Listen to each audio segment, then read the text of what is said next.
Hello and welcome to the 2024 Childfree Convention. Virtual Childfree Convention. Virtual child, yeah. We're all meeting virtually as usual that we're doing this. But thank you everyone for hanging tight with us. We had some technical difficulties, but we're all good now. The great news is when this is archived in the future, you'll have no idea this happened. That's not true. We're keeping this in. Okay, we'll keep this in. Well, anyway, welcome everybody. We're excited to have another convention happening. LeNora and I will be. Wait, we have to introduce ourselves. Well, okay. People don't know who we are. I'm making assumptions. I apologize. Okay. Yes. It's early for some of us here. It is early. I'm Cody. I'm one of the co-founders of Childfree Media, and along with LeNora, we put on this convention that's been happening. This in its fourth year now, and So I am LeNora Faye. We've been doing so much stuff behind the scenes. So yeah, we're off to a great start. But yes, welcome to the 2024 Virtual Childfree Convention. Cody and I are going to moderate as per usual. We've been your moderators for the last 4 years. And we are also going to be participants this year, which leads us into why we've gathered here today in the first place. So the main topic that we're thinking of when we were considering the convention this year is, did we do like all the panels and all the speakers? But we took a step back and we said, well, what's kind of going on in the child-free sphere right now? And we noticed there were a few trends and things happening. And we said, well, let's talk about that instead. And the main kind of thought is like child-free content, is it sustainable? Yeah, I was like, jump in. I'm like, oh my gosh, I've got some things to say. So again, some of you guys have been with us since 2021 as far as watching this event. And as you know, we have done marathons. We have done 20-hour live streams. We've had, multiple days. We've had hundreds, not quite hundreds of speakers, but lots of dozens and dozens of speakers. We have spent 11 months every single year putting on these events. And quite honestly, as with what you're going to hear today from a variety of content creators who have written books, who have made child-free documentaries, podcasts, community events such as Childfree Convention, a lot of time and resources and energy goes into creating things for the child-free community. But there's a bit of a lag, a disconnect, is it worth it? And so, to be honest, while we've enjoyed doing these conventions, these grand marathons, we had to look at the reality of things. So as Cody said earlier, we decided to make this convention about what's happening within the online child-free community. So that's why this convention looks different than what you may be used to. Yeah, all right, Cody, back to you. Yeah. Going back to 2021, like we had, 15 panels and topics. We had about 30 speakers and volunteers. 2022, we had like 76 speakers and volunteers, 24 panels and topics, went over 2 days. And 2023, 75 speakers and like 18 panels. We gave panels a little bit more time, so we cut down the number of panels. We had halftime shows. We had numerous guests. We've had parents in the conventions. If this is your first, I see in the comments there people that this is their first convention. We have 3 years of really epic, long conversations. That amazing are all topics. Amazing topics. Everything you basically want to know and hear about, you can watch the archives on that. So we've done all of that.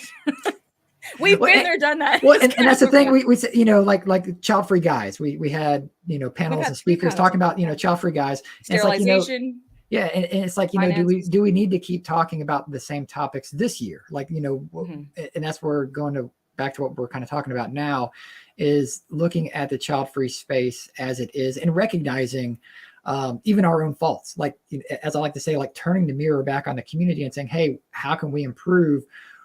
Why do we seem to kind of be running a lot of the same cycles, kind of spinning our wheels in some regard? And as we've seen that here recently, the term child-free still isn't really used in the effective manner that it should. Which brings to this point is that here's the truth. The media, the mainstream media does not care about the term child-free. No. They use childless. Childless is digestible, even though it's incorrect for those of us who have chosen not to have children.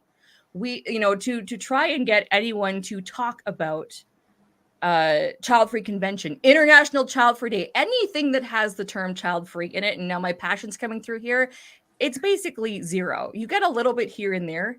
You get a lot of these DINK articles, and you guys have to realize that DINK does not apply to child-free specifically. It just 100%. means they have kids now. So we are going to be, so throughout the day, we should probably save a lot of this for the actual panels, but we're going to discuss the reality of being content creators, of creating content, of why content is not reaching broader, why or what you guys in the audience need to do. And by you, I mean everybody who identifies as child-free in the online space. Why is progress not being made, really? And we need to talk about that. Why we're losing content creators as well. Yes. Like over the last, even handful of years, we've had some really big content creators just kind of just literally stop. Some of them just went dark, like no explanation. And it's like, what happened? Like, we don't know. We can speculate, but is there a reason for that? And that's what kind of drew us into the topics that we're bringing up today in this year's convention. So the theme is child-free content sustainable? That is the overarching theme. Our first panel discussion, by the way, anything you guys hear, you're welcome to share your thoughts, ask questions to the panel. We won't be able to get to every question, but we will try to do our best. Panel number 2 is going to be a slightly different theme. We're going to be talking with Helene, who represents the Aggressively Childfree community, which is different from the mainstream child-free community. And we've got a funny story about that, so we'll get into that later. But why did we pick who we have to kind of talk about why we gathered the certain speakers that we did today? Yeah, because in years past, we've done kind of a call for speakers. We just asked, hey, anybody in the child-free space, if you want to talk on topic ABCD, whatever we were offering, like message us, email us, and we'll, review everything. And this year we took a different approach because we knew it was going to be a little more open and raw and intimate with the conversations that are happening and the changes that we've all gone through as people who have put ourselves out kind of in to the public as child-free representatives and what we've done and said, and maybe giving a little bit of light on like what goes into the mind of us. No, not maybe, Cody. We will be. This is here's the thing, and I'm saying this from someone who's been a content creator for the last 6 years. Childfree Girls podcast, Childfree Convention, my own child-free stuff. Like, it's just this is a raw and honest and very vulnerable conversation. So we chose our friends in the content creator space. Well, and the people that have really been in the background these people that you'll hear from, they have created next level content, and they have been with us behind the scenes, helping us in not just Childfree Convention, but our other ventures that Cody and I have done individually. And you guys, some of you will recognize the Childfree Girls podcast. I'm one of the co-hosts. Kristen and Isabel are here today as well. So we needed, in order to have this really vulnerable conversation, what it's like creating content for a community. And there's a great comment in the audience that I actually want to read out before we get going with the panel, because now we're 8:17. I'm going to bring this up because I think it's fantastic. And this is a good point. So free and thriving, thank you for this. We may never be in the mainstream media, but we need each other. We need a space to feel like we're not alone. That is my goal, and that is the purpose and intention, in my opinion. Thank you for that. So again, some quick housekeeping rules. This is live. We're not going to be editing anything. We will be monitoring for trolls, which we've I think we had one during the antinatalist panel a couple of years ago. We had trolls. Yeah. So we will be able to see your guys' questions, comments. We will try and get to what we can. Feel free at any point to talk amongst each other. Now, for the audience, for you guys who always have had our back in these live stream, if you guys see something that you may see as a troll, see where the conversation goes, and you can either, some of you guys can alert me on my phone, not all of you, but some of you guys can, or we'll look for that, but we'll make sure it's civil. But we encourage discussion. Mm-hmm. Okay, so we're not. That's why we're here. Yeah, we're not necessarily an echo chamber, contrary to popular belief. Yeah. So, Cody and I came up with a script, but this is whatever. We're just talking. We're just talking. Did we cover everything that needs to be said? For the most part. As to why we're doing it this way? We'll never make everybody happy, and you know what? I've given up at this point. So, don't care. I'm happy. That's all that matters. All right. So with that, we should we'll take a quick step away and get our speakers ready to go. So hang tight, everybody. See you in a minute.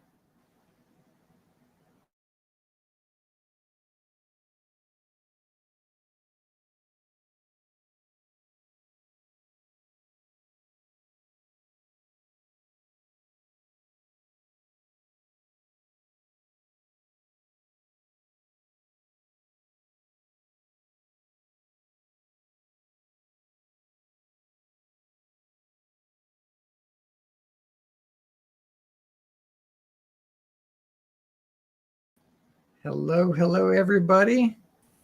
Are we all unmuted? We can all unmute. We're about to be unmuted. Unmute yourself if you're muted, please. I think we are. Okay, the gang's all here. And we have cats. We have cats. The appearance of the cat.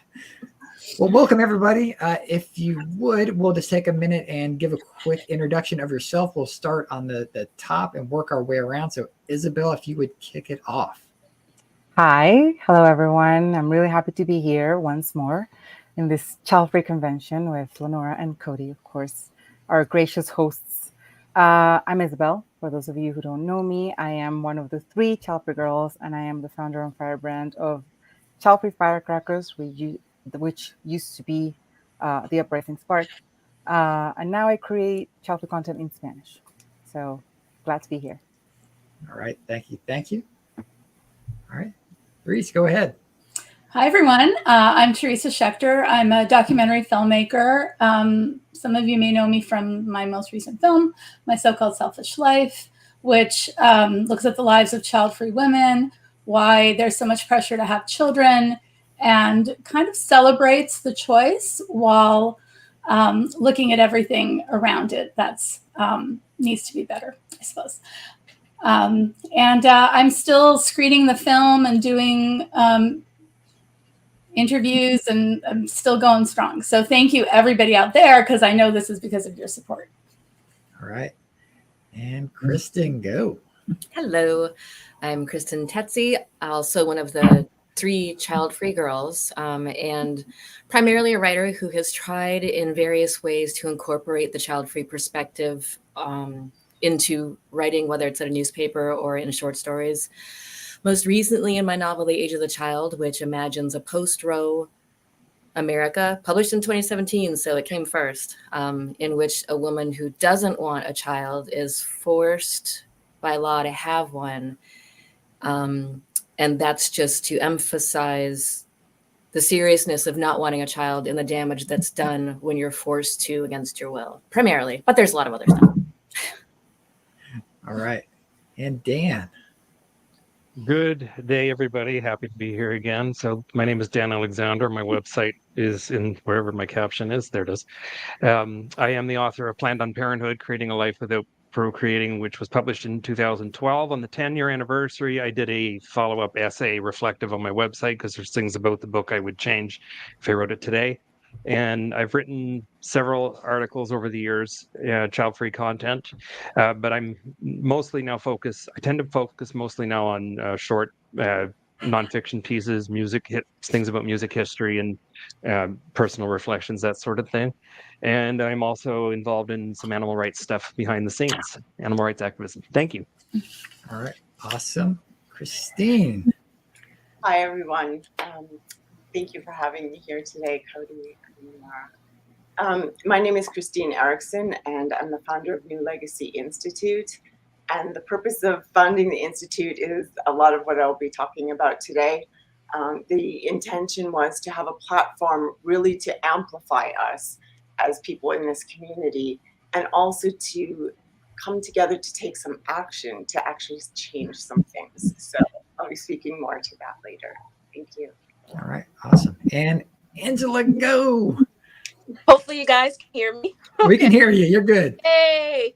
Good afternoon, good morning, everyone. I am Dr. Angela L. Harris. I'm the visionary and founder of No Bibs, Burps Bottles. I work in higher education, and I'm so excited to be here with you guys. No Bibs, Burps Bottles, we empower, inspire, highlight, and celebrate African-American child-free women to live their best child-free life, and I'm excited to get started. All right, awesome. Go ahead. Cody, who are you? By the way, speakers, if you can, I know this doesn't apply to me. Can you guys raise your voice, like when you speak, a little bit louder? Just for some is coming through a little choppy. So anyway, thank you. Cody, do you want to introduce yourself? Yeah, well, I introduced myself earlier. You did, but you didn't say what you do because we're part of this panel. Yes, you do. Cody Hetzel, child-free, happily married. I live in Savannah and Georgia in America, US. I started out diving into the child-free space, probably around 2014-ish is when I found the community. And I kind of backed into child-free. I didn't know what the term was until I saw on Facebook back in the day. Facebook used to be real creepy, and it used to show you what groups your friends joined. I don't think it does that as much anymore, but it would literally say, like, your friend just joined this group. And I saw my friend joined a group that said that it was something about child-free. And I'm like, well, we don't have kids. Is that us? And so then I went down the rabbit hole of what is child-free, and here I am today. So that's kind of where I began my journey, getting involved with trying to, start communities, network, collaborate, whatever I can to bring people together in the child-free space. Because I truly feel that, like, we're stronger as a whole. Like we can't operate in islands and do our own thing. If we do, that's not going to last very long, and it's also not going to help the community as a whole. That's my 2 cents on Cody, you've just answered all of the questions for the panel that we're going to answer. I'm like, wait a second, these are all the answers. All right. Hi, everybody. I'm LeNora Faye. I don't do anything in the child-free community. I'm just here looking good. I am one of the co-founders of what am I co-founder of? Childfree Media. I am one of the co-hosts for the Childfree Girls podcast. I missed Isabel laughing at me on screen, along with Kristen and Isabel. Some of you guys in the audience know me from Childfree Morning Chat that I did over lockdown for 2 years on Clubhouse. I hosted that every day, and moderator for Childfree Convention and various other child-free ventures. So I have been a full-time child-free lifestyle advocate for the last 6 years. That is me. So the question now, to officially kick off the child-free life cycle panel, there's going to be 3 parts to this. So the discovery phase, and we're all going to talk about how we discovered the online child-free community. Now, keep in mind when you guys are listening to this is that there's a difference between the global child-free population and the online child-free community. When we're saying child-free community, in the context of this convention, we are talking about the online spaces. That is a fraction of what exists in the world. So keep that in mind. So this part, we're going to be in the discovery phase, which is we're going to talk now. Everyone's going to have a chance to answer. How and when did you learn about the child-free community? Again, meaning the online child-free space. So same order, Isabel. When did I learn about, well, I think I decided that I didn't want to have children back in 2017. And me being Latina, living in Colombia, in this like really conservative country, society, I felt like I was crazy. I was like, am I the only woman in the world who has decided that she doesn't want to be a mom? And so that sent me into this search for community. Basically, that's how I first learned about the child-free community online. And it was on Facebook that I started finding the first sort of like groups. And what I found I did not like. And then I found another few accounts in Instagram. At this time, so we're talking maybe end of 2017 or beginning of 2018, more or less. The community was a lot smaller. There were a lot less creators at the time, of content creators. But yeah, I think because what I found I didn't like and it didn't resonate with me, that sort of led me to create my own thing. I guess. Thank Right. you. Therese, go ahead.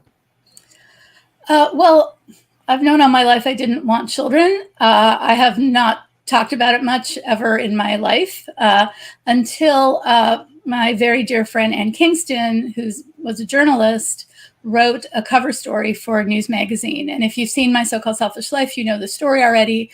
But that was back in 2009. She wrote a cover story about people who chose to be child-free. 2009 is pretty early for this stuff. And she got just bags and bags of hate mail.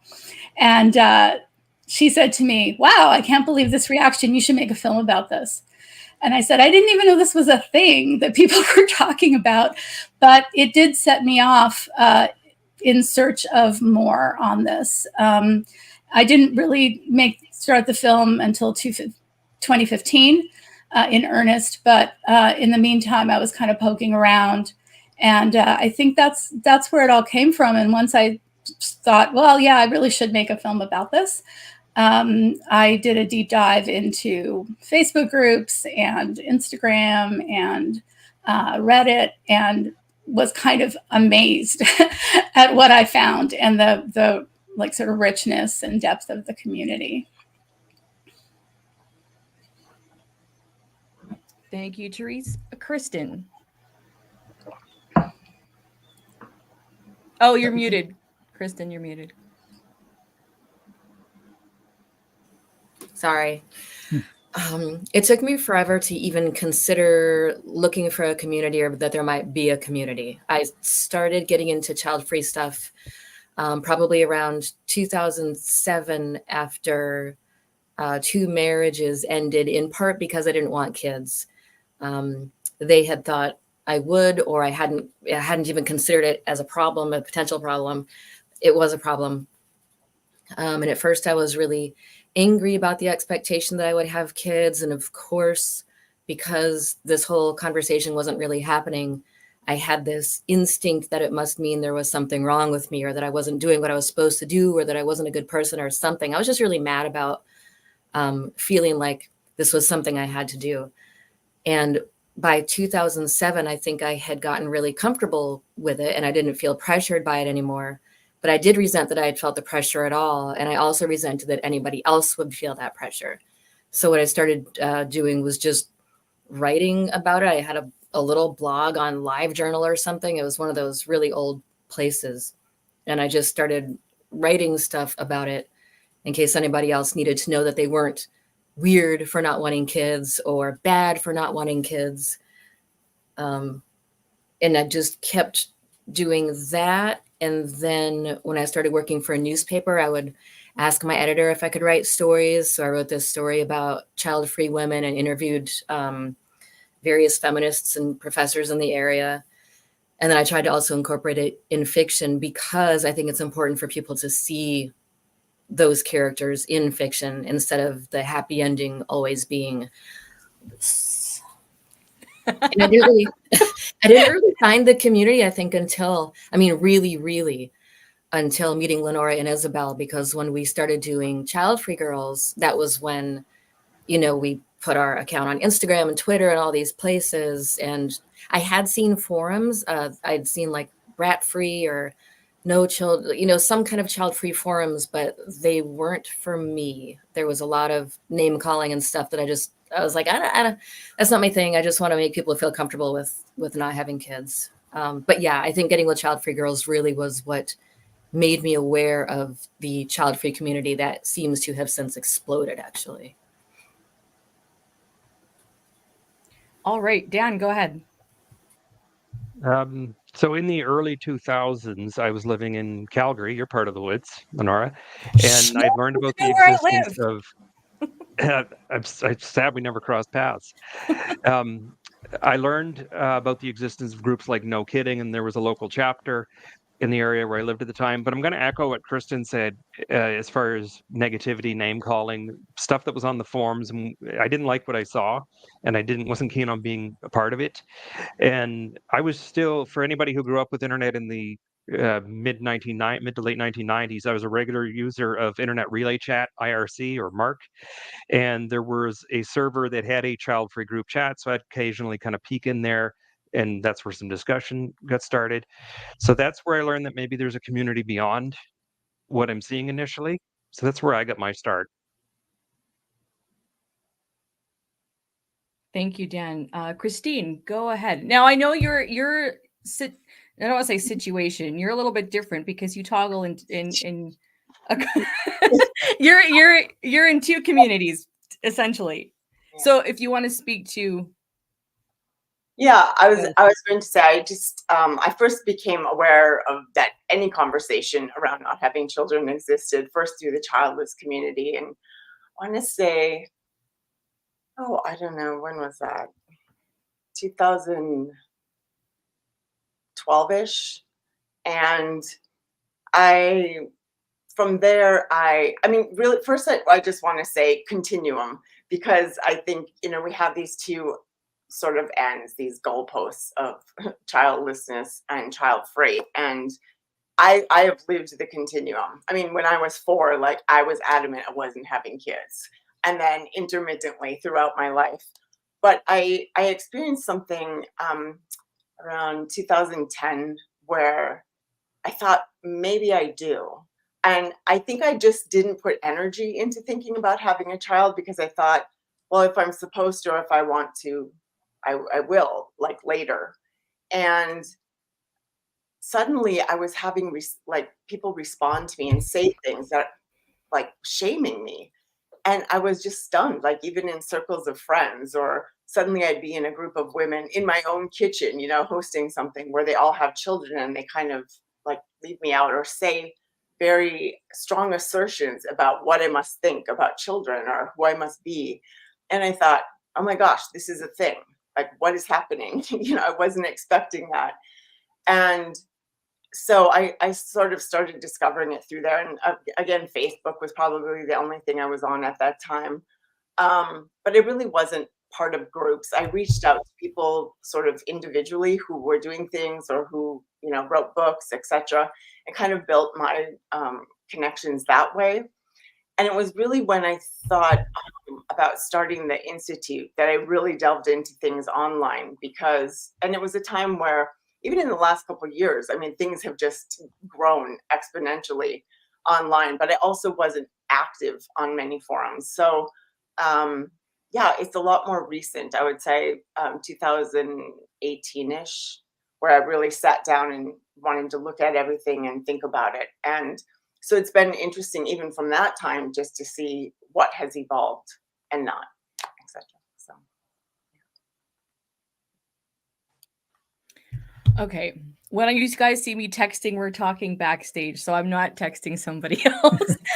Okay, so I'm just gonna, before we go on to Angela's next. I was gonna say that the screen shifted for me. What happened? I think here's what's gonna happen, because in previous years you have seen me and Cody be uber professional all the time, but for the sake of what it's like behind the scenes to do these events, and given the nature of our conversation today, I'm going to share some secrets just from my end about what actually happens when we do these kind of events, because it's kind of nuts. And this is actually the least nuts it's been in 4 years. But if you do, because I've always been, so if you see me texting, it's because I'm communicating with a lot of things behind the scenes. Okay, so Angela. Yes, you're up. Go ahead. So in 2016, I always had this thing in the pit of my heart and stomach. I know I don't want kids, but didn't have the language then. I was just okay, so who else is out there that feels this way? And in 2016, when I started to explore further, I wasn't really finding what I needed for me.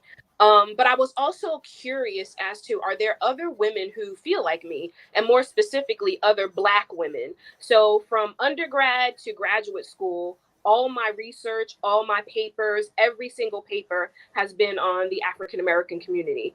And so I created a survey, and I got 67 responses back from Black women sharing their stories about why they don't have kids. They wanted kids, but this circumstance happened. And so that was okay, I'm not alone. I'm not alone. This data, this information that I've collected from these Black women is confirmation that I'm not the only one.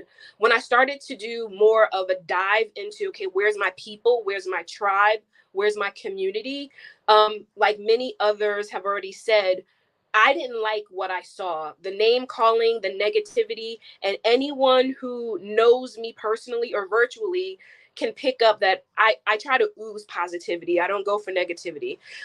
In addition to Childfree, it was important for me to bring all these identities together that was salient to me. So when I was looking for community and the tribe, most of the time, and nothing wrong with this, were childless white women.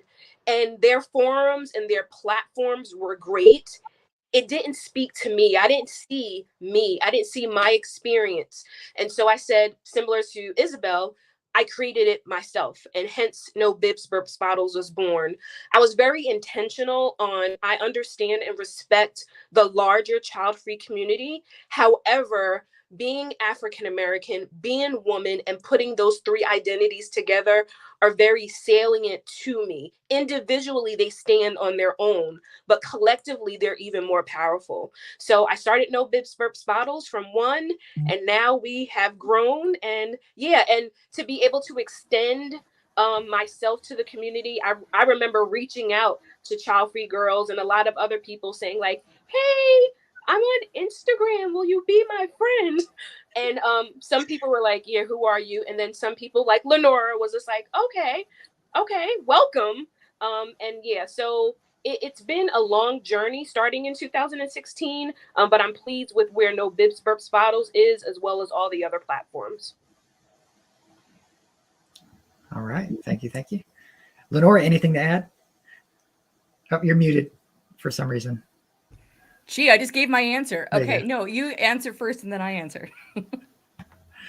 I think I kind of gave mine away in my intro. You did. I did warn you. Okay. What was the question? How and when did you learn about the Childfree community? 2018. How?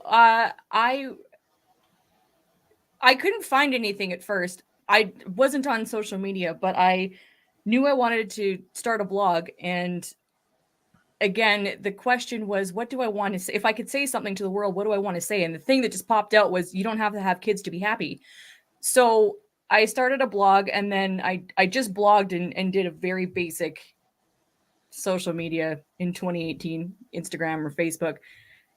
And it wasn't until a year later, after blogging every day for a year and kind of doing social media, that somehow got connected with Kristen and her amazing book, The Age of the Child. And we chatted a bit, and then I got contacted by Isabel, and quite quickly we formed Childfree Girls. So that it was a year of me kind of feeling like I was by myself, and I wasn't looking for Childfree friends. I wasn't looking for a community per se. I am, happy doing my thing. But once I discovered Kristen, or once Kristen and Isabel discovered me, I should say, because I wasn't, we all just kind of connected. That's when it really kicked in to gear, as far as realizing, there's one thing to have followers, that people follow you on social media, but there's another thing to connect with other people, whether they're a content creator or whether they're the people that consume your content, or maybe you consume their content, right? So, and this is something that's fascinating me as I've been reflecting on this journey, is that it's been more than making something and just putting it out there. It's who I've connected with. So, and the term community, which I think we get into later, like, I don't even know what that means. That term confuses me, and people just throw it on everything. So I'm going to say, like, initially I was blogging and may have had an audience, but a community, or to me, that gave me a sense, was when I met Kristen and Isabel, and we became soulmates for life, even, after we've ended our series. And then I have met everyone else here on this panel, including you, Cody, in case you don't remember. So that was the initial foray into that. Initial and continuous, I should say, because it's been going on for a while. So that is how I discovered it. So, all right, Cody, do you want to Well, I was talking real quick. Yeah. So just wrapping this up. So when we first thought about how we can kick off this convention, and we looked at like what is like basically a child-free life cycle. What is a life cycle? What's something that every person who self-identifies as child-free, and again, that's the big difference between kind of us, everyone watching right now, the online community, and the general population of child-free people, because the general population of child-free people are millions of people are choosing to not have kids, but they're not actively engaging with this community. They don't self-identify as child-free. They may recognize the term childless more than child-free for the fact that it's more used in media, whatever it might be. But that's kind of where we started out with, like, this is the am I alone portion. And everyone's gone through that. Everyone at some point in time said, well, am I the only one that thinks this? And then you go down to whatever rabbit hole it might be. You've heard everyone's story here of kind of how we did it. And so everyone has their own little beginning story to their child-free path. And so we just wanted to kind of dive into that early on and kind of let everyone know kind of what we did. You know, in the comments, feel free to share your story. How did you discover the child-free community? How did you get involved in whatever form or fashion you did? Some people are just lurkers, and they're happy to be lurkers. They're just in whatever community, just consuming content, and that's as far as they want to go. And that's totally fine. There's nothing wrong with doing that. A lot of people, well, not a lot of people, but a lot of the vocal people take this on as kind of a passion project. This is something that we're very engaged with because we care about this community.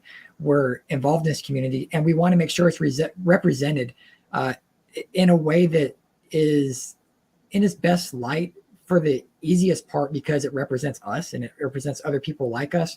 But it could easily be demonized and looked down upon, as it has been for centuries. So, you know, it's important that we do have people that have voices that step out of the shadows to take the forefront. And even if it's just for a short time, like if they're just a content creator for like whatever, a month, a week, a year, whatever it is, and they kind of get whatever they have in their mind off their chest and they get it out there and other people can consume it and engage with it, that's a huge bonus for our community. And I encourage anybody that's interested in diving in, it's wide open. Okay, so we're going to go on to the expression phase. Now, you guys have already had the questions, and you may see we're skipping over. Everybody's answer has nicely kind of combined everything. So we're going to go to the expression phase, which is, can I say this out loud? So this is moving from when you've left the lurker stage. For the audience, that means when someone has left just consuming content for whatever reason, they feel the call to say something, to participate, to create something. So just for the sake of time and to open up this discussion where we can all kind of talk amongst ourselves in a way, but recognizing we're all listening. So if you, and some of you have answered this question already, but if you just want to kind of compile, when did you leave, but some of you have already said, okay, this is why I have moved to say something. What made you choose the path that you took? Aside from Isabel having a great idea, Kristen, but what made you choose the form, whether you're writing, filmmaking, what made you do that? And did you pick something specific, really, really niche, for example? And then this is more for the sake of the audience listening, to inspire. And yeah, let's start with that. And also, by the way, so now we all know each other too, but if you want to ask each other questions, or if something comes to mind that you want to bring up, please just jump in. So, but we'll start with Isabel. Just jump in. Okay. Well, I did mention that I did not resonate with the content that I found because, mainly I found a lot of like vitriol against parents and children and just horrible names. And to me, just if I could choose not to be a mother, like freely, to be child-free, why can't people choose freely to be mothers or fathers, parents in general? Like, that makes absolutely no sense to me, to just create a platform to just throw hate to other people. So that's one of the reasons, the main reason why I didn't resonate with what was already out there. And then the other reason is most of the things that I saw, most of the content that I saw was memes. Like, I could see people wanting to be entertained, Some of these memes were funny, some of them were not, some of them were really mean. But I wanted to create something meaningful. I wanted to find something meaningful, and I couldn't.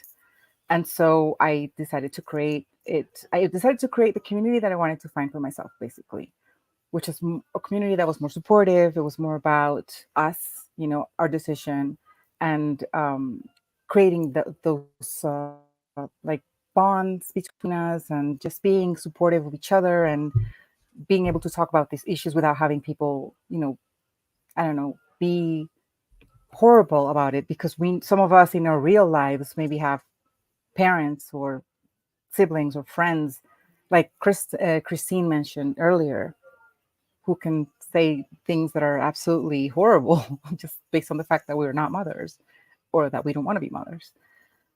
So that's basically how and why I decided to create the Uprising Spark initially, and with that, the Honest Uproar, which was my podcast.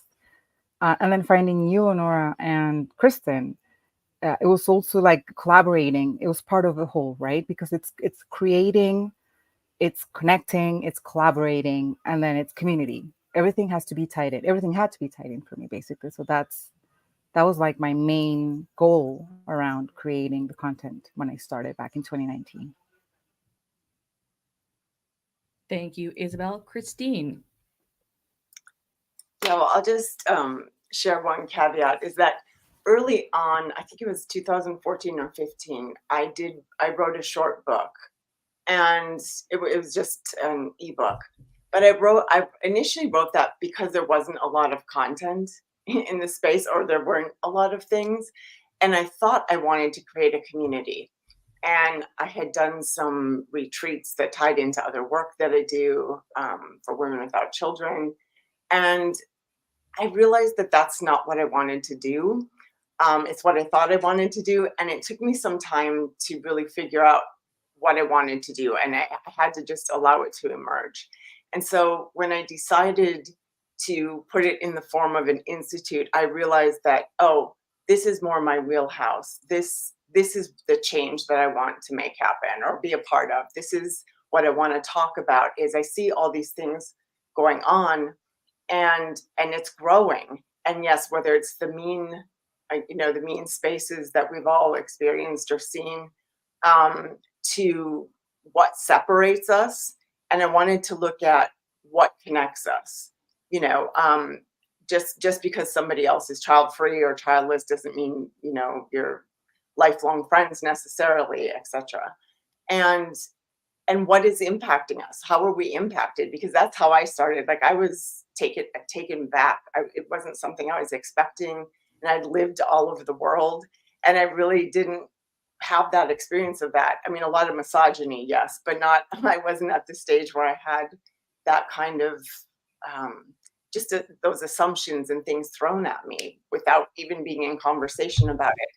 And so that's why I went in the direction of policy, because I wanted to create a platform that was collective, that for a second suspends where we all are in these different spaces and on the continuum, and also on social media, etc. And how do we create a credible platform where all of our voices are there, and for a second we transcend. We don't erase, but we transcend those personal identities for the moment and look at how are we all similarly impacted, and then how do we collectively take action for that, rather than I'm not a social media person. I mean, I've tried to have a little bit of a presence. I need a social media person, but that's what I wanted to do with this, because I was seeing people respond to things. Things would happen and people will react or respond, and in all the ways that Isabel and everyone else has described. And so a lot of it was a turnoff. And I thought, okay, but then what? I'm always like, what next? Now what? And so I really wanted to move into an action space, basically. I'm glad you mentioned the word collective and just saying action space, because this is to your audience. Stick around for later this afternoon. We are going to be doing a call to action. You don't want to miss this, because again, this also involves your guys' ideas. So back to panel number one. Therese, go ahead. Yeah. So back in 2015, where we left off, when I got interested in the child-free conversation, which, you know, I hadn't had before, I thought, well, maybe I do want to make a film about this, but I really only know my own story. And so I thought, oh, I'll do a survey, you know, much like Angela, actually. I thought, well, I'm gonna do a survey and see if other people can tell me. It was like, tell me about your experiences not having children. So I thought, oh, well, maybe some of my friends will respond, and then like another 30 people, maybe if I'm lucky. And I posted it on Facebook, on my personal Facebook page, because I didn't have any child-free social media accounts or anything. And so, excuse me, in the first week, I got 1,900 responses. So first of all, that freaked me out. Second of all, it's the only thing I've ever done that's gone viral. But third, I thought, oh shit, I think this is a film. I think maybe this is something people might be interested in. And the very first question on the survey was, why did you answer the survey? And basically the answer was overwhelmingly because I want to talk about this, because we need to talk about this, because no one is talking about this. And in the end, I think I got 3,800 responses. But the thing that struck me was, first of all, there was such diversity in people's stories. Also, I thought, well, there are a lot of people talking about this already.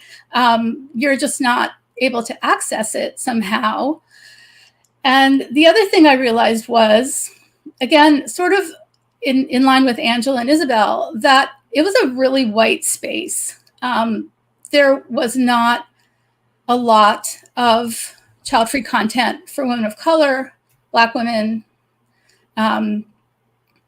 queer folks. So that was another thing that I thought, okay, I'm really going to have to work on this. I'm going to have to find the right voices. I'm going to have to amplify as best as I can the diversity of voices. So that's kind of where it was. I don't know if I was ever such a lurker, but then I thought, okay, I'm going to start my own social media and see what I can do. And in the course of all of this, and this is like over 9 years now, I've met all of the people here and a lot more. And really so much of it has been in the interactions of other folks online. I feel like it's a very generous community, and people talk to each other, they help each other, they amplify each other. And that's been a really great experience for me. Thank you, Therese. Kristen. I take way too long getting to my mute button. Like many of the others, I also wasn't necessarily a lurker because I didn't know the community was out there. I've just always been a writer, and I've always been interested in arguing for something that I believe is important. So when it came to wanting to reach other people who didn't want kids and making sure they knew they were normal so they would be less likely to make what I think is the most tragic decision of all, which is to commit the rest of your life to parenthood when it's not what you want because you think other people want you to.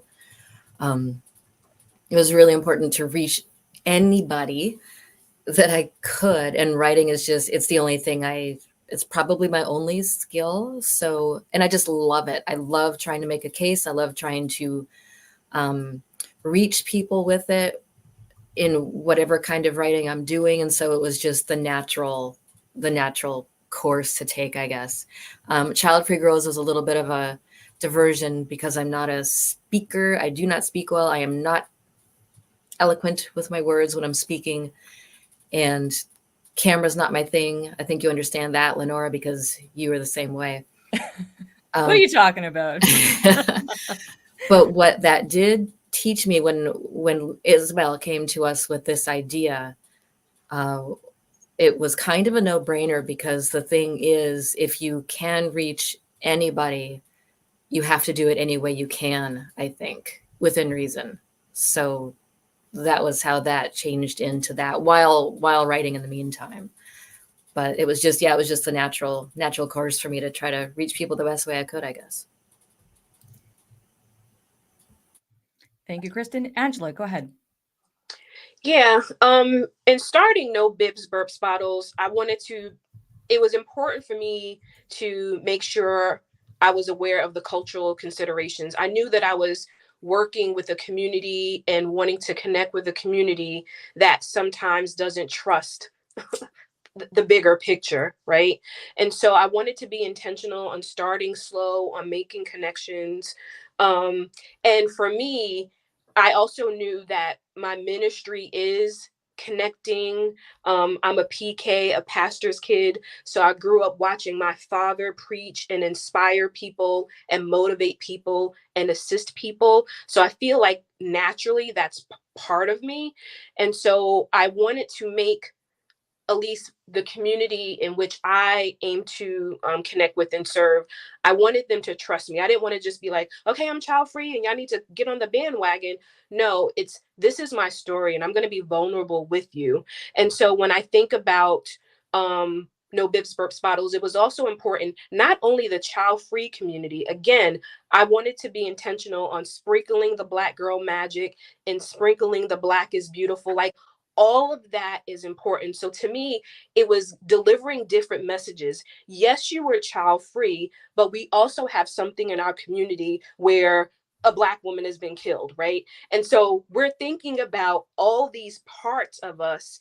And I wanted to honor that. It wasn't just like, oh, you don't have kids and let's just skip what's happening in the world. And so the motivation, the inspiration, the empowerment piece is so important.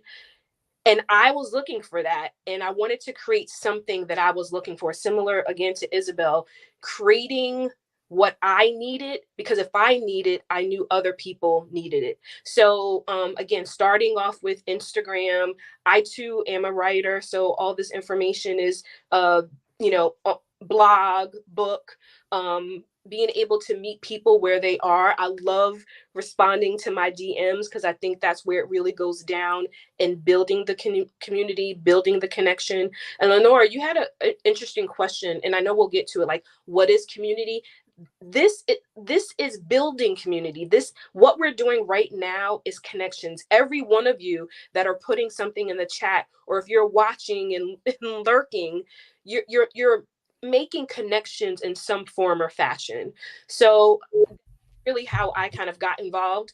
And Instagram has been a pretty good space for me. We're growing organically. And then from there, being able to say, okay, not everyone is on social media, right? So that's how the podcast started. And that's how the blog started. And that's when you do the Instagram lives. Because to me, trust is everything. And I'm an expert in my own life, right? The sisters that I've interviewed on my podcast, they've been awesome and they're experts in their lives. So I wanted to just like, come on in, share your story, sit down with me. But before that, I want you to trust me. I want you to know that I see you. This community form sees you, and it's not going to only be child free. I'm going to respect you as a woman, a Black child free woman. Thank you, Angela. Dan, go ahead. I don't know how I follow all of that, but I will. So y'all are amazing. I don't think I was ever really a lurker because I comment quite frequently on message boards or forums and things that I saw.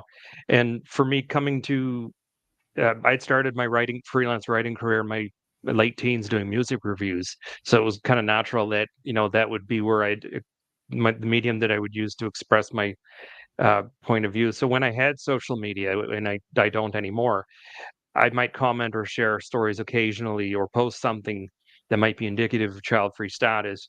Now, after I started researching and writing the initial draft of Planned on Parenthood, I'd find online resources that might give me some things to expand on, which led to broadening the scope even further to include material about, I wanted to be more inclusive and look at the childless perspective and talk about prejudice that those in the LGBTQ2S plus community face regarding adoptions. I wanted to put a few things on my own website and just try to get my name out there a bit, but draw attention to the content and not just have it be about engaging with the person writing it. So I don't know if there was a specific niche, and maybe initially there was, because I was writing a book from a cisgender white male perspective, so cisgender straight male perspective. So it just sort of came naturally, and I realized at some point it clicked with me that, okay, if I'm going to publish a book finally, this is the way to go, because I had enough notes and enough research and enough resources invested in some of the research that I could build on it from there.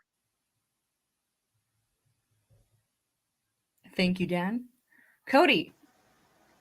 Well, how did I leave the lurker stage? Well, when I first found out about Childfree, as I said, through Facebook and groups and things of that nature, and starting to digest the communities, the content, finding it on Reddit, finding other forums that are out there. One of the big questions I kept seeing is, are there any Childfree people near me? It's like, everyone post where you're from, and let's try to find and connect with people that are more local or in your city or whatever it is. And so I just kind of took that idea and ran with it and said, you know what, I'll just create a website that is like a micro social network. And when you join it, it has a Childfree map, and the website's called childfreefamily.com. So when you join it, you get a little profile and you get a ping on a map. Boom, problem solved. I've answered everyone's big question of where are the Childfree people near me. And so from there, it kind of snowballed as far as like getting involved with other people that were either making content or wanting to make content, and finding ways to connect dots, network, bring people together. That's kind of always been like my MO. I'm big on building bridges and lifting other people up and promoting them. Like I don't care if I don't get the notoriety. I want to push someone else for them to get the notoriety if I can, and let them, take the journey that they need to take in any way I can help. Like if I can help promote somebody, I'm happy to do it. And so that kind of brought me full circle with the convention of, first starting out with, chatting with Jared in his Facebook group, Best Child for Life Possible, and then roping LeNora into helping us out as a group to start the first convention. And then, LeNora and I kind of taking that torch and carrying it on the next couple of years and building Childfree Media to help kind of do that, to kind of support people that wanted to create, a blog or a podcast, but they don't want to go through all the effort and energy of like finding ways to distribute it and finding people to consume it. So that's where Childfree Media came from. It's like, well, look, we've got a platform. If you create something, just send us the info and we'll put it out on ours to people that follow Childfree content. So it was inevitable that I would leave the lurker phase. This is how I am. I just end up taking kind of leadership roles in anything I get involved with, and I'm happy to do it. But yeah, so I'm a sucker for free labor, I guess is my answer. And I'm really expensive, so that's all I'm going to lead in with that. So I was never a lurker. I will admit I don't consume Childfree content. I don't, which sometimes I feel guilty about, but it's kind of odd. I have no time. I have no time to. It's hard to keep up with it. It is. Which is a good problem. That means a lot's being made. No, it means I'm busy making stuff. Like I don't have time to consume Childfree content, but I consume Childfree content creators. That sounded really bad. But that's okay. That's why we're all here today. So I was never a lurker. I was immediately expressing myself because I came out of the womb that way, and I will die that way as well, I'm pretty sure. So yeah, it was initially it was just blogging, and I didn't necessarily have an audience. And what was the actual question? The lurker stage. Okay, so initially I didn't, believe it or not, I did not want to show my face. I did not want to speak. I am really good. I'm a chatty, outgoing person, but to do that on screen in not like in real life, that was a challenge. So I wrote for a year, and I can write, but I am not a writer, but blogging was a way I could get my thoughts out, and gradually I included images and that sort of thing. But it wasn't, again, starting the Childfree Girls podcast with Kristen and Isabel. Again, that was an idea. I was like, no, I'm not doing that. Kristen's like, let's do a web series. I'm like, are you kidding me? No. But I got over myself pretty quickly because I realized the message was more important. So I've always been an expressor more than and never a lurker, and still not a lurker. So that was easy. And I think this is something that I've learned over 6 years, and this is something I want to share with anyone who's considering aspiring to content create is don't be married to how you start. Just go with what's the most comfortable and the cheapest. I said I was expensive, but you start, you build. So yeah, for me, it was blogging because I didn't have to show my face. I didn't have to do a lot on social media, but I increased that. And then with Childfree Girls, the web series, and then to the podcast, my comfortability increased. Also, thanks to the wigs, which is an idea from Kristen. So thank you very much for that. That helped a lot. I have actually a lot to say about like the personal inward journey it's been as a content creator, but I think that'll come up later. But find something that's comfortable for you to do in a way that speaks to you, and it's going to evolve. It's inevitable. It's going to evolve because from the podcasting, it went to doing convention, and my platform wasn't initially to share other people's stories. I just needed to say things. I just needed to say something that I didn't want to have kids. And I think it was more to the benefit of the annoying, distant relatives that would bother me about not having kids. So it was like just for a way for me to say something, put it on my personal Facebook page, and then it just snowballed. So that was my experience. So now, by the way, live chat audience, you guys are awesome. Yeah, I am in Canada. Can I shout out the Canadians on this panel? Because it's really nice to have us. Okay, so me, Therese, Dan, Canadians, living in Canada.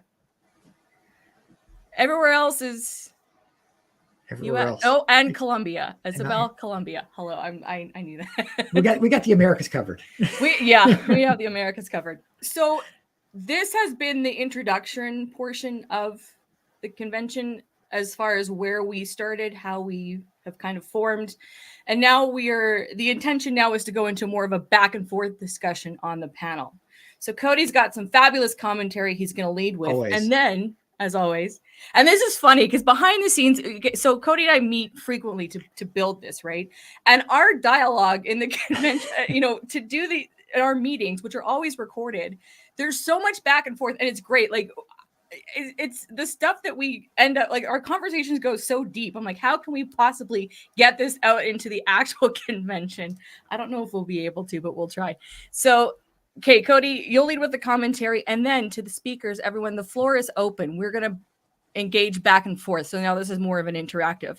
And then I will monitor the comments and see what comes up in the chat. So with that, Cody, take it away. Yeah. So basically when a person leaves that lurker stage and they want to create content in some form or fashion, there's really two paths they kind of go on, and they can always merge back together at some point. One is they want to kind of be anonymous. And those are the accounts that post like, meme stuff, like, just, funny content. They don't really put their face out there, their name out there. They just build their brand around what they find on the internet that, is what they think their audience wants to consume from a child-free standpoint. The other section is people who do put themselves out there. Everyone on the screen right now, if you know their name and their face, they're going down this path. And that usually starts with someone wanting to tell their personal journey. Like that's where almost everyone starts with their content that they're creating from their own standpoint, is their personal journey. It means something to them. It's great for other people to hear that journey and for people to connect with it. And then it's interesting in seeing what direction they go in. Once they kind of start building a following, if they stick with it for a couple weeks or a couple months, they might build up, a couple dozen followers here, a couple hundred even, up into the thousands possibly. And it's like, well, where does the content go? And a lot of the same ideas are recycled and reused amongst people who are kind of trying to dig into being like a full-fledged, content creator for the child-free space. That could be things such as like, I'm these general terms here, like flexing. So like, these are all the great things I can do because I'm child free and blah, blah, blah, blah. And they have their little videos, that kind of thing. You've got anti-bingo type of content. For those who don't know, if you're child free, odds are you have been bingoed. It's a game that's popular in the United States area, but we've taken it in a different skew. Basically, bingo, you would have we should have a visual of this. We should always have it ready. But basically, a bingo is when someone asks you if you have kids and you say no, and they come back with you with a reason why you should have kids, or that you will regret not having kids, or whatever it is. And so sometimes content creators create content around how to respond to people who don't understand how insensitive it is to dig into someone's procreation life. Other people might utilize like kind of clickbait type of stuff that sounds like salacious, so you want to watch the video or whatever it is.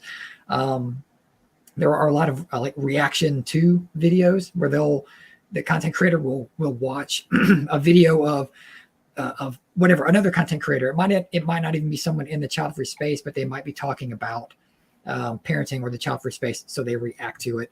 A lot of people recently have really latched on to like the regretful parents content that's out there.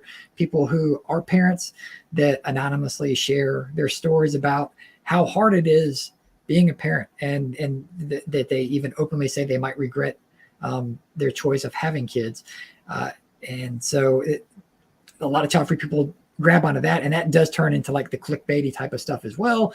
There's also the AITA, am I the a-hole type of content. Basically, they just kind of scour like Reddit or other forums, and they find stories that child-free people are sharing of, it's like, I'm having a child-free wedding, so no kids can come. Am I the a-hole for not letting kids come to the wedding? Whatever it is. And they talk about that. And then there's also guest speakers. So they might also invite other people onto their platforms to talk about their child-free space, whatever it might be.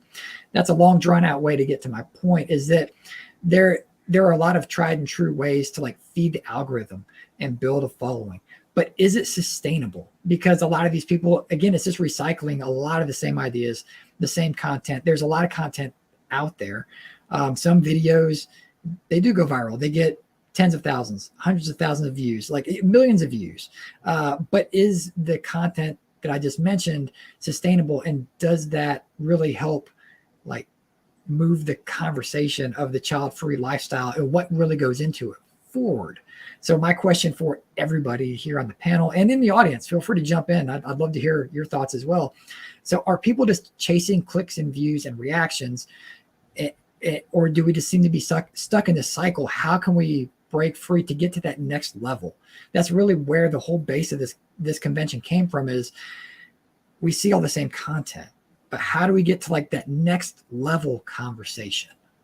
Anybody go.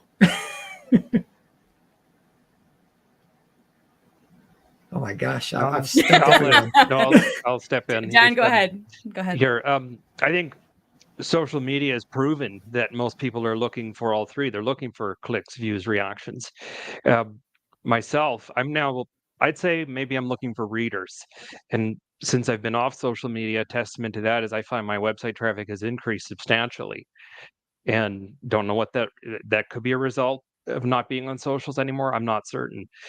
And at the end of the day, I'm a writer looking to educate and entertain, and I'm happy to engage with anyone who contacts me after reading something I've written, regardless of the subject.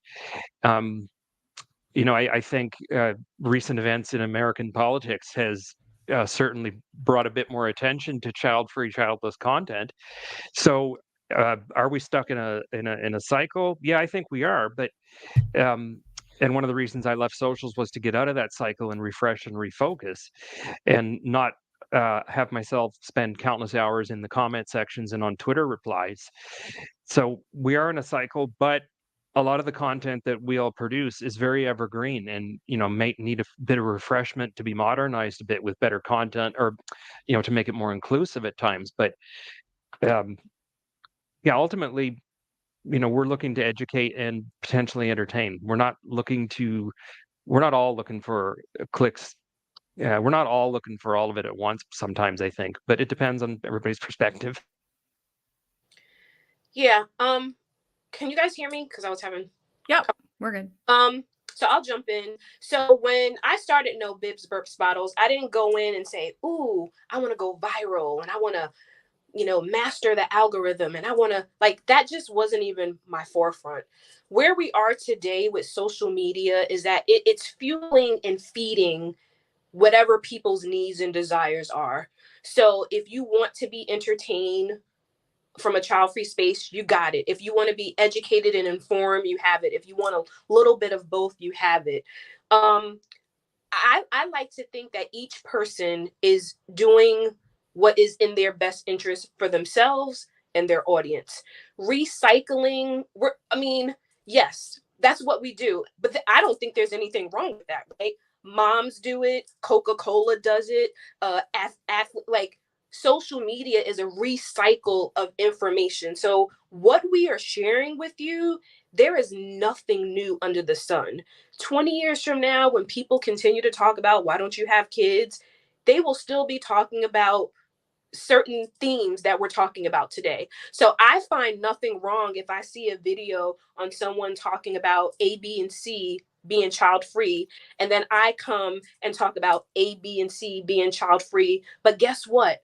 I'm putting my own spin on that. I'm putting No Bibs Burps Bottles on that. So there's nothing wrong talking about the topics and the themes, because we all have something to say. And I really believe no one's going to say it like Angela. So I don't see anything wrong with recycling. If you want to, master the algorithm, yes, are some content creators or influencers or what label you have, yes, some people are chasing the bag, right? There is money in social media. There is money in doing A, B, and C. So some people are intentional of, when I do this video, the aesthetics need to be good. The theme needs to be good. I'm going to add a clickbait.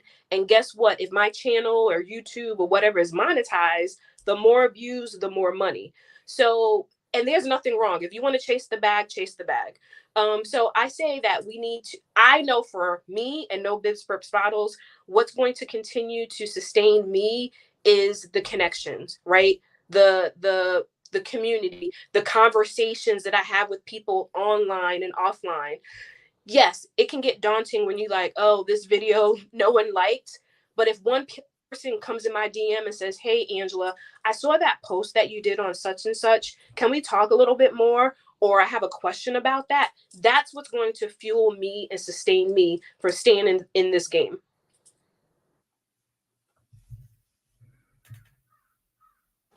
Thank you, Angela. Therese, you're yeah. I know I'm off.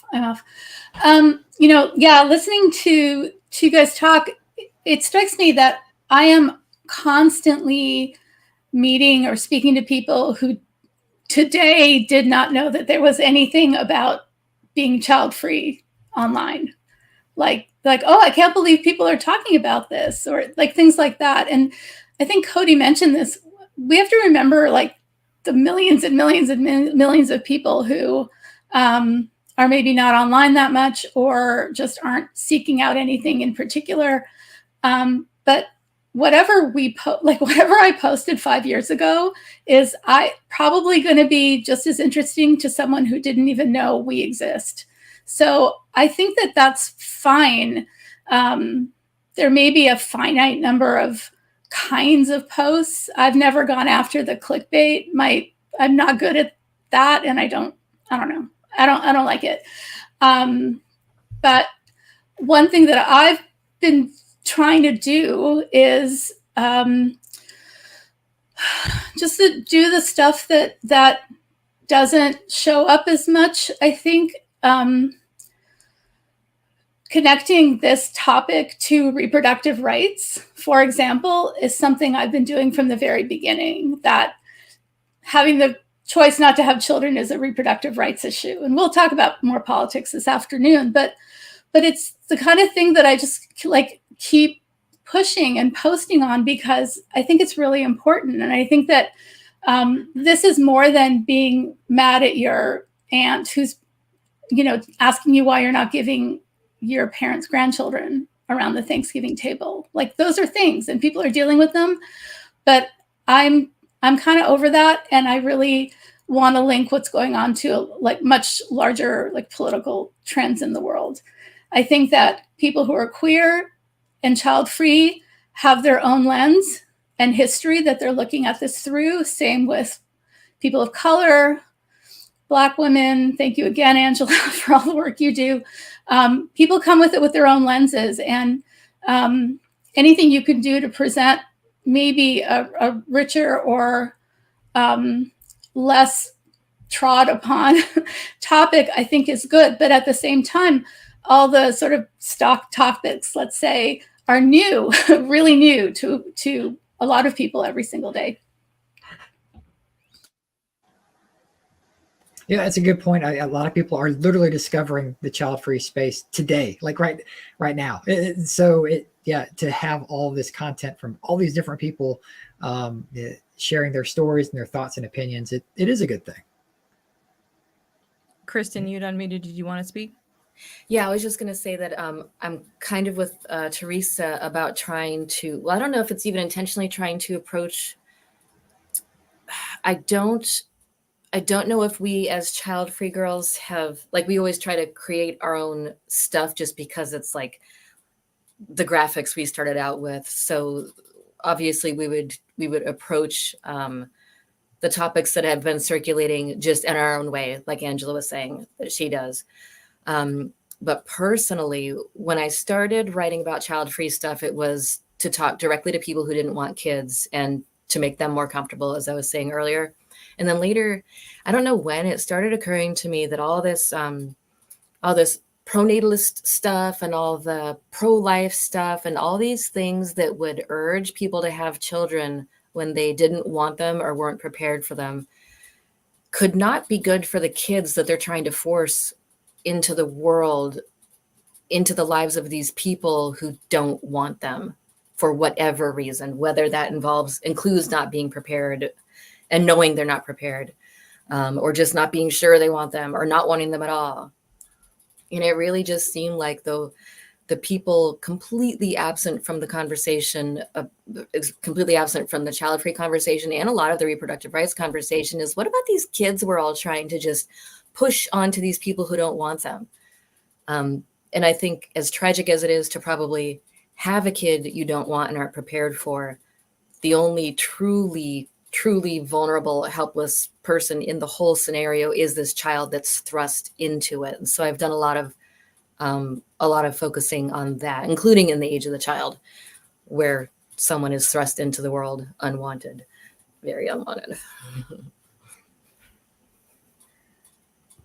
I feel like I need to say something, because something that comes to mind is and this is something that's going to be addressed later in the Aggressively Childfree panel, but that's a specific community talking more about, I'm going to say, mainstream child-free content that isn't one way or the other.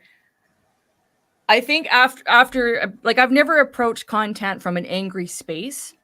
I've been interested in the conversation aspect of it, and not just sharing my story, because it was just like, I didn't want to have kids. I don't feel like my story is remarkable, but it has, by doing that, led me to collaborate with people. So like, I look at the difference in content that I make through Childfree Girls, because that is the three of us, me, Kristen, and Isabel, whether we were podcasting, doing, and sometimes we do. We're still invited to do interviews on occasion. That one lady still hasn't put out our podcast episode. I noticed. I don't know whatever happened to that. But we've done events, and then we do have our social media, and it's been interesting. Having my hand in a few different things as a child-free content creator has allowed me to experience things differently. So the Childfree Girls collab, how we come up with the content, how we make it, how we present it, has been one avenue of expression. Has been it's interesting, just the thought process and how much of myself I put into that, how it just takes on its own life, and what the response is.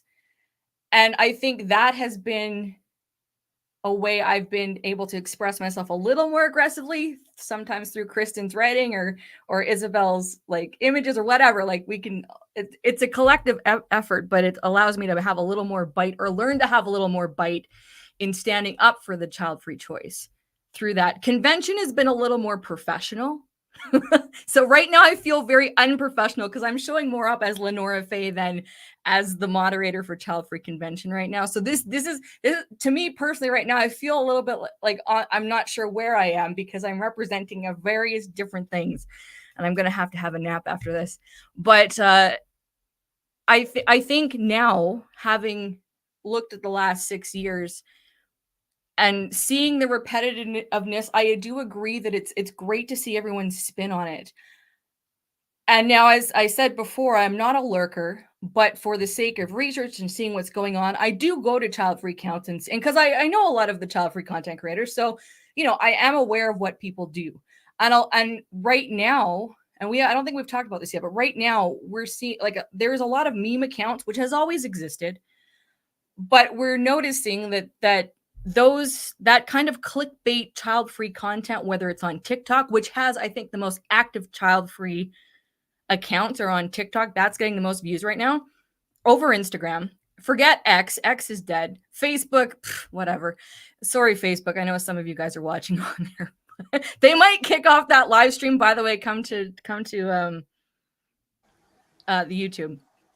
Anyway, I feel like the algorithm is picking up on the clickbaity stuff, especially when it comes to the dink topic, like dual income, no kids, which, by the way, again, and we'll keep repeating ourselves, that is not specific to Childfree. And, we're seeing the influx, even in Canada, we're seeing all these childless, we're seeing all the childless term in American media, because I know what happens in Canada does not make it beyond the Canadian border.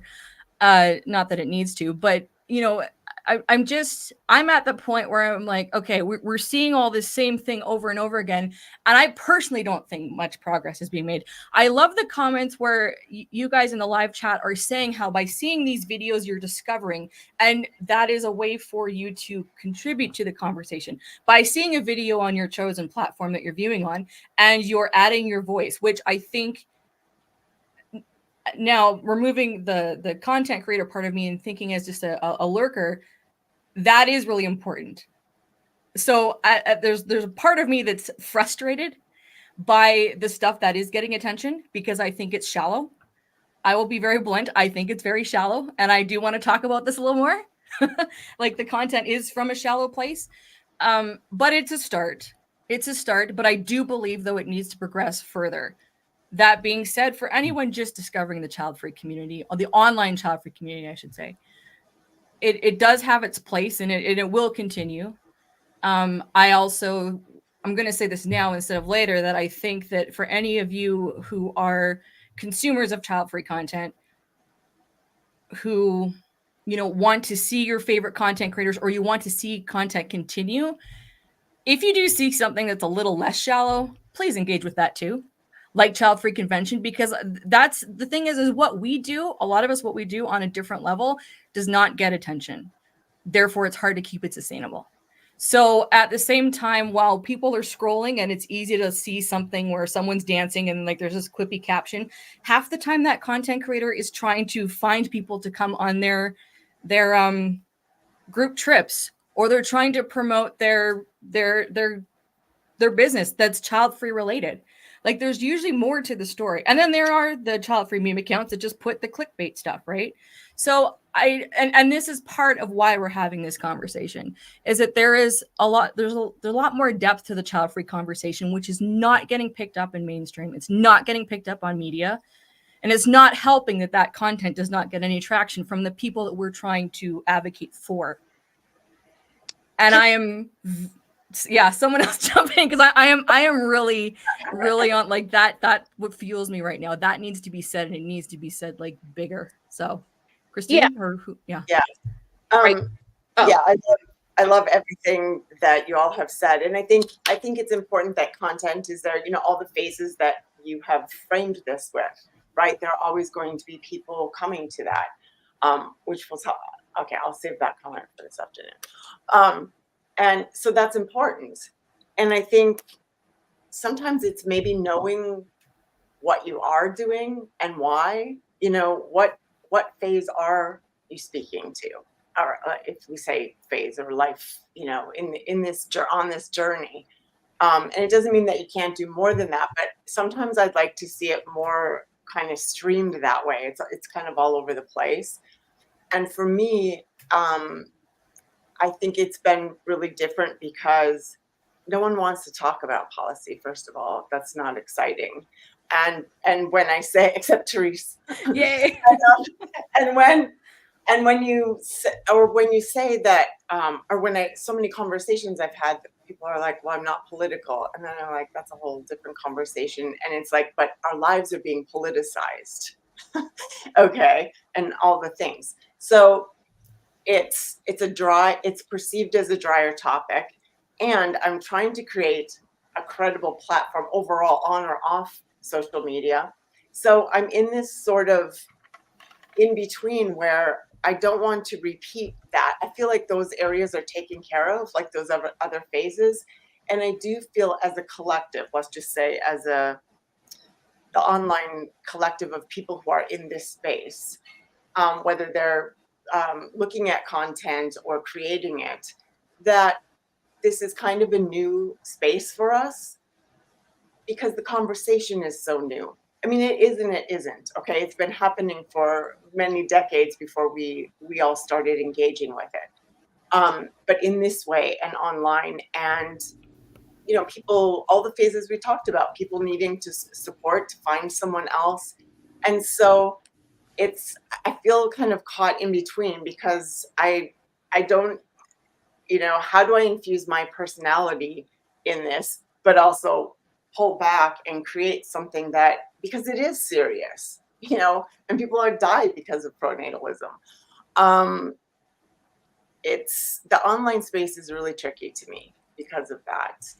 Partly because of who I am and because I don't, like, if I didn't have to do it at all, that'd be great.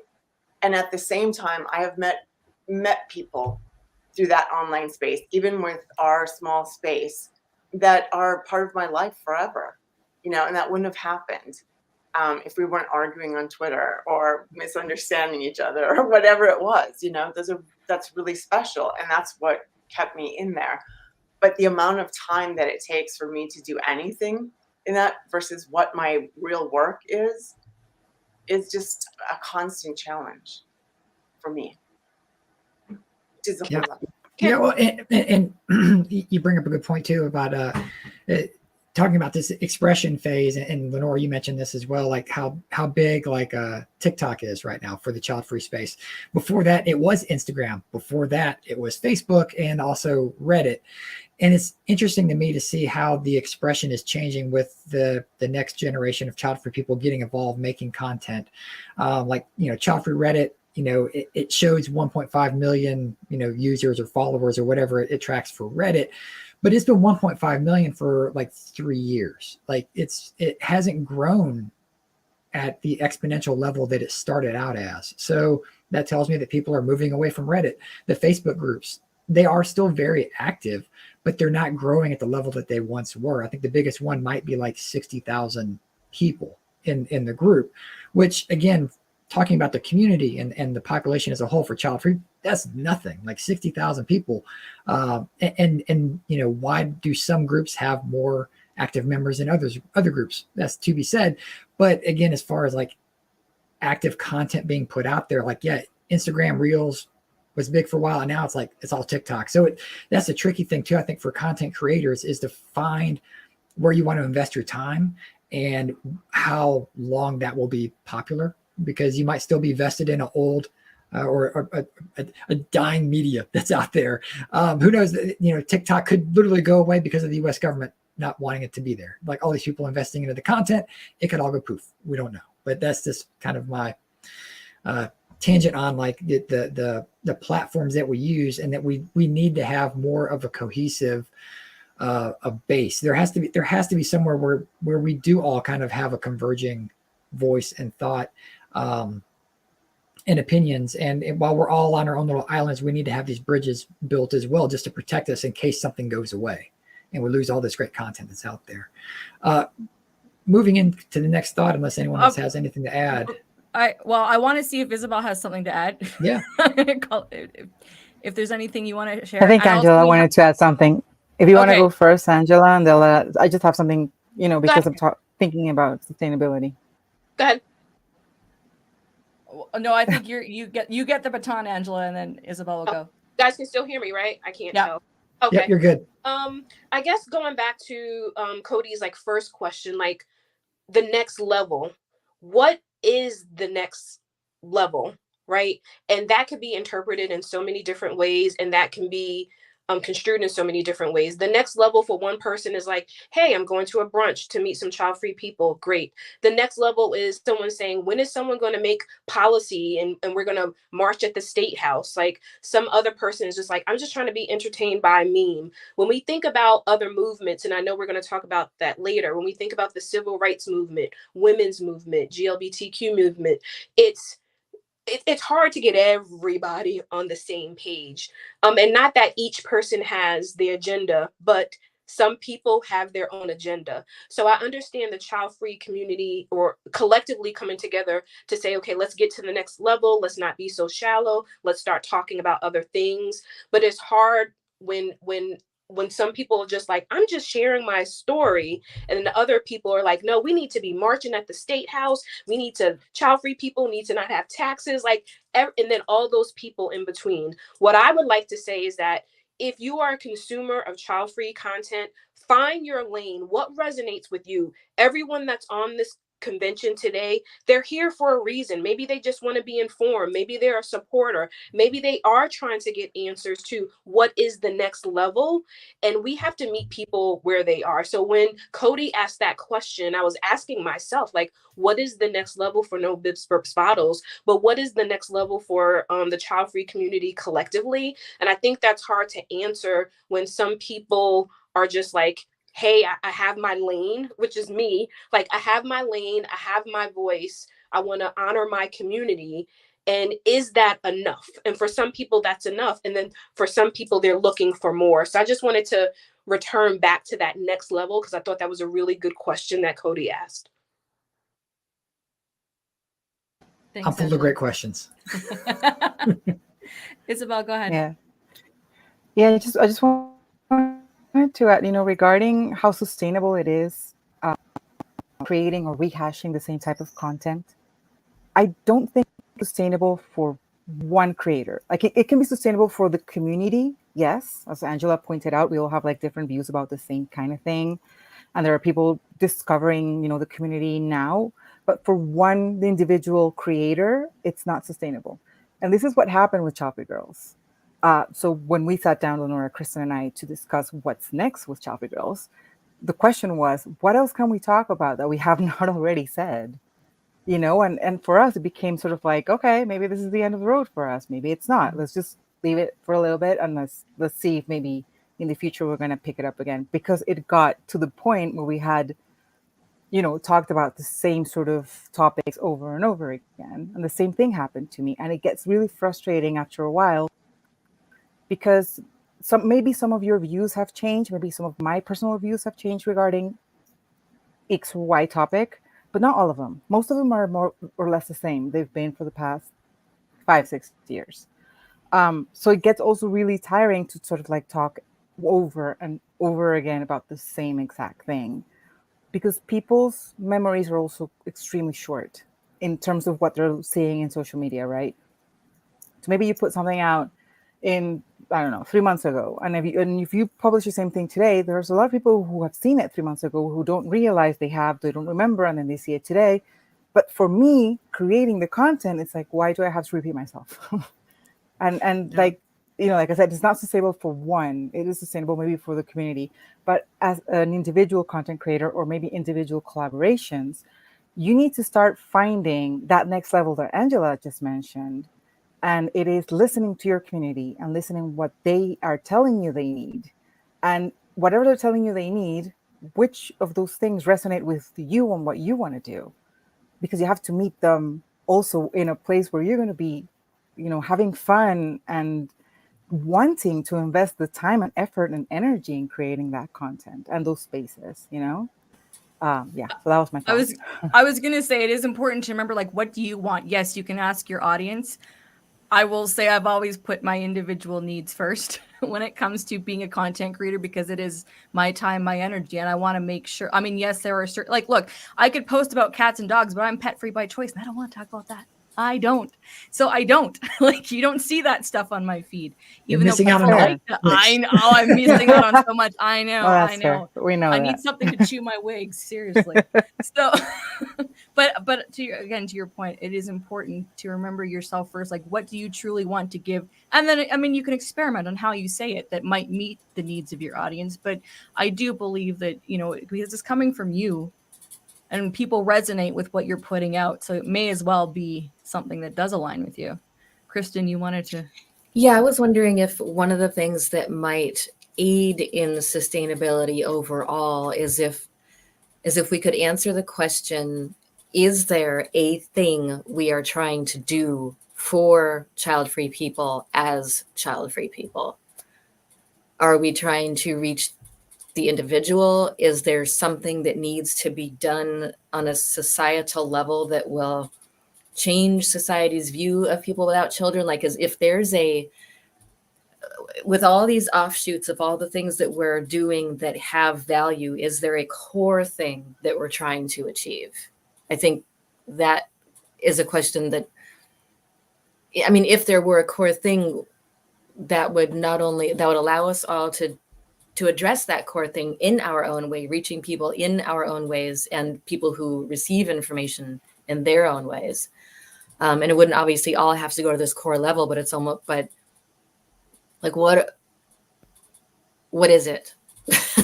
Well, we're going to answer that question on panel number 3. No, I don't know. Dan, go ahead. And then we do have an audience question that we want to get to. So Dan, go ahead. Just wanted to mention to Kristen's point is, there's going to be new conversations had and I'm starting to see it now that I've done a little bit of looking into seeing what's new in the, as far as content is, the conversation is still there to be had, and there are people who are starting to find their voice, and people who discover those new voices may take a deep dive back into the historical record and see content that we've all been part of.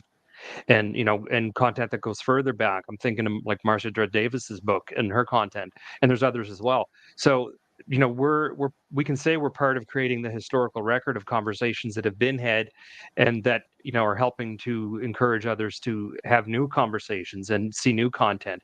So, I mean, we can, you know, say we've been part of creating that historical record to keep the conversation going, even if we feel like we've run out of things to say. And I know I feel like I'm in that boat at the moment as far as child-free content, and I'm perfectly comfortable with being in that place, because there's other things that I do write content about.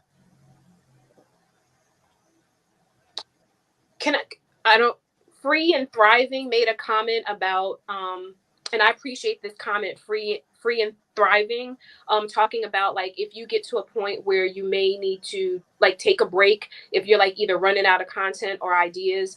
But I'm pretty sure all of us at some point have taken a break. So LeNora mentioned this earlier, and I'm just going to say it. So yes, you can go on Instagram or anything and see all these accounts, and that's great. If you want to create a child-free account, great. But let me tell you something. You guys have to understand the labor that goes into creating a caption, doing a video, doing a thought piece. That is much more difficult than taking a child-free meme and recycling it on 80 different pages, right? If you want, memes are great. They have their space. They have their time and place, but don't get it twisted. When you are working and thinking about, what am I going to post today? How is this? What video angle do I need? What thought commentary am I going to share? What video? That takes work. And when you're doing it, some people post every day. I'm not that girl that posts every day. But I just want you guys to understand that being a child-free content creator, I would say most of us here, whether it's writing a book, a podcast, whatever, we're starting from a really personal place, genuine place. And when we're saying, hey, take time to engage with that video, engage with that discussion, simply press like, it means a lot. It means a lot to me because it's easy to just create a Child-Free 101. Here's my Instagram and put 50 memes and then expect that's easy. I could take a meme right now and create an account. Just understand the labor and the love that goes into child-free content creating, whether that's writing a book and getting the people and interviewing them and then publishing that book, whether that's doing a podcast, getting the microphones, editing it. This is a lot of work. So I appreciate Free and Thriving for mentioning that breaks are needed. And I occasionally take the break or two.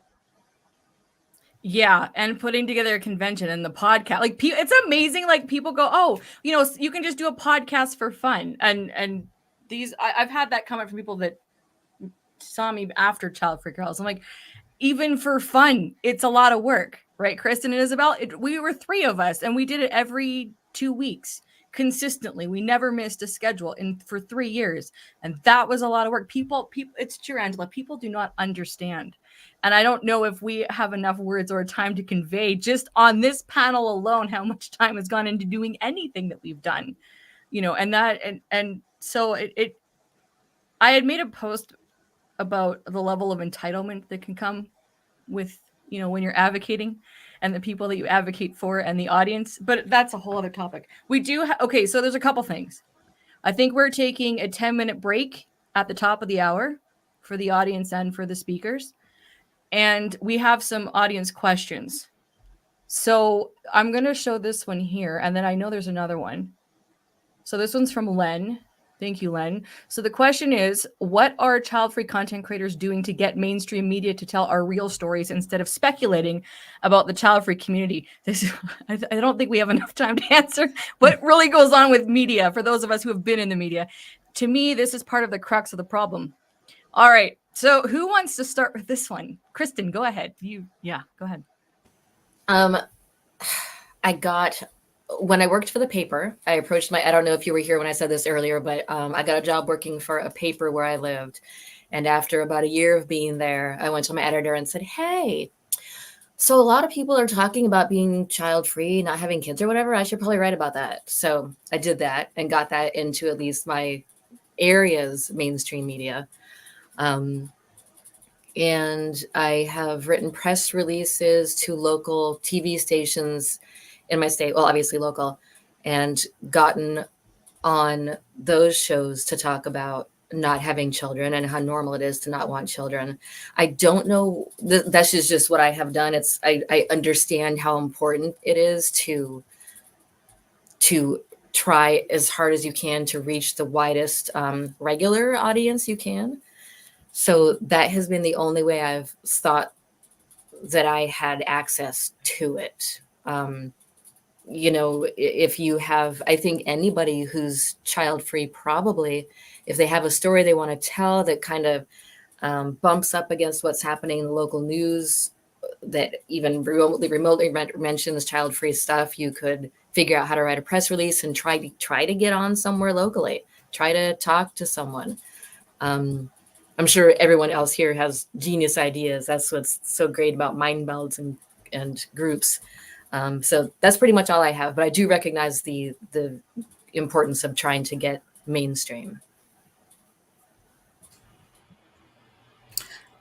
So this is good timing for this question because about a week and a half ago, Achievement Unlocked, I was interviewed by the New York Times, and they talked about the film. Congratulations! Thank you. I'm so glad. I'm so glad because how fun, but also because I finally got my film into the most mainstream of mainstream publications. It was a story about the new Pew study that showed that 57% of people who didn't intend to have kids said it was because they just don't want to, which I think is kind of awesome. And so the reporter was talking to me about that and about my own story. I had a wonderful conversation with her. I went into all kinds of things, personal stuff, but then into pronatalism and into things like that, the difference between child-free and childless, all these things. And so when it came out, she had put in my personal story not exactly correctly, but it was there. But most importantly, she put in the name of my film and a link to our website. And even though most of the story, I think, was the usual, like, oh, it's the economy, it's the climate. I'm like, the peg for the story was that 57% said that it was not that they just didn't want to have kids. But I guess we're not going to talk about that. And the word childless was used throughout. Again, it's great to have that story out there. The story led with a woman who's trying to get a sterilization procedure done, which is great for top of the story. The most important thing that happened for me is people found out about this film I had made, and there was a link to go to the website. So even though I don't think the New York Times did all the things I was hoping they would do in terms of the child-free conversation, they gave people a way to find out more.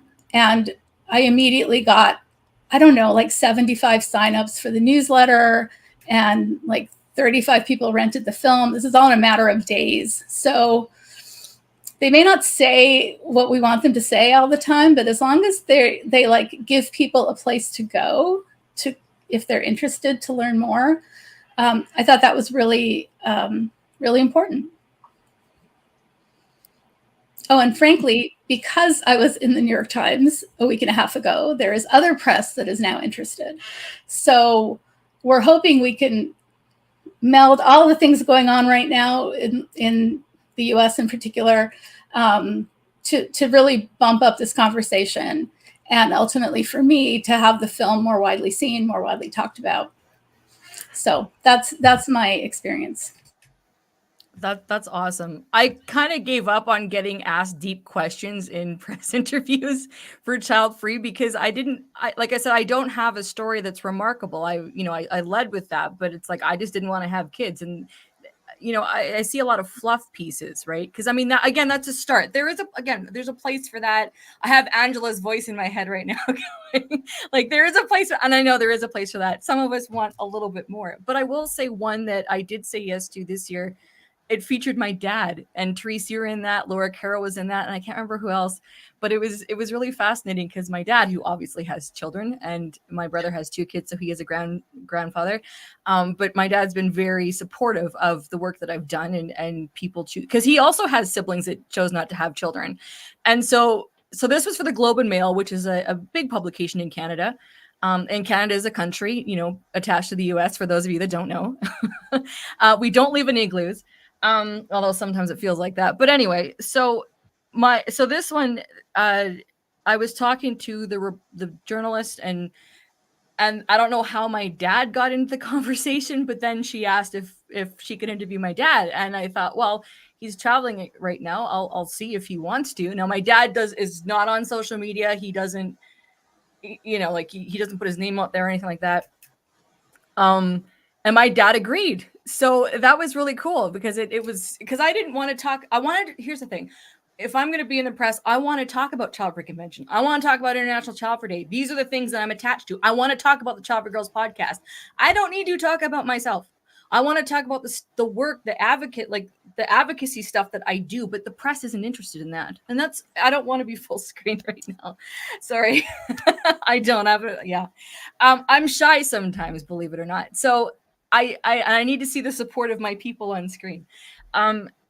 So I did not want to talk, but I wanted to bring attention, and they weren't interested in that. So, I have thoughts on that, but that's okay. But they were interested in my dad. So it was fun because I did get to, they asked Dad great questions. I kind of coached him a little bit. I didn't know what the questions were. I said, I don't want to know. Please don't tell me. But I said, just be mindful that they're going to take what, you say and use it however they want to. Now, my dad is very businessman-like. He's very eloquent. I kind of get that from him, but he's, Dad's fine. I have no problem with my dad speaking about stuff. And so it was really cool to see that. And we did get a photo together, and I'm like, geez, I look like my dad in a wig. But it was a fun interaction. And I think for my dad so he spoke about having less grandchildren. He gave his opinion on his friends who are in the the obligatory child grandparent role where they don't travel. They spend their time raising their grandkids. Like my dad had some really good things to say. And I'm like, that was the perfect resource. Oddly enough, as a child-free person in doing an article, it was my dad that saying what he said. I was like, you go, Dad. So that was fun. So that set the bar for me, because I think I'm disheartened that they don't want to talk about the advocacy work that a lot of us are doing. So it's really nice, Therese, that they're talking about your film, because your film is impactful. And quite frankly, those of us who are creating conversation and putting together things, not so for people can share their stories, but beyond that, they're not interested. They don't see, like, there's still a disconnect, and that drives me nuts. But anyway, we have one more question. I think so. And then we're going to take a break. Do you want one from the audience, or do you want the? No, I thought we had another. I can't see this one, but I know someone in the audience. There's a question that someone can answer. Let's see. I'll throw it out there. Okay. So, free and thriving. Go ahead. Oh, as a child-free content creator, do you feel obligated to include mother's perspective in the conversation? Mom podcasts have the freedom to talk directly to moms without backlash, right? Good question. Who wants to answer? Yeah, I say no. I've never felt obligated, even though when writing my book, I had conversations with parents with the condition, of course, that their information would remain confidential, because they had things that they wanted to relate to me about their experiences with having kids. And one person I spoke to who regretted having children, and she was able to, I didn't really include all of it in the book, she was able to flip it around about channeling that energy into being a better parent. But I've never felt an absolute obligation completely. It was worth it for me to include her story in my book, because I wanted to, it was of interest, and it's like maybe I thought it would give voice to those who might feel the same out there. But overall, I've never felt there had to be an obligation, because the content overall is generated and meant for education, entertainment for child-free, childless community, and to maybe offer perspective to people who are parents. So never felt an obligation. Anybody else thoughts on the question? I don't feel obligated to. We were nice and added to the parent ally panel last year for last year's convention, which I thought it was important. And we've had, I think, 2 parents on the Child for Girls podcast. But it was, I don't think we were doing it out of obligation. Yeah. And even as Child Free Girls, we talked a little bit. Did we have a parent? We had a parent on at one point. We had, she was a journalist. Yeah. And I don't think it was out of obligation. I think we had 2. Remember that coach, the one that did controversial. We kind of went off topic that one. Did that Natalie? We had 2 mothers. I forgot about that one. I think it's important. Like, I don't feel like it's an obligation to give them a role. I don't feel like it's not fair if they're not included. I do feel like it's important to reach them, as it's as important to reach them as it is to reach anybody else, because they have children, and they're people in this world who might have had kids because they thought they had to. They might totally enjoy it, but think, oh God, I didn't even know I could have chosen not to do. I had no idea I could have chosen not to do this. And they do have kids they're raising, and in including them in the conversation, not for them, but for us really, and for future child-free people, might clue them into the fact that they're not going to say to their child, when you're a parent and when you give me grandchildren. And, it'll get them thinking a little bit more about the kind of life they want their kid to lead. And ideally that would be the life the kid wants to lead, instead of a life they're expected to lead. I'll give you guys a little sneak peek. And so I don't feel obligated, but I also say often that I want No Bibs, Burps, Bottles to be a place of mutual understanding and respect amongst child-free individuals and moms. So I have actually, which will actually be coming out in the next few weeks. So I actually did interview 4 moms for my podcast. They're actually 4 of my girlfriends who support me. Like, they probably promote my stuff more than child-free people, but I think they are seeing it from a different lens. From one, we support you, Angela, because we love you and we care about you, but we also believe in the work that you're doing. And so I sat down with them, because mutual understanding and respect starts from just me sitting down and talking to you and vice versa. So that podcast episode will be released in the next couple of weeks on No Bibs Burps Bottles on YouTube. So look out for that. But it was a candid conversation with 4 moms, and we laughed and we chatted, and they shared what they think about this No Bibs Burps Bottles. And I was able to share and ask them questions about, so you got 2 or 3 kids. What led to that? And I for me and No Bibs Burps Bottles, personally and professionally, I thought it was good to show a different side of that. And so so I don't feel obligated, but for this particular episode, I felt that it was needed because I actually did want to come together, common space to say, here's what my thoughts are. 4 moms, share your thoughts, and where do we meet in the middle? So look out for that episode. Awesome.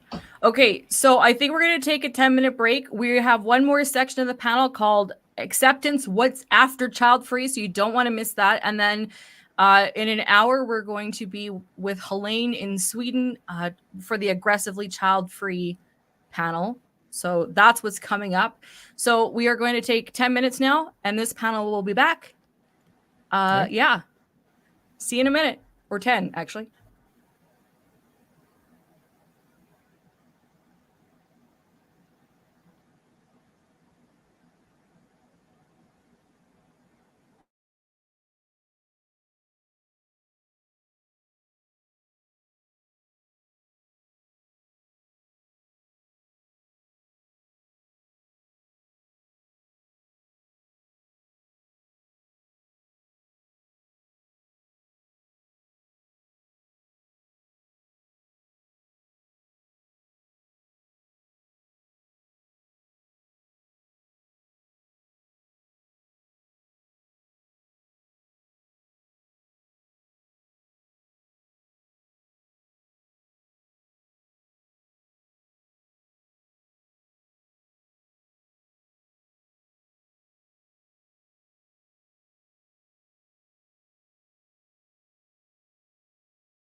I'm muted, am I? Yep. I can't. Okay, I was going to say, I don't hear anything.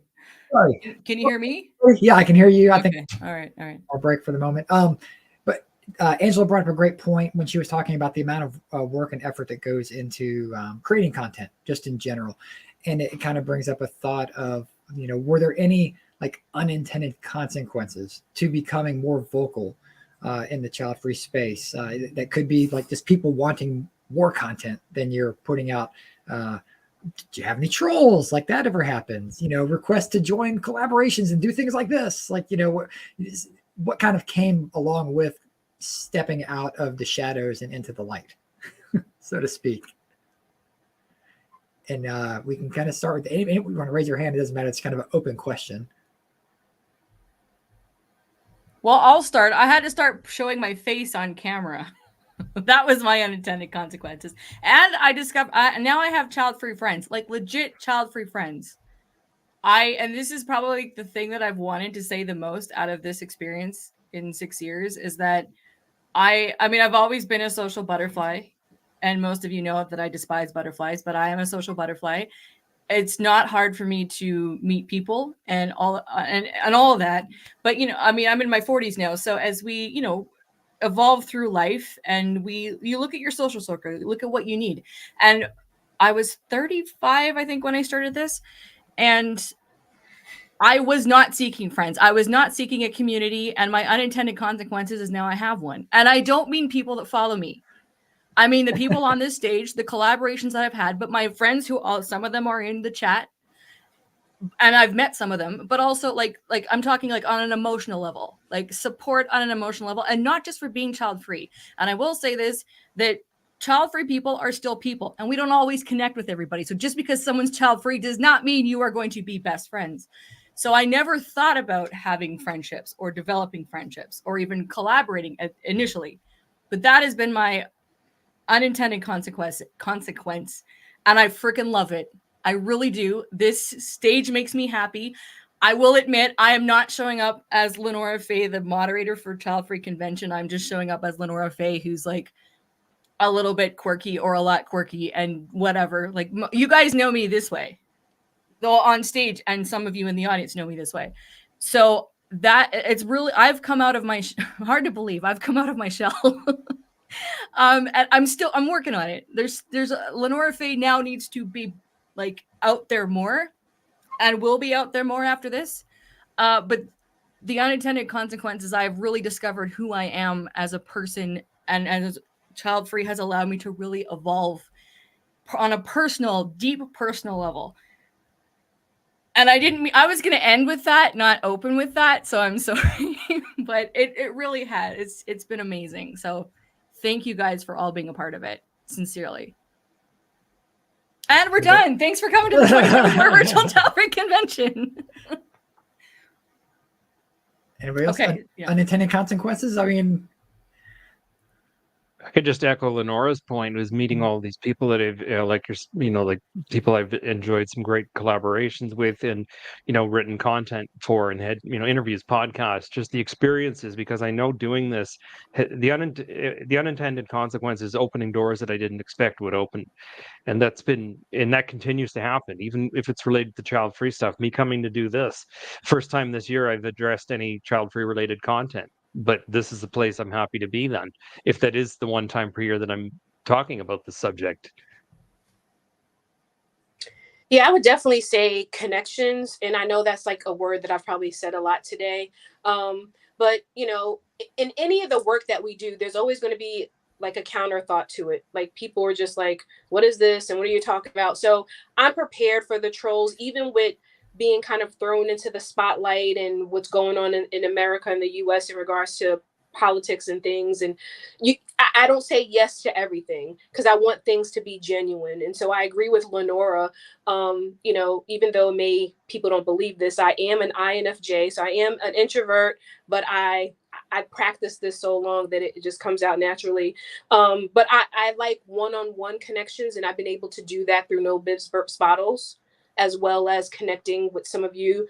Therese, it was just like, hey, I believe in that film. How can I get you to Davidson College? And although that was a whole debacle right there is because I believe in that film. I believe in her work, that I wanted to collaborate with her and say, okay, how can we work together? What can I do to propel your film forward? And I'm going to take this to my administrators and see if we can bring you on campus. Being able to work with Childfree girls, and I think they were one of the first ones to invite me on their podcast, being able to do something with Isabel. So it's about making genuine connections. And I do agree, especially with No Bibs, Burps, Bottle, just because I'm a woman, Black, and child-free, that don't mean I'm feeling you, right? But if we can be genuine, if we can meet somewhere in the middle, that's where I want to be. But the trolls are lurking. I did a TikTok live with someone who's kind enough to be my moderator in the audience, and it's a lot of people spewing a lot of hate, and I'm just like, go watch the TikTok that's talking about opening a can of pickles. Like, you don't have to be here, right? So the trolls are out, and I deal with them accordingly. And the trolls have been in this chat. We've blocked 2.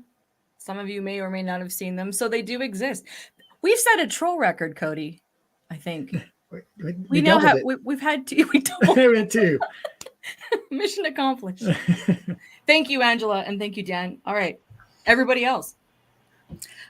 One unintended consequence, well, I don't know if it was unintended, but it was surprising, is just how controversial my so-called selfish life is, apparently, in the outside world.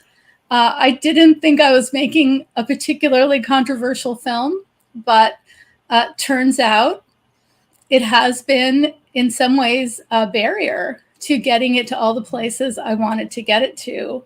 And I'll give you a quick example. I was talking to a very large company who wanted to bring the film to their affinity groups, so their women's group and their queer group and their women of color group, and they wanted to do a big event.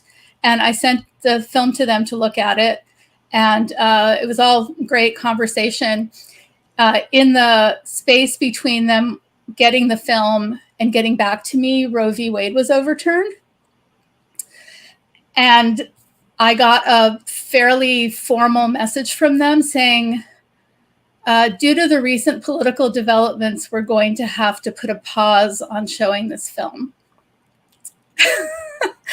And I'm like, well, I know why, but they said, if you have any questions, let us know. And I wrote back and I said, okay, thanks for letting me know. It's really helpful for our outreach to know where the roadblock was to showing the film. It would be helpful. So, of course, I never heard back from them. But this has happened on college campuses where, I mean, this film is very openly pro-choice, okay? Like, there's no mystery about where the film stands politically. Women should be controlling their own bodies, period, the end. And that has made it hard to show it in certain places, especially since Roe was overturned. So I did not expect that, but I guess I'm just a little naive. I'm not naive anymore, though, because everything that's going on is just not surprising. Nothing surprises me anymore. But that's my story. That just made me think of an unintended consequence for Kristen. Kristen, you now need to write a book about Roe v. Wade being returned. I say that because you wrote the opposite. Now get on. Well, I did kind of flip the reproductive rights by having it be that you couldn't have a kid unless you had a license. True. So true. Okay, so after that happens, we'll. Okay.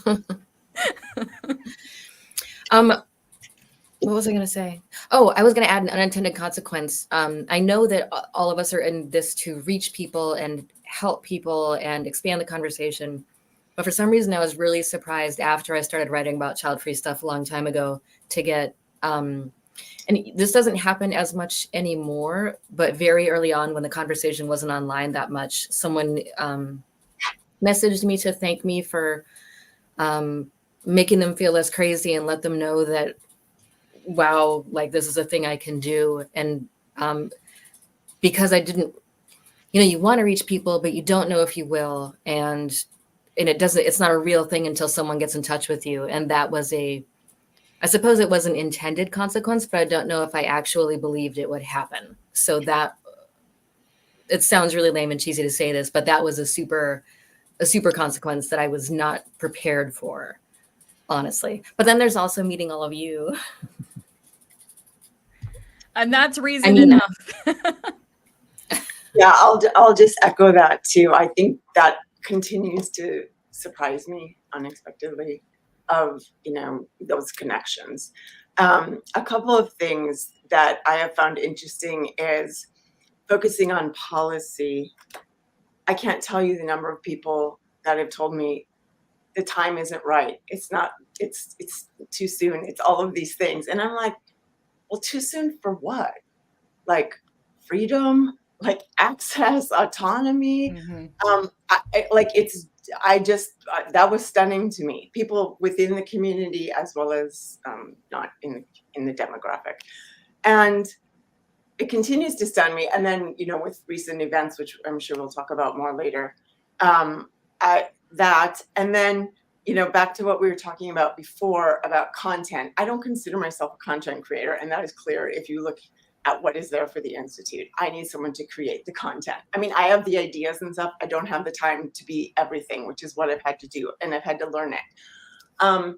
So I always find it interesting when someone tells me, you know, I really love your I really love your show, but, you know, I hate it when you play repeat episodes.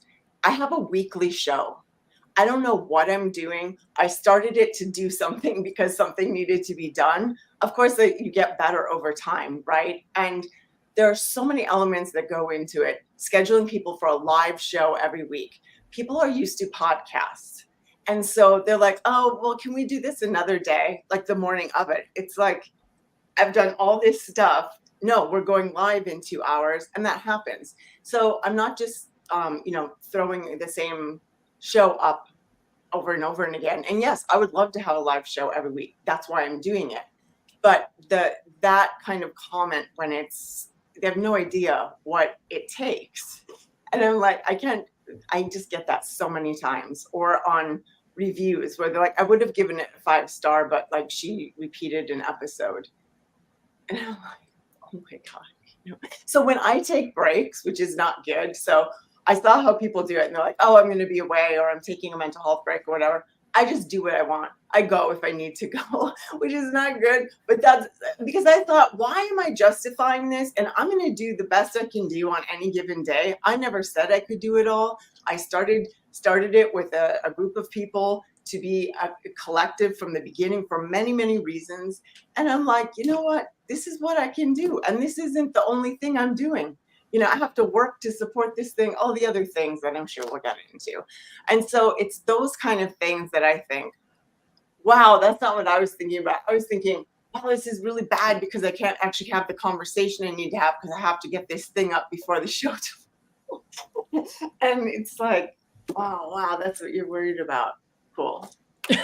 Oh man, that could be another day convention just talking about. Yeah, I keep using entitlement. Okay, just for the sake of time, because we've got 30 minutes left before we're going to our next panelist, we've had a couple questions regarding childless. Now, Childfree, and I'm going to speak for Childfree Convention. I'm not going to speak for anybody else on this panel. Childfree Convention focuses on child-free by choice. So yes, we have incorporated over the years the childless perspective.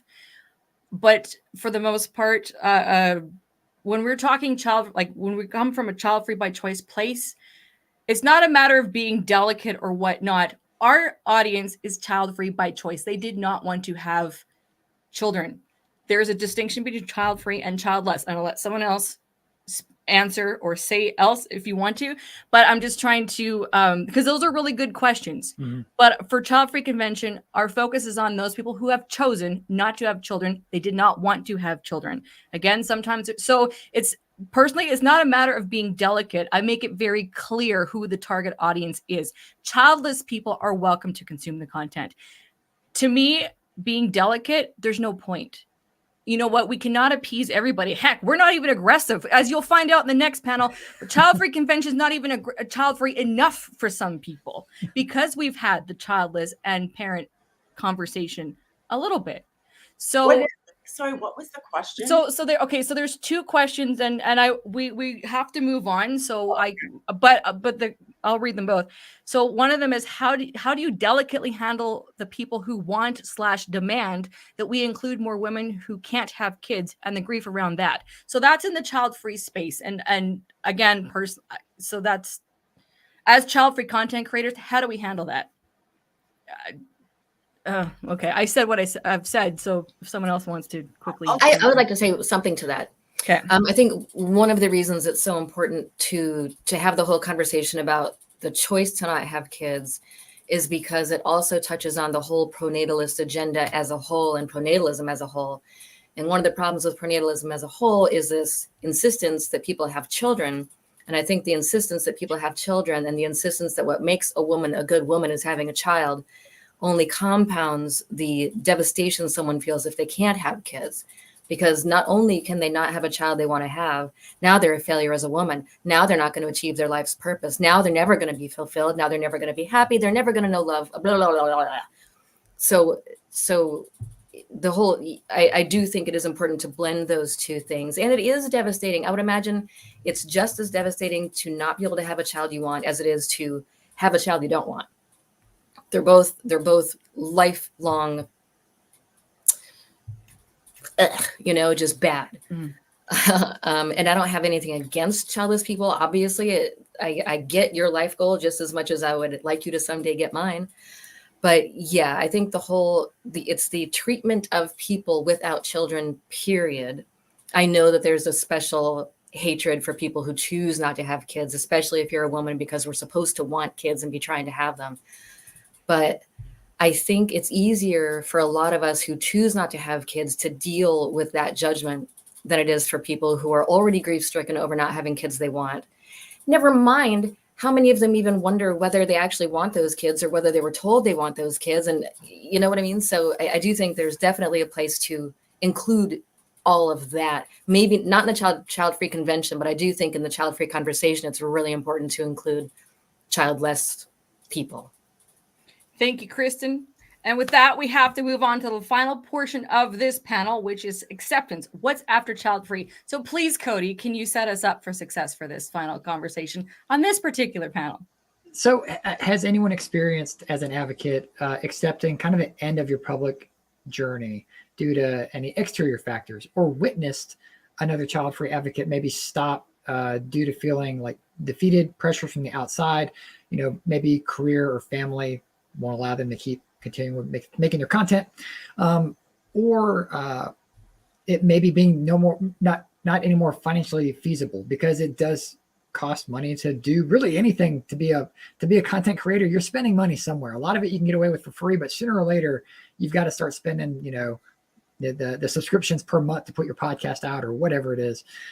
So has anyone experienced it or seen that from an advocate side of things? I can step in right away, Cody, because I think I've already indicated that I've almost feel like I've said everything I'm going to say as a content when it comes to child-free content creation, but I get to revisit the subject once and twice a year, like I'm doing today, and of course I'm happy to be doing it. And that is as a result of other factors related to my day job, but also with the work that I'm doing as a writer, focusing on different other subjects, working on getting another book out, and I have a couple of others, and just talking about different things of interest. So I still have an interest in the subject, but I feel like there are days I feel like I've said all I need to say, but I still feel like I have a lot to contribute to the conversations, which is why I'm still happy to take part in the discussions and be a part of things like this. Well, I will say I have my days, but I'm not ready to quit yet. But no, I've witnessed it in other people where they maybe much like you, Dan. I don't know. They feel like they've done what they can, or just their life moves in a different direction, and that they don't want this hyper focus on just one part of themselves, they're going in a different direction. And the other one is financial, as you spoke to, Cody. I remember a couple of years ago, I don't even remember what I posted about.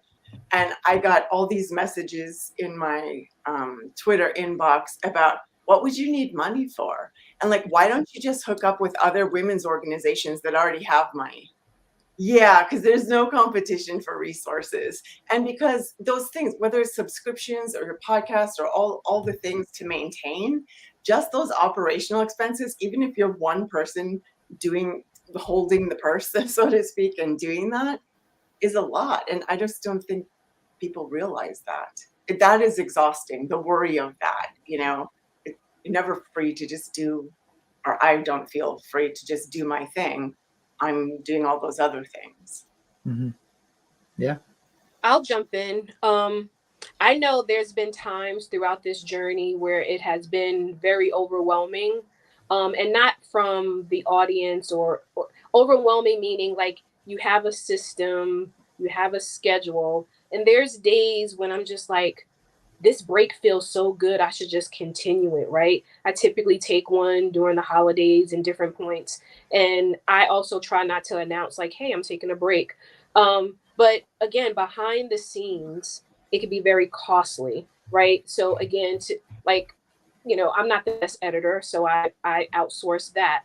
Or with my online store, I work with someone to create t-shirts, right? And so the thing is, when you also have a full-time job that's also demanding, and then you got to think about a post or a video or a podcast or an interview, like sometimes you're just like, you know what, I'm done.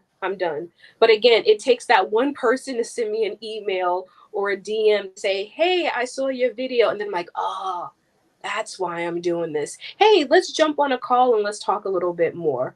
But being a cheerleader, an advocate, a motivator, like that's important to me because again, I remember where I was, but there's some times where I'm just like, this is my last podcast.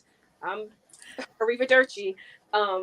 But it takes little things to remind me why I'm doing this. But yes, a lot of money. That's true. Someone made a comment, you cannot turn on a device and get internet. You've paid for that access. So it costs money, good money, to put on a convention like this that we broadcast for free, but it's not free to make this. It's never been free to make this. Anytime you guys, you know what? I'm going to say, aside from just general child-free meme accounts, if you're looking at a podcast, a book, merchandise, films, travel groups, this content has cost a lot to make. And a lot of us don't ask for donations. We don't ask for financial contributions from our audience, but really we should. because it costs a lot. It truly does. So thank you for bringing that, Angela. All right, I'm going to call Therese, go ahead. And then I'm going to say, Isabel, you got to speak. I made a list. And then Cody, I think I've said my thing. So yeah, all right. Therese, go ahead. Well, let me just second, third, or fourth. This stuff costs a lot.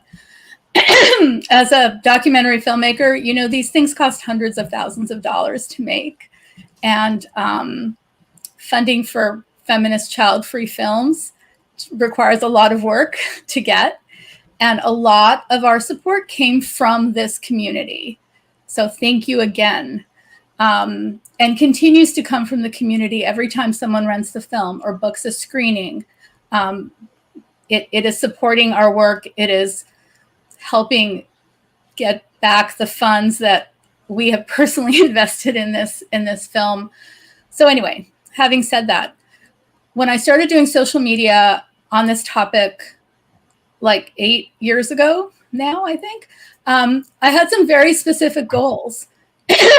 One was to share information that I was learning with a larger group so that we all could expand the conversations and the kinds of things we're talking about. But also, I wanted to build an audience. I wanted to bring people in and become our audience from the first day I started working on this film, and to keep growing the audience. And then third, to learn from this audience, to learn from this community, to help me understand what what was important, to you all. It really made the film so much better to have this ongoing dialogue for years with you all about what was important. And so once the film was done, I kind of shifted, because now I really wanted people to know the film was done, and here's how people could access it. And that goes on. So I'm still posting news stories once in a while. I'm still reposting other people's great stuff, but I'm so tired from doing that social media work for so many years, and I have gladly pulled back from it. It's exhausting. And now my goal, also because there are so many people doing great online child-free stuff. Like, I feel like there's lots of people doing this now. You don't necessarily need me in that mix because there's so much out there. So now it's really about, promotion, honestly, getting people to know when we're doing screenings, getting people to know how they can do a screening, all of that. So it has really shifted. I have pulled back a lot because it has been years and years and years of exhausting work. And I'm kind of happy where that stands right now. Thank you. Isabel? Yeah, I mean, it is exhausting. And I've seen a lot of content creators, really good content creators in our space, just sort of like dropping everything and disappearing completely. A lot of them. And we don't need explanations why they do it. We're left wondering most of the time, but I realized, and Free and Thriving said, most importantly, your time is not free. That's absolutely right. I mean, you're not only paying for whatever costs it entails to have your podcast or publish a book or make a film or, whatever it is that you're producing, but it's also your time, and it's your cost of opportunity. What could you be doing with this time if not producing Childfree content? And I've learned in my specific case to prioritize other things that are more important to me right now. And one of them specifically is my mental health. And at some point I was so exhausted and I was so overwhelmed, and it just felt like I was talking into like an echo chamber. It just felt completely pointless, and I just sort of like let it go. And I was like, I don't know if I'm ever going to come back to it. What I know right now is that I need to let go. And I started focusing my energy, my time, my resources into something else that means a lot more to me right now than, what I was doing in the Childfree space does. I will say it was sad to end Childfree Girls as the podcast. We all knew that we needed to, like we had said what we said.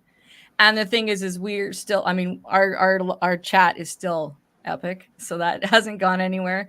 We're still in touch and we still do occasional social media. But there were two things that made me understand more the reality of dedicating so much time to this conversation, and realizing that with your best intentions, you still there's peaks and valleys like everything, but sometimes you have to know when to say goodbye and transition out, move on to different things. During lockdown, it was easy to do like a morning chat. I did that every single day. It was a fun show. A lot of people I've met are in the audience here, and it was stellar. And then I was in Palm Springs on my 40th birthday on a trip, and I had this sinking feeling. I'm like, I it's got to be done for me. I can't host this anymore. And that was challenging. But you have to be real with yourself, and not just because of what's coming back, but if you've given all that you can, and like Isabel, you said, there's what opportunities are you saying no to because you're still hanging on to something that has been so amazing. And that's how I felt about like with Childfree Girls podcast. I mean, again, we all came to that decision. That was not my idea to end it either, but I think we just kind of knew.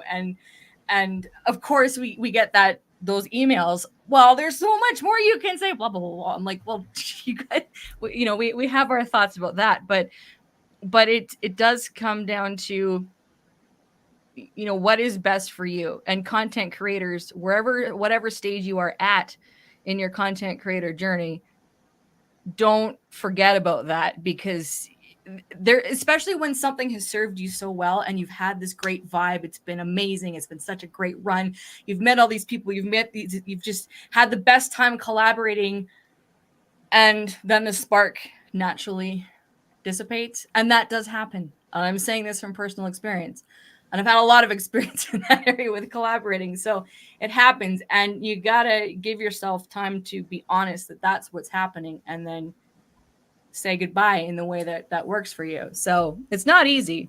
I think there needs to be a support group. Maybe that'll be my next thing. I'll do a support group for retired Childfree content creators, because you kind of need it. Angela, yeah, okay. All right, guys, after this convention's done, join me over there. No, okay. It's All funny, right. but it's not really. I mean, I support the idea. Yeah. No, I think that feeling burnt out is normal. It's common, not only for Childfree content producers, but like anyone in any job that we hold. And we just need to sort of like honor what our body and our mind is telling us. So it doesn't mean that we're not coming back to this. This means a lot to all of us. If it didn't, we would not be here talking about it right now. But we need to give ourselves some grace, basically. Yeah. Go ahead, Christine. Go ahead. Oh, I was going to be super quick. I know I've gone on and on, but this will be really quick. Even though you've quit content creation, whether it's for a short time or forever, I think what's important in the meantime is to not be silent. Like if you are part of a conversation online or elsewhere where you see people saying negative things about people without kids or people who choose not to have kids, your very small but supremely important contribution can be to enter that discussion instead of holding back and just being silent. Go ahead, Christine. I'm trying to remember. That's a great point. I was trying to remember what I was going to say. Oh, yeah. I think what happened for me is first, we're talking about mental health. We're talking about burnout. And at least in the US, like this is normal. Like this is how it's set up to be, whether it's your job, everything's supposed to be hard. You're supposed to earn it, and you're not supposed to, be paid a lot. And there's kind of this assumption around advocacy that it's free, that it should be done for free because you're doing it, for all the reasons. And then what was the second thing I was going to say? It'll come back to me in a second. That's okay. Well, it was like profound, but it was just what I was going to say. So I came to this at a point in my life where I had learned those things, unlearned those things.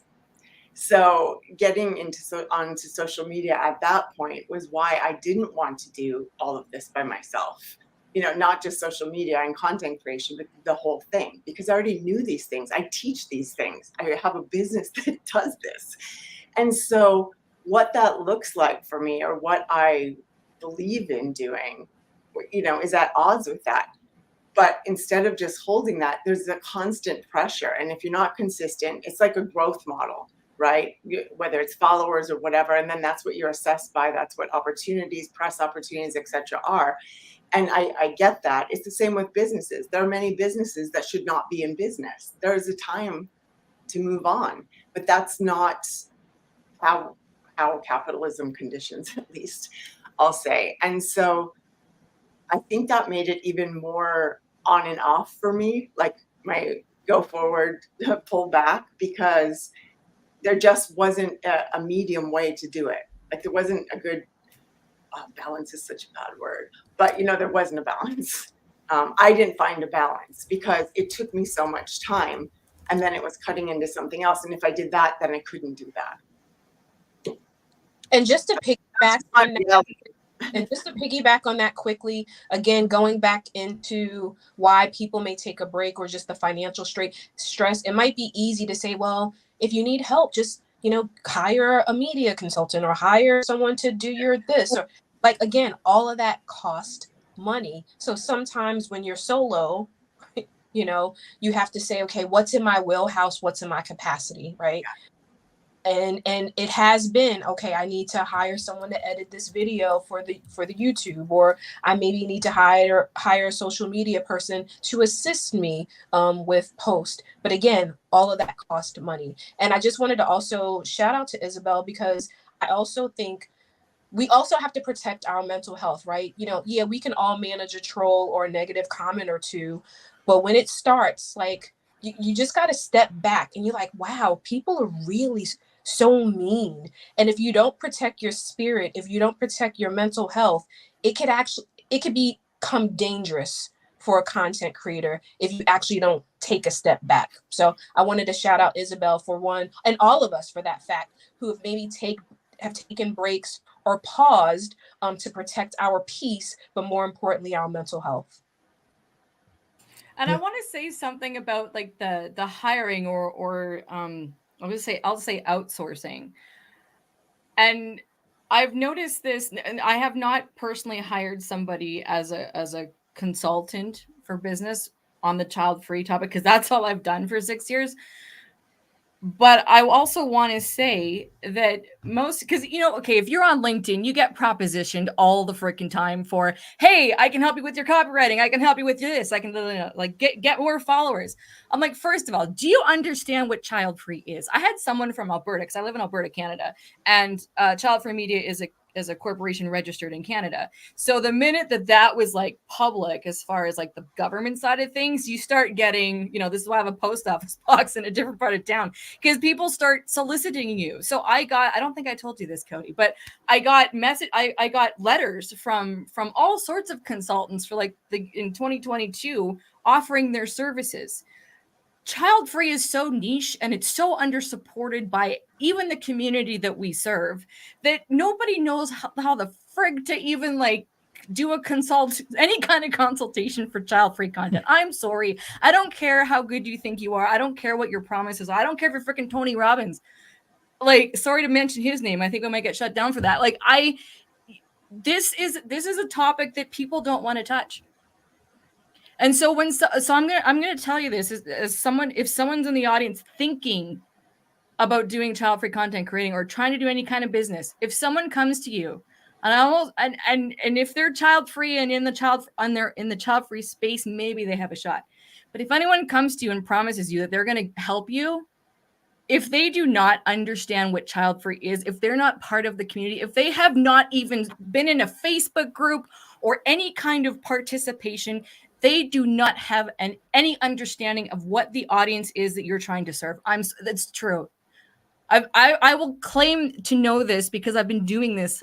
That's all I've done for the last 6 years is child-free advocacy work in a variety of different ways.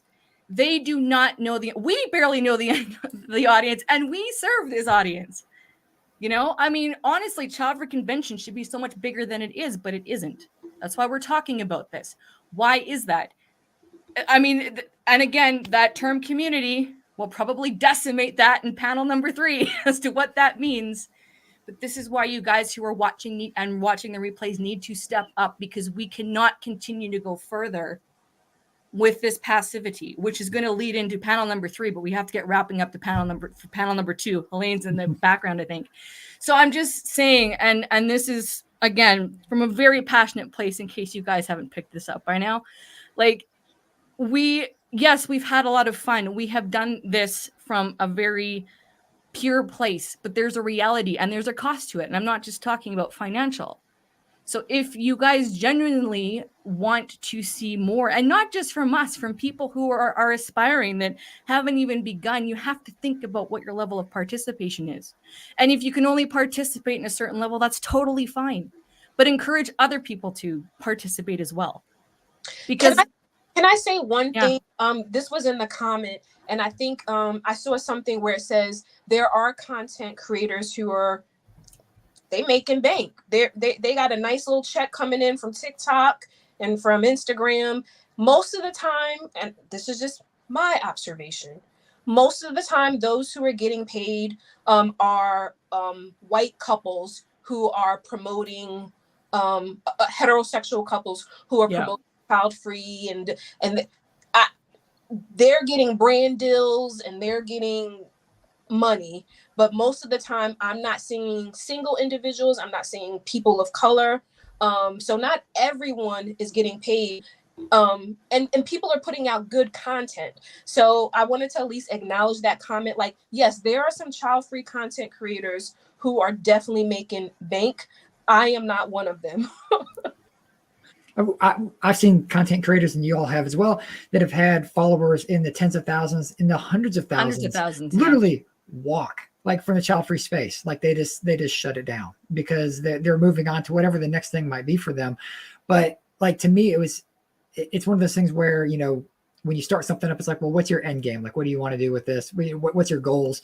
You know, 10,000 followers, whatever it is, likes and follows. And to see people achieve that and then be like, yeah, there's no pot of gold at the end of this rainbow. Like, you know, merchandise, the margins are so slim on it. People like right now, oh my gosh, there's so much Childless Cat Lady t-shirts and mugs being made right now. But I can tell you right now, number one, they're probably not being made by a child-free person. And number two, the margins are so slim, like it's so hard to get into. Like if you're seeing a t-shirt for $10 or $12, there's no way to compete with that from an individual standpoint for people that actually make child-free content, make child-free merchandise. That's, you know, coming from, you know, factories that just output this. They don't care what it is. It's the, you know, hottest hashtag at the moment. They're going to create content on it or create merchandise on it. So to see people coming into the space now, it's like, you know, oh, somebody needs to make this t-shirt about, you know, cats and dogs and whatever. That's fine. It's flooding the market. But, you know, if you're investing real life money into it, you're going to possibly get burned like real bad, you know, trying to ride that wave, not knowing that the chips are stacked against you. Because the people who will actually buy and wear child-free content is minuscule, you know, at best they might wear it on vacation somewhere because it's not their town. That's about the only time they might wear a t-shirt that says child-free on it. But, you know, it's been very interesting over the last couple of years, see like, you know, very large accounts either say they're quitting or just flat out quit. And that really got my mind spinning on, it's like, why are we losing these titans of content creation for the child-free space? And it's like Angela said, some people are making some money, but the vast majority are not. So it's like, you have to understand why do you want to get into this space? If you think you're going to be like, you know, a content creator and that's going to, you know, get you the yacht and all the things you see on social media, you better do it because you love it. And that's really the bottom line. Like, you better have a passion for it, because what you get back is probably not going to be what you put into it as far as finances go, and even emotions go. Like, you'll pour your emotions into it. And we just kicked a troll out of the chat not too long ago, said something about this being the anti-population agenda. Whatever, man. I don't know. But it's like, it doesn't make it. I don't have an agenda against the population. I don't care if people have kids. That's what that person doesn't understand is, as a child-free person, have kids, don't have kids. I don't care. We care about the choice. That's the bottom line. You should be able to choose. And the option to choose should be in the forefront of what's taught to the next generations. And what happens if you don't teach them is what we see in all these statistics that are coming out now. It's like, oh, you know, millennials, Gen Z, you know, they all say they don't want to have kids later in life. It's because, you know, it looks pretty bleak. So, you know, we're not teaching these kids that there is a choice. And maybe it's not to not have kids. It's like, have one less kid, you know, get on board with that. I don't know. Like there's a way to find a sustaining model for our planet.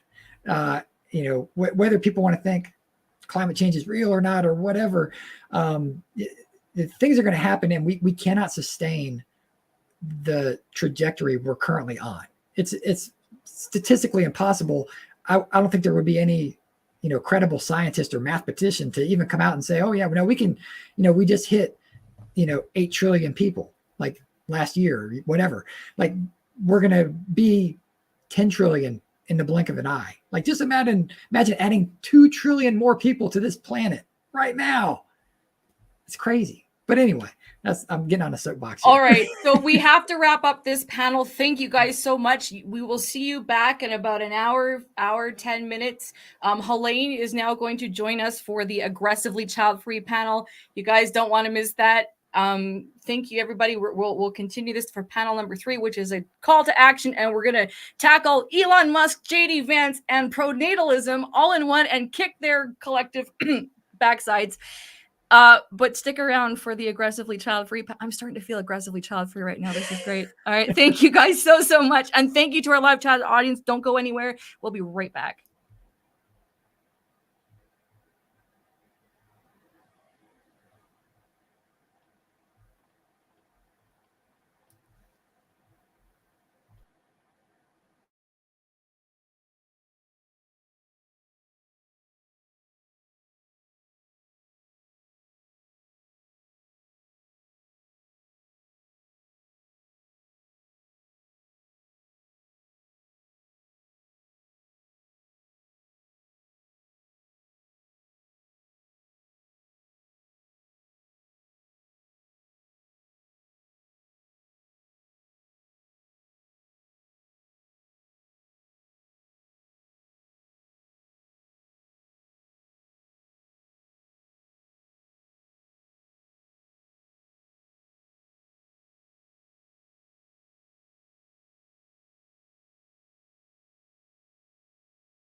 All right. Hey. Hi, we're back. Hi. So we're getting ready to jump into our panel on, or chat really, with just Helene on aggressively child-free. Just a little bit of background. So trying to be involved in everything child-free as I am. I'm in a number of different groups and spaces, and some of them are the aggressively child-free groups, just because I like to know what people are saying in the space of child-freeness. And last year in our convention, it came up as, let's have a panel of people who are aggressively child-free, learn more about this, kind of subculture within the child-free space, and have a dialogue and learn some things. And what we quickly learned is that we weren't aggressive enough. So go ahead, LeNora. I kind of feel like Helene should be on here to hear this, so we can give her our side of the story, and then we'll get into the panel. Do you want to bring her up? Because if you guys weren't at the 2023 Childfree Convention, and if you did not watch the aggressively the official title was "What Does It Mean to Be Aggressively Child-Free?" This is from Childfree Convention 2023. Okay, so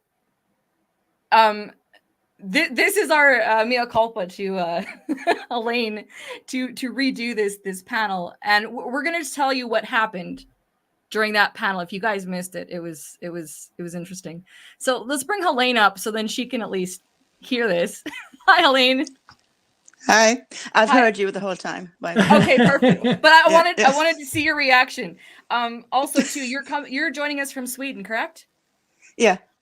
Excellent. Awesome. Okay. So Helene was on the panel last year, and the panel again was, what does it mean to be aggressively child-free? Now, Cody gave you his take. Now, I am not active in child-free spaces on Facebook or really anywhere. I create stuff for the child-free community, but I'm not super active in there. So I was not aware that there was a community called Aggressively Child-Free. And yes, Cody and I spent like 11 months putting this convention together, but somehow this slipped through the cracks for me. So the panel starts, and I think, was it a 30-minute panel that we did last year? Was it 30? I think that one was 30 minutes. Helene was 30, one of our it was supposed to be 45, I think. Okay. Oh yeah, that's right. Yeah. Right. So we had Helene on the panel and several other speakers who had applied because we were taking applications last year for speakers. So the panel starts and I'm looking at the live stream chat, which is what's happening today. And I'm noticing that there are comments that are quite, there are people that are not happy with the panel. We don't really see that too often. So I'm like, what's going on? So the comments are coming and then I just realized, okay, so this is a community. Aggressively Childfree is a community. And I'm so we had a director last year, and so you will see the screen come up where it's a solo speaker. So when solo speakers come up, Cody and I are texting back and forth behind the scenes to make sure that we're on the same page for questions because we have our scripts off the side, all this stuff. That panel was just like, suddenly people were commenting, the speakers on the panel were commenting because people in the audience were angry that this was not aggressively child-free enough. And suddenly it just dawned on me. And I said to Cody, I'm like, okay, I think we didn't set up this panel correctly. So him and I are real time moderating the conversation, trying to keep that flow and retooling the questions at the same time. And I'm freaking exhausted. I don't remember. I think that was day number 2. Can I butt Yeah, in go here? ahead. Well, I'm laughing now because it was a year ago, so exactly. it wasn't funny back then because no. Just as now I had I'm 55 years old. I do this by hand. I had 4 or 5 A4 pages prepared with my answers and all the 10 or 11 questions that were last year. And they're not talking about the topic at all. They're like, well, I'm getting into this later, but they were apologizing for being child-free at all. And I had some of my people in the chat. I didn't see it, but I knew that they were there. And I was like, it was such a mess. I think I got to say like, I don't know, 5% of what I prepared. They did not even answer the questions. They signed up for the panel and they were not aggressively child-free. So I'm not blaming anyone. It was just whoa. Yeah. Well, just real quick, Helene, introduce yourself to everyone. Yes. Yeah. Sorry. We'll start with that. Okay. No, I just yeah. I should start by saying good evening because it's 7:11 p.m. And I'm doing this from Sweden, and I put spokesperson for Aggressively Childfree as my title. I'm working with, or I'm engaged in Childfree and Loving It, which is an Aggressively Childfree group on Facebook. So I'm not a content creator the same way that the others were that were on the panels before. And I was, in the panel last year, together with loads of people, like we said, and we were going to talk about the Aggressively Childfree movement, and we didn't. I guess that's it.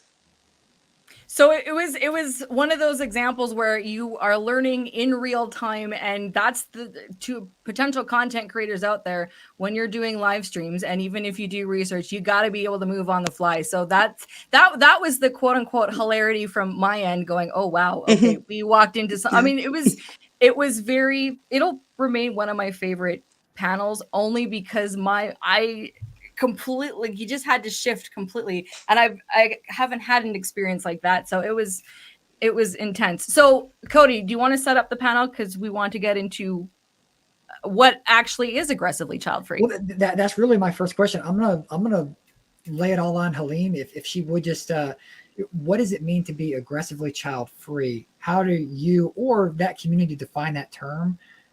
And then part B is, what are some misconceptions associated with it? Because clearly we had some misconceptions last year. Yeah, those misconceptions were different from what happened on the panel last year. There was just, I don't know, people. We often talk about people wanting to use our label, the child-free label in general. People who aren't child-free at all want to use the label because it's somehow, I don't know, edgy or modern or something. but some of the people on the panel last year wanted to use the Aggressively Childfree label for, I don't know why, or I don't know for what reason.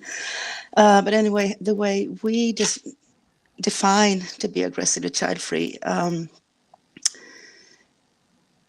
it's really, people see us as child haters, and well, to some extent that is true, but it's really, it's where it started, and where it started for me, if I just make a quick recap on my own journey to come to where I am today.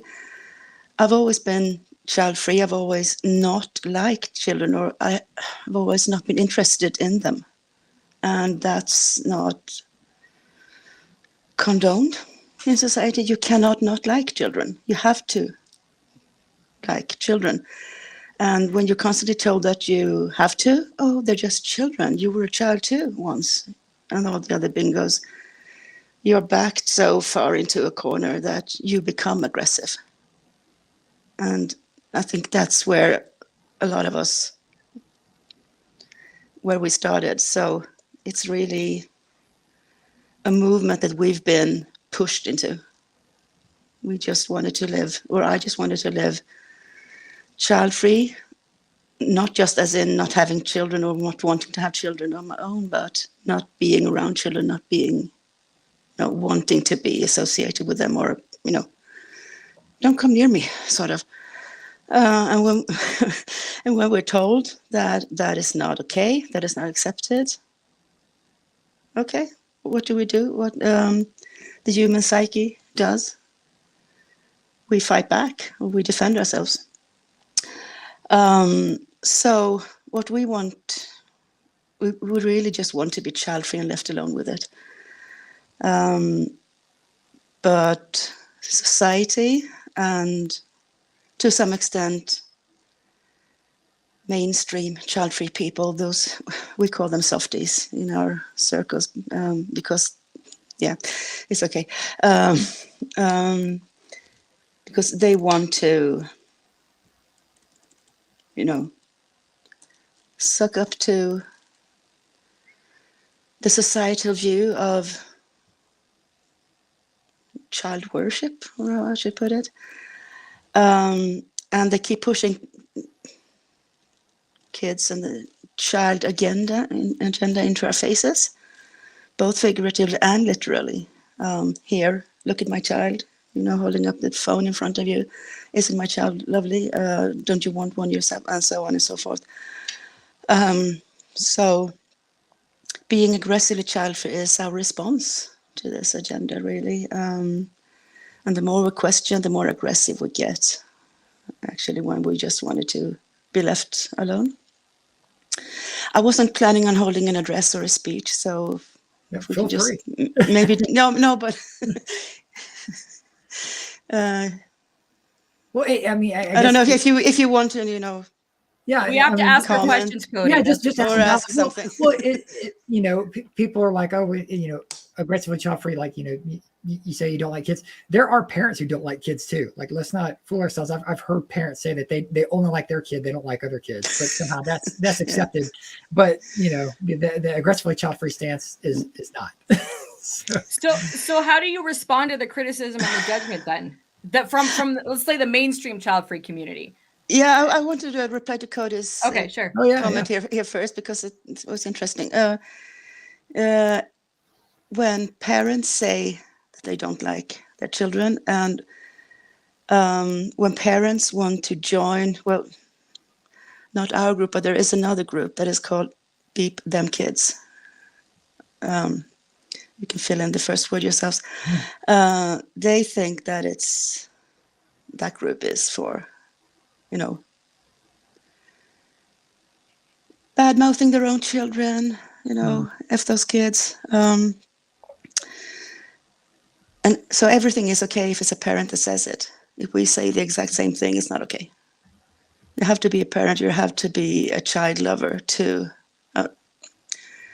that came out wrong maybe, but you have to, love children, to be allowed to say that you don't like them or F them, haha. But if we say them, and we mean it. Yeah, it's like we can talk about our people, but you can't talk about our people, kind of. Yeah. That's a good point. That's a good point. And they can use the slurs that we use in private about them. Parents can say that. We can't. So what did you say, LeNora? You asked me something. So the criticism that, let's say, the mainstream child-free community, or that you hear, and judgment from the mainstream child-free community, how do you respond to that? Whether you or you can say on behalf of the aggressively child-free community, what's the dialogue around that? Like, and maybe also to the audience, because I feel like the mainstream child-free community, like, we're all beginners here. So we're just assuming that, okay, we're aggressive enough, but clearly we're not. And, so I guess show me the division. That's what I'm asking. Show me the division between the mainstream and the aggressively child-free, and how you respond to any kind of feedback, criticism you get from mainstream child-free. That is a big question. I will try to do it in sections maybe. But when we get criticism, the criticism is why are you so aggressive? Why do you hate children? And if we say, some people think that not saying that you don't like children means that you want to go out and, this is in Facebook, right? I can say cut off their heads without going to jail. It's out. You said it. Rules rolled it. Pardon the pun. Yeah. Oh, yeah. Yeah, but so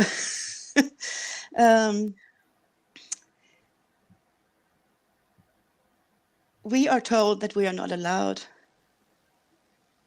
to have any negative opinions about children at all. And I'm talking about that, I call this the mainstream child-free community, not everyone, obviously, but it comes from within there. And we are expected to not be so very aggressive. Can't you just like them a little bit, or can't you just, please them, please the parents? Most people who come to the aggressively child-free groups have been kicked out of so many other child-free groups because we are too hardcore.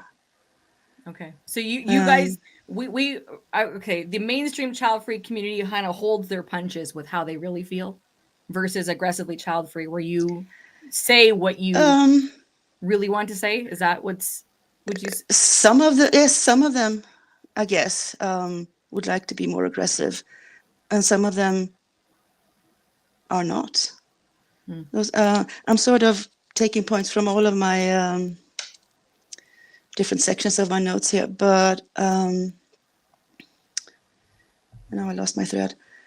I can go back to when I started discovering child-free groups on Facebook at all from the beginning. This could be 10 years ago or something. So I was kicked out, as I said, and I wasn't halfway as aggressive as I am now. I could just, talk about having met a gaggle of children on the bus and writing in one of those groups that that was a not so nice experience. Why can't they take the next bus? Haha, something like that. And they are just children. How can you be so mean? So, and this was coming inside of a child-free group. They were. Oh, okay. All right. Yeah. I think it was a Swedish child-free group, one of the first ones I discovered, when I started finding the groups at all. So that is a very mild example, but that got me kicked out of that group for standing my ground and saying, I'm allowed not to want to sit beside them, ? Which I was not. So that's where it started. And I migrated through a few different groups before I found the predecessor of Childfree and Loving It, where I am now, and some of the other very few groups that we're in now that where we can be who we are.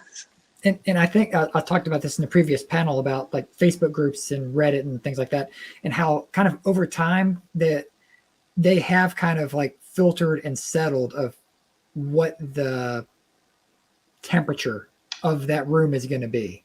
And so I think that, you know, longevity has provided safe spaces and outlets for people that have different opinions in the child-free space. And so it'll be interesting to see how that continues, like in the future, if more spaces pop up that are subsets of the subsets or whatnot. I'm just kind of thinking out loud here. It's just interesting because the term child-free is such a wide brush that it paints with. You know, there was a conversation in a group where they brought up that, you know, if a parent gives their child up for adoption, are they still child free? And that started a whole dialogue with people of what is child-free? Still. Yeah, that was the question they asked. Yeah, I don't understand the question, because if you have a child, if you're a parent and you have a child, you're not child free. You can still be child free. That was the question they brought, and that's where the dialogue went in the. I hear you, but I don't understand the question. Yeah, it was to me, it's a misunderstanding of what child free means, but it was somebody probably that was new to the group and didn't quite understand what child free meant. It's that you don't want kids, period. You're not going to try to have kids. So giving your child up for adoption doesn't make you child free. That doesn't make you less of a. That's what. But that is one of. Sorry. No. I was just thinking of how.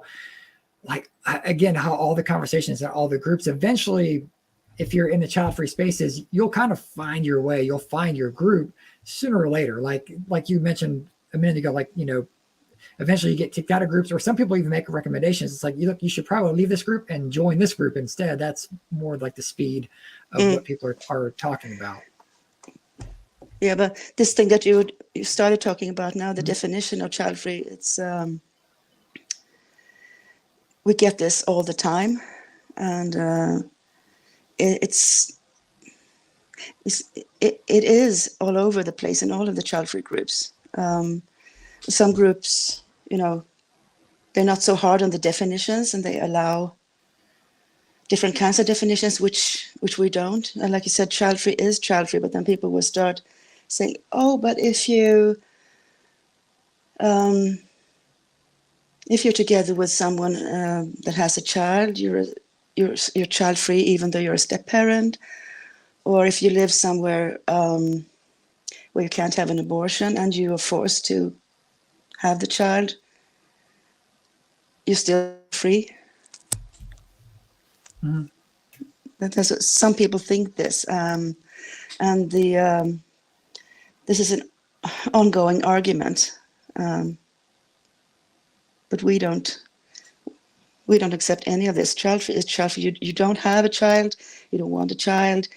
You don't want to have it yourself as a, you know, man or a woman or female or male. You don't donate your biological material to someone else. You don't. You're not a step parent. You don't have a child. It's funny people will still come and argue with us about this. Yeah, that some people in the comments started to bring up those other examples of like donating, you know, sperm or eggs or whatever for, you know, people to have kids. It's like, you know, how could you say you're child free if you're, you know, donating genetic material to make children? And so that started a whole nother dialogue. And so it's just interesting how like we as an entire community can't agree on what child free is. So it's understandable that there's confusion within it. You know, people that are child free that openly accept or say the term like I'm childless. Like they'll say, "Oh, I'm childless. I don't ever want to have kids." It's like, well, technically you're child free, but that's the term they want to use. So yeah, well, this is so tiresome. This is tiresome for real, because if we can't even agree, or if people within the big child free movement can't even agree upon childless and child free being different things, then I want to give up. This goes to our last question of the functionality of the online community, but we need to get to another question. Okay. Because this I mean, Yeah. I want Helene's exasperation to answer the final question, because it's true. Like this term of community, and we're getting to that. But I want to talk I'm about going there too, because I've been thinking about that as well. Yeah, I mean, it's that's definitely on our minds today. So those that argue about the aggressively child-free community perpetuating negativity towards kids and parents. So there is that feeling. Some people go, this is promoting a lot of negativity, this aggressive view. And you've kind of answered that, but do you want to speak more to that? Like why you feel why is it necessary for the ACF community? And you have touched upon it, but I feel like there's more. Like why, because if those of us who are soft for not being that level of aggressive to pandering, we've been called people. I say I'm talking about the general child-free space. Breeder pleasers, there's a lot of terminologies and stuff. So what do you say to the negativity that it can be portrayed as? I'm not saying it is negative. I'm just saying some people do feel that it is negative towards parents and kids. I was having a lot of static there, so would you mind repeating? So how would you? Okay, all right. So the people that would argue that aggressively child-free is perpetuating negativity towards kids and parents. Mm-hmm. So there's the statement. So this is, I think, our fourth question. So how would you address those concerns? Now, I know those aren't your concerns, but those would be concerns of other child-free people who feel like this viewpoint is very negative and potentially harmful.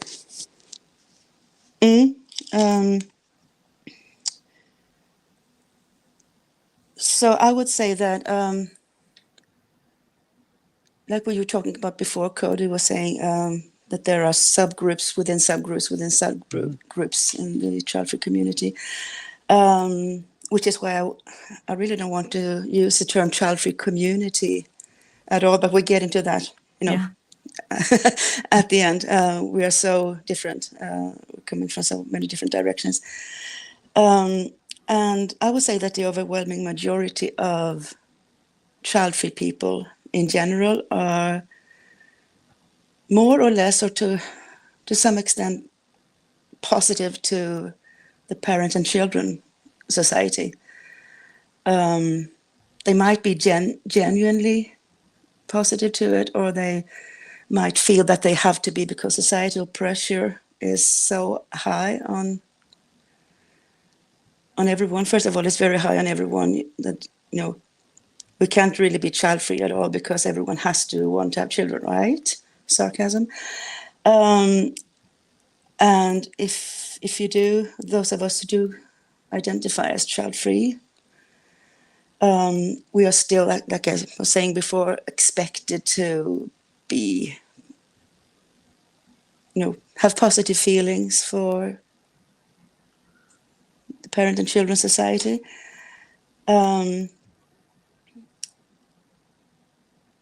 And it feels like they feel that we are a threat to them. Somehow we are a threat. First of all, and now I mean all of us, are a threat to society for not wanting to have children, for not contributing to society by doing what is expected of us, that is having children. And that is considered a threat. And then within the child-free community, we are considered a threat as aggressively child-free because we're not backing down. We're not softening the blows. And so I think that a lot of child-free people say that they, or that they go along with the general conception that you have to pretend to like children or pretend to be into all of that. So we pose a double threat. We're a threat to society for not wanting to have children, and we're a threat to soft child-free people for not joining in the positivity train. Mm-hmm. Sort of. Yeah, I can see that. And from like the general child-free community, it may be like, angered isn't the right word, but like basically the entire community gets like backlash from what the aggressively child-free people say. I think that might be where there's people within the overall community that are upset because ACF people are so outspoken. It's like, look, when you go out and say all this stuff, they think I think that, and that might be where some of the connection does happen, to where people, you know, within our own community say, well, where's this definitive line? Like, again, we all use the term child free, but there's completely different mindsets kind of involved with it.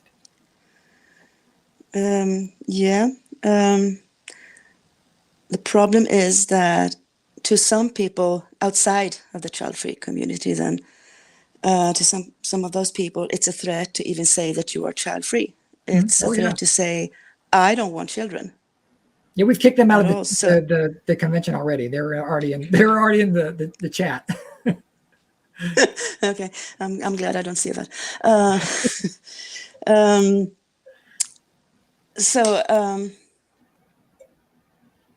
Well, that might be the case. We might pose a threat to those who think we're too outspoken. I don't really see how that is our responsibility. It's not. Everyone should be able to speak their truth. It's not a criticism towards you, obviously. It's, yeah,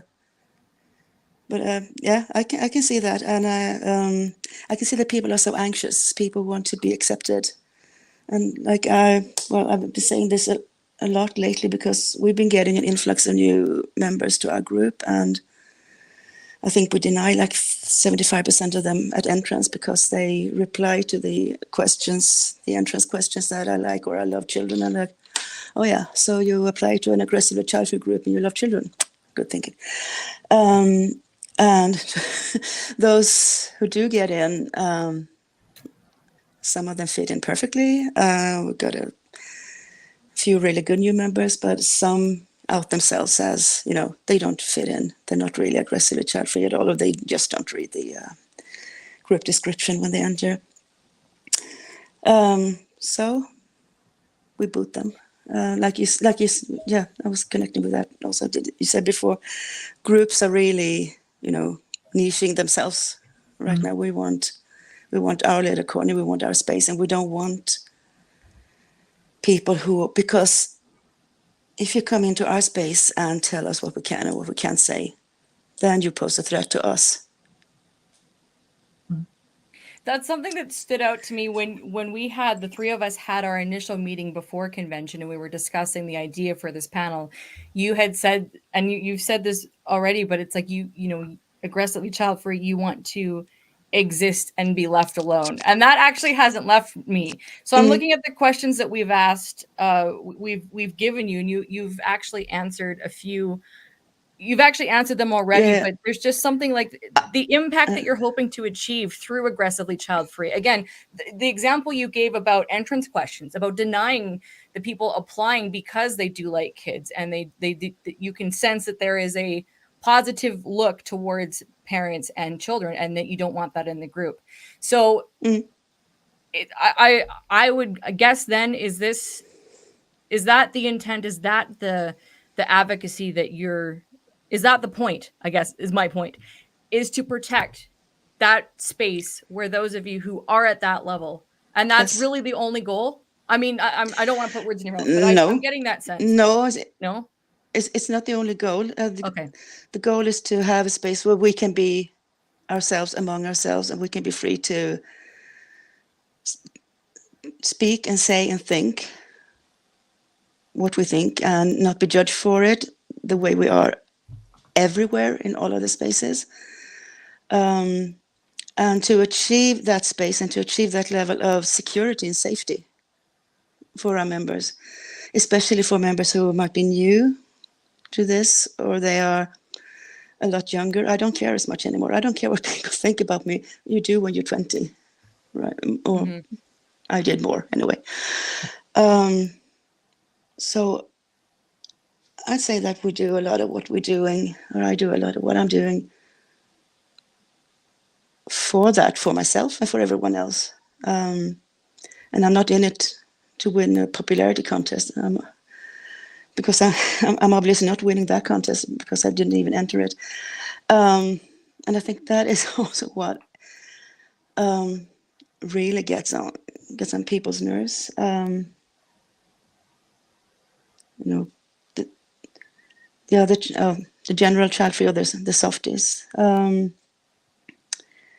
because I don't beg anyone's pardon for what I think. So I'm curious. This is more of a personal question, and I don't think this is technically on the list. And I think we should actually. Well, first of all, I'm really curious how you navigate like day-to-day life. No, or do you, as an aggressively child-free person, and I'll give context. I'm openly child-free. So if I'm out and about and I hear someone say something, like I remember getting my passport photo taken, I was waiting in line and two women in front of me were talking about how this one family member needs to have kids because they're married and accidents happen. And I said, I'm 41. I've never had children. There's been no accidents. Like I just piped up out of the blue because I do that. I'm openly child-free. So I'm wondering and now my passport photo looks very aggressive because I was in that state. They called my name. I'm like, you can't smile in Canadian passports. But anyway, my look is hilarious. But I'm just wondering though, how, in day-to-day, how does that translate to you when you know what you know, or do you stay silent about your child-freeness and just dodge that kind of conversation? I don't stay silent about my child-freeness. Okay. I speak about that. I think it's a cultural thing too. Swedes are, we're sort of more shy, or we're more introverted as a people. I might not have spoken up in that queue because I didn't know those people. Right. I might have, and this is me as a Swedish person, I might have, recorded it in my brain and written a story about it for the group later. Okay. And that's not me not daring to speak up, but it's, we don't do conflict in day-to-day life. That's fair. I'm Canadian. We're not supposed to either, but I'm an outspoken Canadian, so I think that's fascinating because that right there kind of dispels a myth, because LeNora, who's not outspokenly aggressively child-free, was outspoken to complete strangers, and Helene, you're saying like if that was you would have shared it within a group in your own circle, but you wouldn't have said anything. It depends on the context so much well. I don't go out and seek confrontation. I don't seek conflict. And that's what I'm saying. That's the myth that's dispelled, as people are like, thank you. I dispelled it without knowing that I did it. Because like I said, if I'm pushed hard enough into the corner, I will snap. I don't go out and seek confrontation. I know that, and that's a very good point, because that's a myth about us. Like I said before, I don't take my axe and go out wielding it if I see a child in the street, which is a bit exaggerated, but it's the myth about us. But if I'm sitting in a restaurant or a cafe or something, and there's a child shrieking, and especially if I see that the parent isn't even trying to do anything, or it's just a child, haha. If that goes on for long enough, I will do or say something. I don't go up and hit anyone, obviously, because I would be struck back because I'm not strong. No, but then I do react if it's too outrageous. I've been known to yell back at children who were yelling. And then when I realize what I've been doing, I hope there's not a very strong person around the corner, because I can't run. Usually in day-to-day normal life, if I'm not provoked, or if nothing special happens, I don't go up to people and say, "Hey, I hate your child." That's not it. Well, kind of along the conversation we're having right here. So, have you encountered or heard of anyone in the community have encountered like backlash or resistance, and how do you continue to promote your message despite like that kind of a challenge? Well, we hear about group members facing backlash all the time. I don't want to disclose anything that could, I wasn't prepared for this question either. So I don't want to say anything that might, expose anyone, but that is one of the main goals. To get back to that, one of the main goals with the group is to make people feel that they can safely share what they're experiencing, what's happening to them, to vent about it, just to get it off their chest, or to ask advice and get advice, or get, just to feel that in the comments no one is attacking them for what they're saying. We have members who are still living at home, who are very young and still under a lot of pressure from their original families, from their parents and older relatives and so on. They should also feel that they can come to us and they can talk freely. They will not get backlash in the comments. If there is backlash in the comments, that's deleted, and possibly also the member who said it is deleted. I don't know if I'm answering the question here. I'm No. sort of all over the place. That is, well, we did just thinking about because you can't really give actual examples, but it sounds like I don't know, the fact that aggressively child-free people will delete comments that are like aggressive. I don't know. I'm trying to piece this together. Here's the thing. I'm gonna showcase a commonality between the aggressively child-free, or what I perceive as a commonality. Whether we are mainstream child-free softies, however you want to label it, whether you are aggressively child-free by Helene's and that community's definition, the point is we all want to feel like we can go somewhere, we can convey what our experience was or is, and have it read and absorbed and feel supported. And so, yes, if I can totally understand why there needs to be a safe space for aggressively child-free and moderated the way it is, because someone who is like the examples Helene just gave, someone who is living at home, someone who's just navigating the beginning of their child-free decision or journey, and has we see the just on Reddit, wherever, all the feelings that come with the pushback we get for even choosing not to have kids for whatever reason. So yes, it does sound odd to think about, but it's not at the same time. If someone is said something and it's considered very harsh, whatever that experience is in your group, and someone attacks that person and says, "Oh, you reacted wrong. You shouldn't do that. You shouldn't." Of course you'd want to delete that. Of course you'd want to monitor it, because the person who is saying something has had an experience. And that experience, they're sharing it because it's weighing on them. We all, no matter what part of the child-free community you belong to, we've all had those moments. We all feel like we need at some point. And so whether it's that group, whether it's another group, whether it's ones that accept parents, we all do fundamentally want to say we've experienced, what's bothering us, or where we need support. And so if the aggressively child-free community gives that space and monitors those, it makes sense, because it is necessary. Everyone's at a different point. And that's the thing about finding where your community is. And I use that word loosely, and we gotta get into that conversation now soon. So yeah, it makes sense. You do want to monitor who comes into that community, because that is the level that you guys are on, and that's the space that you're providing. And I'm going to say rightly so. Yeah. And I'll kind of get into the next question here. You helped kind of, I don't know where we are anymore. We're kind of near the bottom of the questions.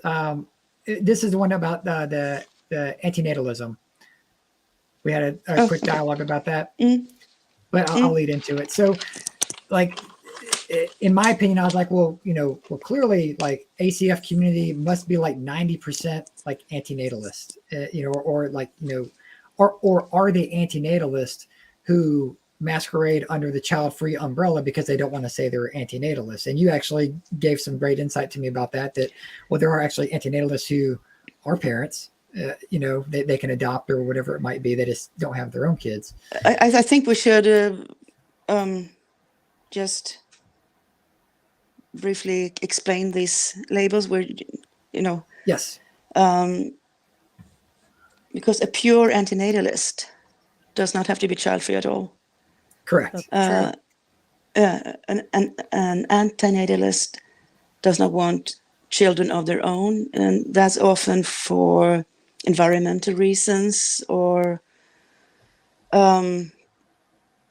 for pitying their unborn children. They don't want to put children or bring children into this world because of the way it looks with climate change, with economy, with politics, whatever. To suffer is the easiest way they sum it up. It's like they don't want to bring a child into this world to suffer. They don't want to bring a child into the suffering of this world, which in itself can be one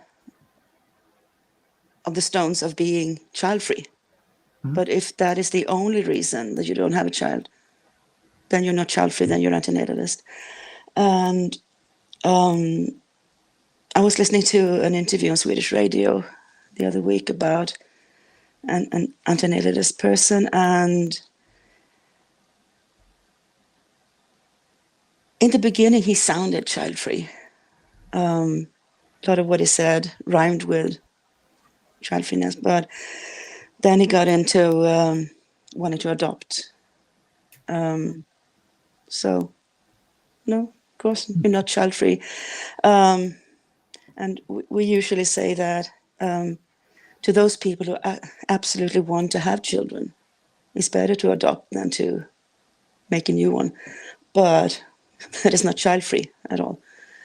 So that was antinatalist is. You don't want to bring any more children into this world. You're happy to foster or adopt any children that are already there, which rules them out as child-free because they're not child-free.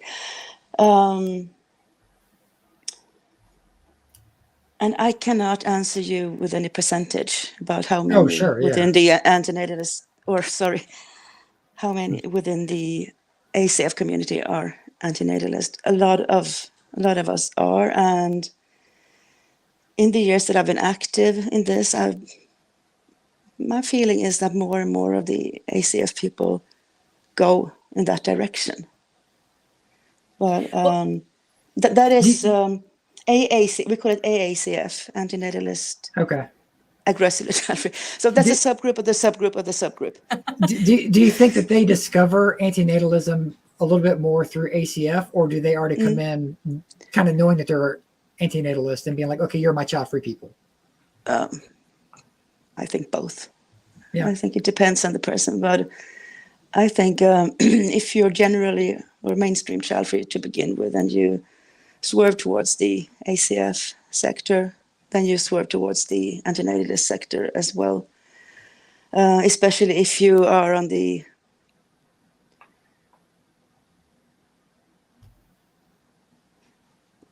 it's difficult to put this, but if you're very aggressively child-free, if you're on the hate spectrum, it's sort of, it often goes hand in hand with being antinatalist within that. But then again, there is a discrepancy, and I don't see the comments, but I can sense that some people would want to comment that or are thinking that. There is a discrepancy, obviously. We need people to make the world run. I just don't want to see it. Leave me out of it. I don't want to see pregnancy. I don't want to see babies. I don't want to see children. There's a logical gap, and I can't fill it, and I can't explain it away. But no, I think what you just said it makes perfect sense, because we labels. It's hard to navigate this conversation with labels sometimes, because ultimately we have our personal reasons why we don't have kids, and how we want to navigate this world. And if someone doesn't want to participate, we just want to live our lives, be happy, and be free. So I'm just looking at the time. We really want to have the functionality of the online space. But before that, Helene, is there anything that you want to say, bring up, address that we have not asked you, or we forgot to ask you, or that you're prepared to say? It's up to you. I think we've been skipping back and forth. We have. I just want to make sure you feel like you've into all of the questions, but I think we covered the most. Okay. The most important things. Well, I just wanted to add something quickly to the AACF thing, Antenatalist Aggressively Childfree. And there is and I get this from a lot of our members, the sense of disappointment and almost betrayal when a close friend, a sibling, even a celebrity will look up to anyone when they get pregnant and they have children. Because we feel, or people feel, they feel betrayed, they feel left out, they know that they will probably lose this person because that person will go up into parenthood. And if we don't want to play along with that, if we don't want to pretend to be happy about that, then we lose that person out from our lives. And I think that's where a lot of people enter into the antenatalist sphere, sort of. We get so saddened when another one bites the dust, as we call it sometimes. So, yeah, go ahead. That should be the anthem that goes off when someone announces a pregnancy. I will say this. Look, I'm a pro-choice child-free person, so it's up to people to choose what they want to do. But I will agree that sense of disappointment, totally feel it. Even if it's even like I have a friend who's I've known her since she was 5. She's like a sister to me. I know she does want to have children. She doesn't have children yet, and even though I've prepared myself, I will feel that. You will feel it. Absolutely. Yeah. And I don't think, regardless of what part of the child-free space you identify with, I don't think that is something to gloss over. That feeling, that disappointment. And again, it could be celebrity too. I feel that same way as well. You know, I because we've made our choice. We're standing in our choice. It's nice to see someone else do the same thing. And yes, it's their choice, but to deny that, and maybe there are people that don't feel that, and that's totally fine. It's not like, I don't think it's a mandatory feeling you have to have.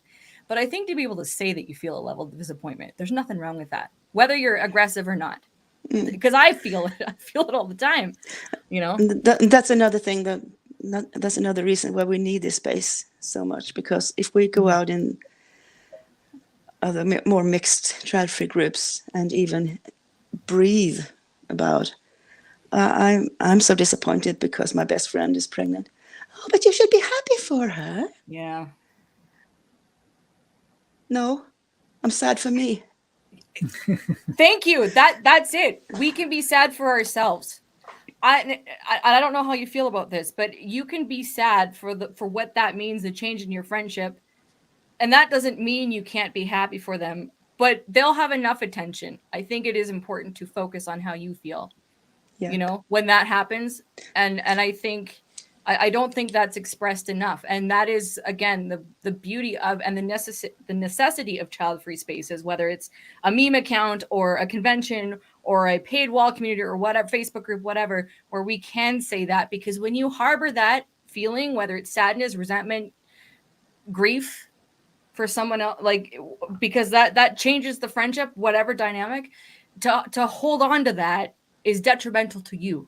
And we do have to make things about ourselves. We do. Everybody, even people with kids, you got to honor how you feel.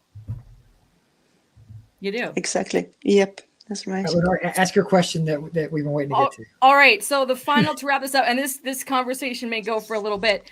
What's your opinion on the functionality of the online child-free community? And I'm going to clarify this to the audience. There is the child-free population, and then there's the online child-free community. And we're talking as a whole. Sub-communities or otherwise. So, and I remember I'd posed this question on my Instagram. And I took it from there. Yeah. I saw it there, Yes. and I thought this is a very good question. I wanted to include it. So go ahead. What are your thoughts? What do you feel about this? I started saying that at the beginning of this talk. I don't think we can talk about a child-free community because we are too disparate, really. And your question was, does the community function? And you were asking it with a slightly different viewpoint. You were talking about the content creators, but I was taking it I more was asking into- from a content creator point of view. I was definitely asking from that stance. So however you want to answer. Yeah, and I took it further. I took it into Okay. my realm, Yeah. sort of. And I would say there is no general child-free community. It does not function. It doesn't function for us anyway, for the Aggressively Childfree. We're too different. We're too disparate. We are not one community. What we do have in common is the choice not to have children. Mm-hmm. And I think that's about it. And it would be great if all child-free people could, would or could work in the same direction, strive for the same goals. I don't think that's possible. It's easier when we're talking like this, and you see people and you somewhat know each other a little bit and so on. But when you meet the keyboard warriors online, right, and there are loads of keyboard warriors within the so-called Childfree community. Those who, they police us. We can't say this, we can't say that, we can't think this, you can't feel that, you can't be this person, you are wrong, which means that my personality is wrong. Right. And I think that is also why it digs so deep, and why we react so aggressively, because they tell us that we are wrong as people. Do you feel rejected by the generalized child-free community? Kind of. That's a long time ago. That train passed. But yes. But I think it's good though for those that are, again, new to the online child-free space, because this is the thing, and part of why we're speaking about this today is that people don't really know what they're looking for when they come into child-free spaces. They don't maybe know where they're at. They don't realize how angry they are.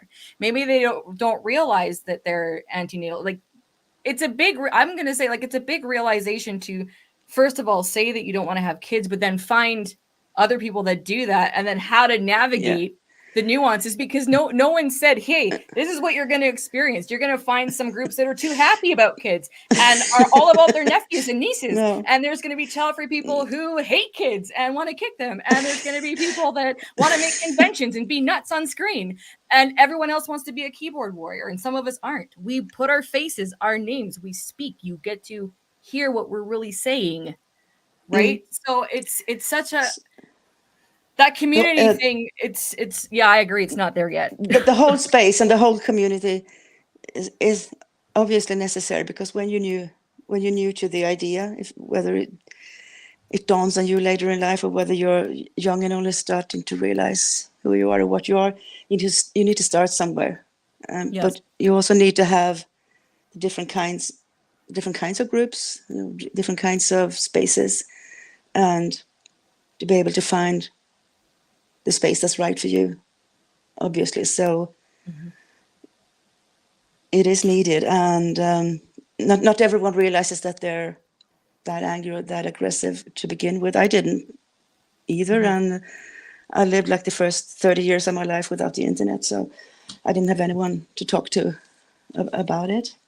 But on a more philosophical level, the community is not working, not from where I stand, because we cannot see, in general, I'm not talking to us, but we in the big community cannot see eye to eye on things. We cannot see eye to eye on anything. And here I come back to where we sort of started from, because some people, even within the community, does not see or does not want to see the difference between child-free and childless. True. If we can't even agree on those definitions, how the beep can we agree on anything? Yeah. That's true. Right. So you think that the starting point of a community is, first of all, what if that were, I'm just putting this out there, what if that were the goal, to have a definition that enough people agreed on? Are you talking about definitions? You know I love the Sorry, topic Cody, definition. calm down, Cody. That would be a brilliant start. That would be a brilliant start Yeah. to have first of all to have the bleeding definitions of Swedes Childfree are more polite than Canadians are. I'm listening to you speak. I'm like, wow. Sorry. No, it's great. It's great. You say whatever you need to say. We're all for it. I've been talking a lot with an English person lately, and they're quite outspoken about their nice words. But I've had a lot of backlash. I'm in even now. I'm in a lot of real mushy soft groups because I want to see what is said there, basically. And keep an eye out and scout and spy and so on. And that there was someone. There's a group that people are openly childless in that group, and in the group's name isn't even Childfree. It's just we don't have kids, that kind of group. And someone had a miscarriage or lost a child. I don't remember, but something. She was childless anyway, and someone came in and talked to her, and she said that I've accepted this. I'm moving on with my life. I'm grieving, but I'm taking next step, and now I'm child-free. And people were like, "No, you're not. I'm sorry. We're sorry for your loss, but you're not child-free." And she went ballistic. And you're rubbing it in, you're kicking somebody who's already lying down or whatever it was. And no, we're talking about the definition of words.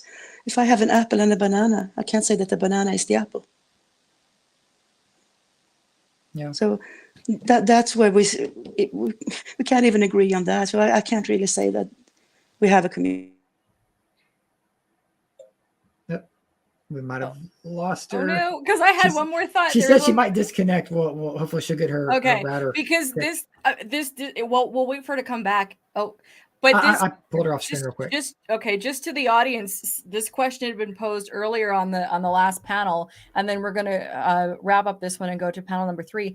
But this is someone had asked earlier about the obligation for us to be sensitive to the child, to childless, to that point of view, and how we navigate handling the the childless conversation. And again, there is a distinction between child-free and childless. And to Helene's point is that when you are operating from a child-free point of view, like by choice point of view, where you did not want to have kids, if the aggressively child-free, now I'm obviously not speaking for that community, but this is a good case study for anyone who's considering doing any kind of advocacy for whatever spectrum you fall on, or even doing groups. This is what's going to happen.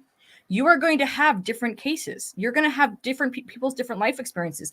This is kind of like our DINK conversation, where people want to create, they want to create communities around a certain topic, whether it's dual income, no kids, or whatever. But do you realize that means like you don't have kids right now and you may want kids later? Are you going to bring people into that group? So this is something that you and I have been looking at for so long, and navigating these spaces and listening to other people's stories, is that without we got Helene back, I think. Okay, without those definitions, if you're creating content, you have to know where your stance is and who your main category is, because you're going to have these examples where someone has suffered a miscarriage. Me as a child-free by choice person, I am not going to hold back my content for that person. My content is not for that person. They are welcome to interact with it, but I will never understand that, and I'm not going to pretend or create something that will. So I think, as the child-free spaces, I'm not going to say a community either, as child-free spaces evolve and continue to expand and become more, keep in mind, what point of view are you wanting to really connect with? Because we're not all the same. We are not all the same. Clearly, we're not all the same aggressively or just regular child-free. So Helene's back. All right, good. Yay. Yes, sorry about that. Okay. I don't remember where we were exactly, or I haven't heard everything that you said either. No, I was just commenting to to the lady that had the miscarriage, and how if people are wanting to create communities, they have to kind of know where their stance is and where their audience is, and to keep in mind that if you keep it open, you're going to encounter so many different people's stories and the quote unquote gatekeeping, and you have to be prepared for that. And it's not for the faint of heart. I'm going to say it's not for the faint of heart, the things you have to deal with when you create child-free anything, to be honest. So yeah, I've seen some of the examples that you give on your Instagram. Yeah. What the comments that you get, or the direct messages that you get from people. You can't please them all, but they don't have to seek us out. If they don't like what we do, they don't have to. But the point is, and going back to the group thing, some groups just want to be as huge or have as many members as possible. And if they want to encompass even childless people who, by definition, want children, can't have them, have lost them, whatever, we don't have anything in common. Yeah. And then as a child-free person, and you don't have to be aggressively child-free, but as a child-free person, you, in those contexts, you're not allowed to sometimes even say that I have chosen not to have children. How can you say that? I'm infertile. Yeah. It's such a good point. Whether you're a content creator or not, I think that's, again, something that people need to understand is it's not the same energy. I knew this. I didn't realize when I started talking about being child-free by choice is that there would be a childless community as well, because you discover the different communities kind of at the same time.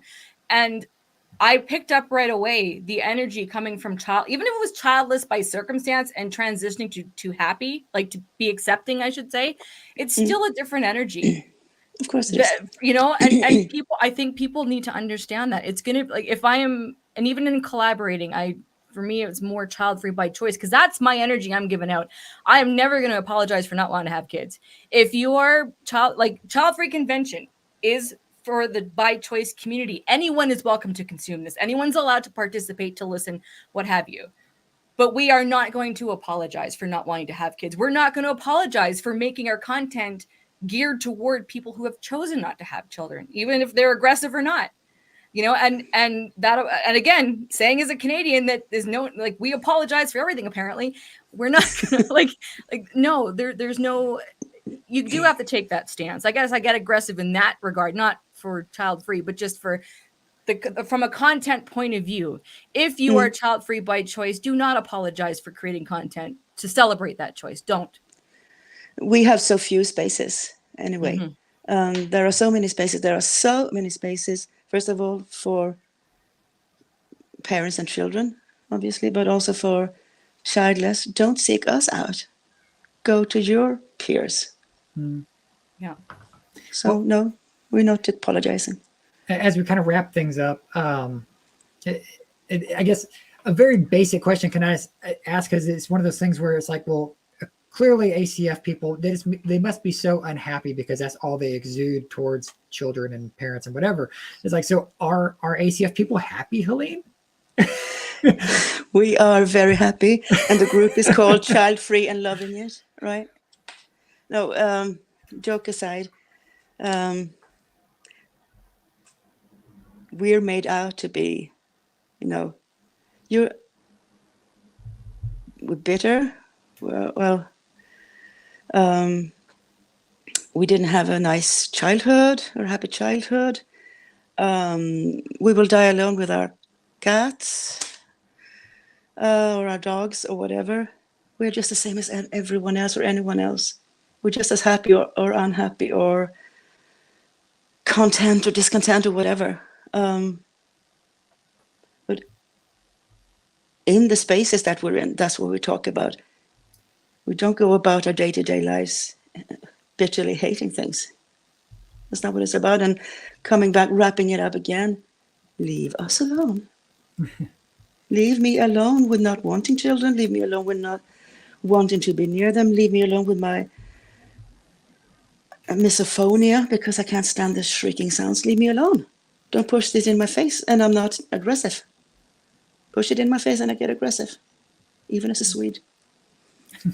I love that. I love it. I want to give you a hug. I love it. I mean, as a Canadian too, Swede, forget the American story, Cody. You got about it. I think it's been really, I mean, this is, first of all, thank you for coming back. Sincerely, thank you for coming back and having this conversation with us. We really did want to learn and listen and provide the space for you to really say what you wanted to say. And I think it is so important, again, because this is going to be archived, and just there's so many reasons why this conversation is important. But I also love the cultural aspect, because, you know, I mean, I think we see a lot of American versions of Childfree, and Americans have a certain air or arrogance about them, I guess. That we're awesome. What? Just go ahead and say it.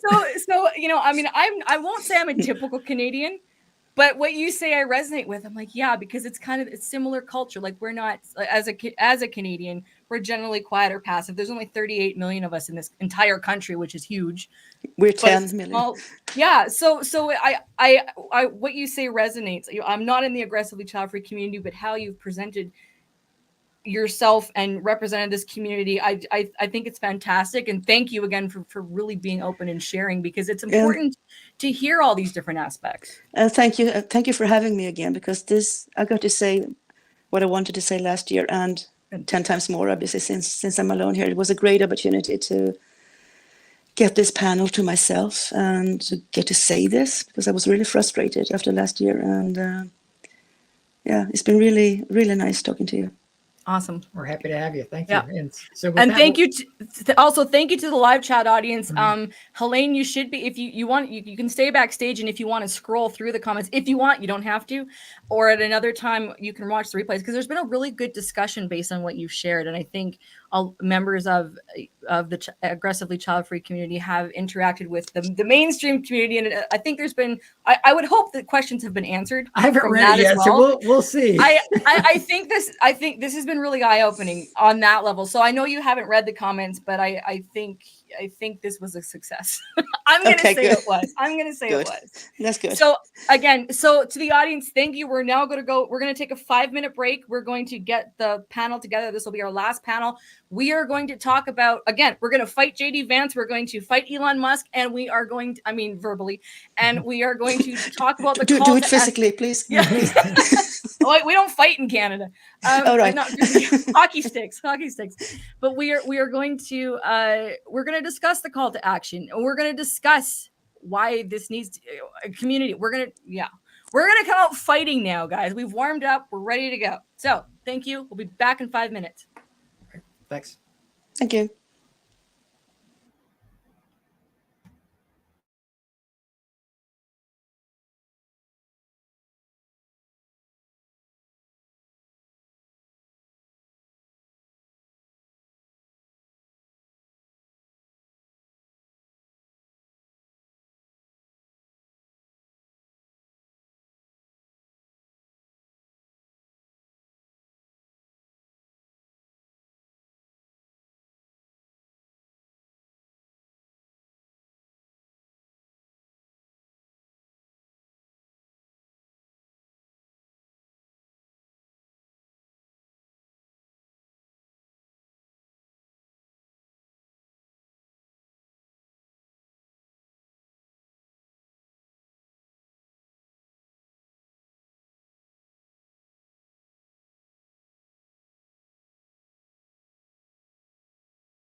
Hello, welcome back. Let's unmute ourselves at least.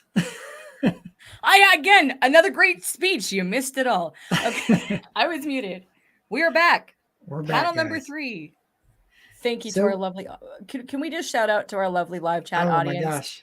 I can't wait to read all the comments later. I'm just trying to been zoned in. Has been amazing. Now, if any of you guys are watching the replay later, because that will happen, you can go to Childfree Convention YouTube channel if you're not there already, and you can scroll through. When you watch it'll only work on the live feed, so you can watch the replays and you will see the archive chat. Yes, we do costume changes. Sorry, were you wearing that shirt before? I can't remember. I changed shirts. You changed? You changed wigs. I changed a shirt. Yeah, what were you wearing before? my this last Enjoy panel. Child-Free Living red shirt. Oh, no, you kept that for 2 panels? I did, yeah. Oh, okay. That's why I was like, wait, all right. Yeah, we do costume changes here. Same dress, different hair. And same, good for you. You know what? I thought we were obligated to wear Childfree Convention merch, but you didn't, so. I didn't. All right. This is the only time I get to wear this dress. All right, so again, thank you to our lovely audience. We really, really appreciate your just keeping the live chat fire as always. Keeping the vibes going. So here we are. It's fighting time now. What are we doing? All right, well, let's slowly pull people up on stage once we see them in the background there. I'm going to add. Here we go. And when they're ready. All right, well, I'll start talking and you can add them, LeNora. So this section, panel, whatever we're calling it, it's called Hey Childfree Community, Do Something. Like we kind of were talking about this in the planning stages, and as you've heard us kind of mention throughout the convention here, that the online community, the active community, the self-identifying individuals that say they're child free is only like, it's a fraction of the population. Like, you know, in America, even if it was, you know, if you said there's only 10% of the population is child free, which is probably more than that, that's basically Canada. It's like 35-40 million people in America. That is Canada. Yeah. In America alone that are child free, but our spaces don't represent that. Again, as I mentioned in a previous topic here, that like Childfree Reddit is our biggest like open source community at 1.5 million, and it hasn't grown in like 2 or 3 years. So I mean, that's like nothing. So when we're out here, you know, building communities, making content, we know it's for a very small part of the population that recognizes that they're even necessarily a part of this community or that we even exist. So that's kind of where we're diving into with this part of the panel. And so the first kind of question really here is child free a movement? I hear it a lot. Community. Well, I see it a lot. No, is it a movement? I like a movement community. Because okay. I hear often it's like, oh, the child free movement, or, you know, just putting the word movement and child free together in a sentence. It's like, well, are we a movement? What are we moving toward? What are we doing? What's our goal? What's our focus? And so panelists, let's go. I don't think it's a movement, and if it ever was, it's not now, because I always look at it as a definition, and we are continuing, and we've seen today, we're continuing to work hard to define it as child-free versus childless. So I don't consider it necessarily a movement, as it's more of a definition that the community has tried hard to define. Anybody else? You want to start at the top? I looked up. Am I sounding weird? Am I okay? Yeah, there's some feedback. You can a little bit of echo, but it's okay. Yeah. Okay, so I looked up movement for the definition, and it's an organized effort by supporters of a common goal and a series of actions working to foster a principle or a policy. You said policy, Christine. You know I love policy. I mean, based on that definition, no, I don't think so. It's an identity, definitely. It's an identity that might be harnessed for some group action under the right conditions. But we're not organized moving in like some specific stated direction. So no. Yeah, I had to look that up. I was looking that up this morning and I was reading it. It was it was a big long thing in Encyclopedia Britannica, and I was thinking, this is too much. But apparently, at least like Therese said, the core thing about a movement is that at the very least, I think there's supposed to be a unified movement towards some sort of change, some sort of stated change. Like the feminist movement was obviously equal rights. The racial equality movement was obviously equal rights for race and everything. It's like every real movement has a real easily identifiable oppression or inequality, or people are being denied essential rights. And I don't think that is the case for child-free people. So it's almost like not only have we not stated some kind of grand thing we're trying to move toward, we don't have some kind of grand thing we're being kept from either. And that grand is the wrong word I'm using. I mean, something basic that we are due as human beings is what I mean. I just want to say, so I'm laughing, not at what you said, Kristen, but what Dan put in the audience for the younger generation of what Encyclopedia Britannica was. The Wikipedia was so good. Was Wikipedia in bound print form before Wikipedia? Didn't even think about that. I think we're all dating ourselves. I think we're all dating ourselves on this panel because I think we all know what Encyclopedia Britannica was. I think anybody who's ever been to school should know what Encyclopedia Britannica is, and to not go to Wikipedia for your reliable sources. Okay, yeah. We had the low cost. We had the low cost Encyclopedia Britannica, Funkin' Wagnalls, or as we called it, Fucking Wagnalls. All right. Nobody blinked. Yeah. Yeah. I will say that I agree with, Childfree not being a movement for what has been already said. So I won't rehash everything again. I will go as far as saying that Childfree is not even a community.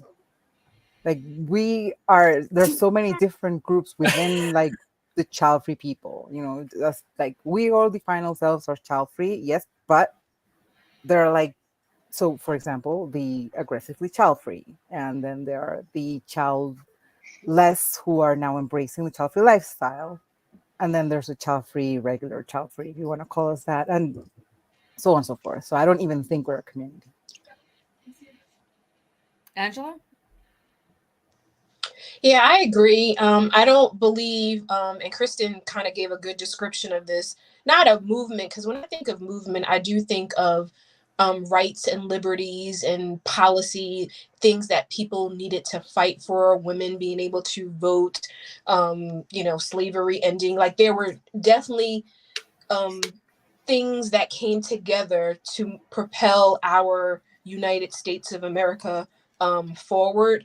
I also agree with Isabel in regards to it is hard to define the child-free community, but I also want to give us some grace, if that's okay, because I don't even think moms, like the only thing that kind of unifies them is that they're a mom, but you got single mom groups, you got bonus mom groups, you got rich moms groups, so even within being a mom, outside of maybe being pregnant, you got foster mom groups. So, is being a mom even a movement? Now, I do believe in regards to women liberties, right? Being able, if you have a baby, you can get time off from work, right?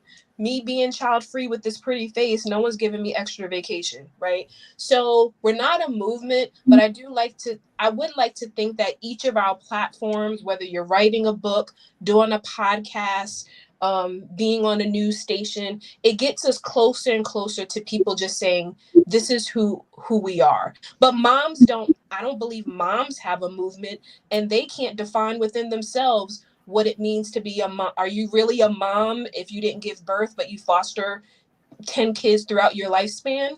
Some say maybe not. Some say of course. So I want us to have some grace for ourselves. Can I just jump in and add that I think that the people who think there is a child-free movement are the people who are detractors of people who don't want to have kids, because it makes us look like some sort of powerful, terrorist group, honestly. And so they call us a movement because it's threatening. Well, clearly we have an anti-population agenda, as was pointed out by troll number 3 in the comments earlier. Yes. Sorry, I didn't mean to distract if you had a train of thought going. No, I didn't want to get ahead of ourselves. Once I start talking about this, I know. All over. We're still on question 1. Who has an answer? Christine needs to say her thoughts. Yeah, I might be getting ahead too, actually. But no, I agree with. I think I would say that whether you're looking at, we keep saying child-free versus childless, which drives me nuts because I look at the continuum, but that's me. But I think that you could say that in either definition or self-identifying spaces. So not, and so, but are we trying to be a community? Like, is that the intention? Is it like, is there even a common goal that doesn't have to elicit defining it as a movement, but what is it? Like, what are we, do we need to move towards something? Do we want to? And even in creating definitions and listening to the last panel, I just kept thinking, like, why can't people define how they want to define? It doesn't mean they're ignorant of labels. It means that's how they explain their experience. People within our demographic. I say demographics so much more because I had this conversation with Cody a long time ago when we were talking about what is community or just all this stuff. And I catch myself all the time when I need to distinguish, because I like community and I love the word and I like the possibility of it. But I do use demographic a lot, which makes me sound more awkward, but it's the truth. I like demographic.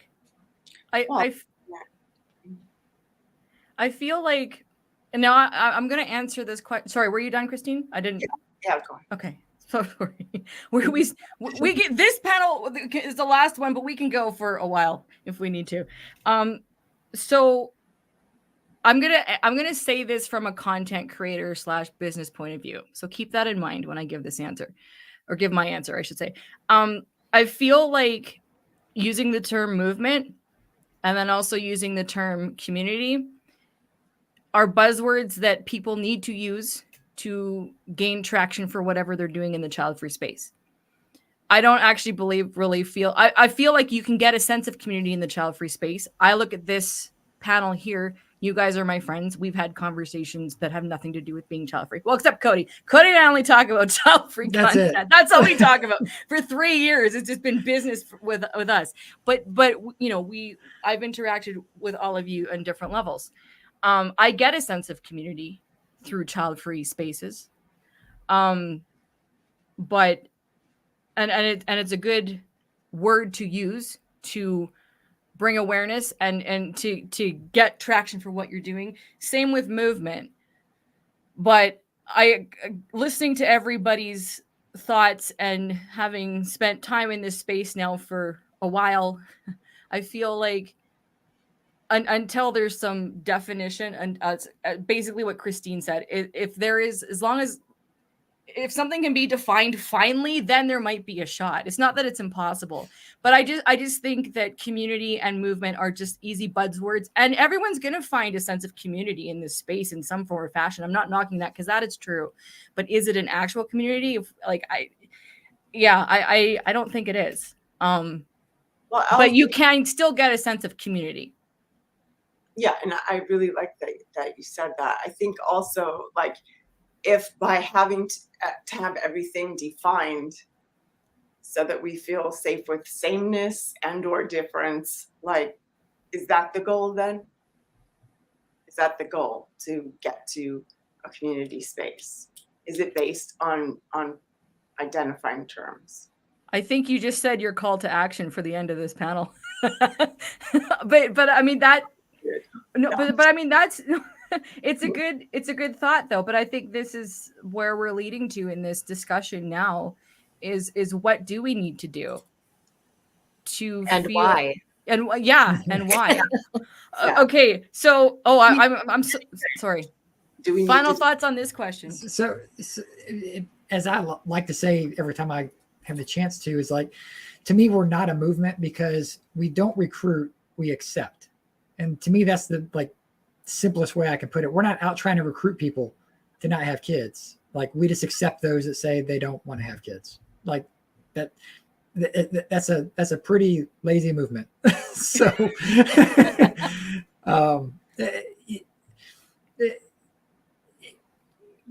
choice and just letting people know that it's out there is really the only thing. Therese brought up a great point. The people that really kind of weaponize us as a movement are the people that want to say, look at them, they're bad people. They're trying to change, society as it has been for tens of thousands of years. Or there have been people who didn't have kids for tens of thousands of years too, but whatever. But the people who use the term that we're a movement in that regard, it's just fodder. Like, don't be stupid, I guess. Put that out there in a clip somewhere. It's like, we just are who we are. There's nothing, we're happy. I think I'm happy. I think everybody here, for the most part, we're happy people. And people who have kids are happy. Like, who cares? What's the difference? Like, we just choose not to have kids. We're not a threat to society. We're not a threat, to the future of humanity. There's so much going on in the world where, I guess I'm getting ahead of the conversation too, but we're going to start to be used as more of a scapegoat than we currently are. And we can kind of see that snowballing right now. So with that, we'll move on from this topic. This is the perfect segue, and I'm gonna blend question 2 and 3 together, because this leads up to the 4-letter word, which leads into celebrities. We have a lot of stuff to cover. So is we're talking about the online community right now. Is the online child-free community too passive? And what does the online community as a whole want or expect from society? So the passiveness of online, and they still want results. Make it make sense, as my friend and child-free sister would say, who might be in the audience. I'm not sure. She'll text me in a minute if she is. All right. I think that both of those questions don't. What was the first part? So they don't. Okay, they might not tie together. I was going to blend them together. Okay, is the online child-free community too passive? Too passive. And then what does the online community as a whole expect from society? So if they're passive, but yet they want something from. They want to, I shouldn't answer that question yet. Right. Okay. Yeah, I think it's impossible to answer those without knowing what it is what achievement is being attempted. What, if we're just a demographic, if we're a community, and I don't mean just a demographic as if it's minimal, but if what we are is a collection of people just going around being child-free and sharing the fact that we're child-free, that's one thing. But and in that case, it doesn't matter whether we're passive, and it doesn't matter what we want society to do, because we don't want society to do anything except look at us being child-free. But if there's something we're actually trying to achieve, what is that? And then once the achievement is identified, it's easier to know whether we're being too passive. My goal as a child-free person doing anything with regard to being child-free is trying to desperately fight pronatalist opinions and propaganda, and really just drive holes into whatever they're saying is a reason someone should have kids, so that no one is forced into it and so that no one is pressured into it. I mean, I think it's really important to, as we've all agreed, I think choice is the key. So my doing it is to promote that idea of choice, and not just not just the choice to terminate a pregnancy, but the choice to live whatever kind of life you want as a parent or a non-parent, or a step parent or a foster parent or any other kind of life you might have. But I don't know, but that's just my goal. I don't know if there is a unified or defined goal of child-free people in the social media space. If I may, I think we run the risk of becoming too passive if we don't speak up against the demographics that continue to attack the rights and choices of people when it comes to procreation, or choices whether or not to have kids. And ultimately, what we all want, I think, is what we're all striving for is acceptance, regardless of whether there's aggressively child-free or any subcategories that might exist. That was just all I was going to add to that. I'm just gonna start calling people. Yeah, Therese, go ahead. One thing I wanted to chime in on is I think trying to define the child-free community is kind of a distraction to me. Like, we're not going to, really. And I think that takes us away from focusing on things that affect all of us. For one thing, reproductive autonomy, right? Like, and it's not just child-free people, childless people, people who are having children. Like, if we can't control our reproductive lives, then we cannot control the rest of our lives. This is a universal need, unless you're trying to oppress people, which many people are. So we're looking for reproductive autonomy. We want people to understand that the desire for children is not innate, that pregnancy is not always a blessing, that forcing someone to have a child, like through abortion bans or religious pressure or family shaming or things like that, is monstrous. And we would like the same value and respect as everyone else. I mean, that's my little manifesto for you. I don't think we need to know who, like, all the little degrees of child-free and childless and all of that to want these things for ourselves and everyone else. And we're at a very critical point on these particular ideas. I'll go ahead and jump in. I know for me personally, and then with creating No Bibs, Burps, Bottles, it really is when we talk about that oppression, right? And I am unapologetic about saying I have a choice today, but when I think about my ancestors, in which I honor them in everything that I do, breeding took place in this country. Black women were forced to have baby after baby after baby after baby, only for those children to be sold before that slave mother could even hold them in their hand. So when I think about what my ancestors had to go through, because they didn't have a choice. So it's scary to know that women's rights and reproductive systems and choices that were under attack, were under threat. Imagine having 20 kids that were sold off to plantations, right? So when I think about the work that I do today, it's on a small scale, but on a big scale in my head. If I can assist or help the 20-year-old who's just like, I really don't know if I want kids. And I actually can confirm that now, but everyone's keep telling me to wait until 30. Like, if I can have that conversation with a 17-year-old or 21-year-old to say, you actually do have a choice, right? In my head, it's so much bigger.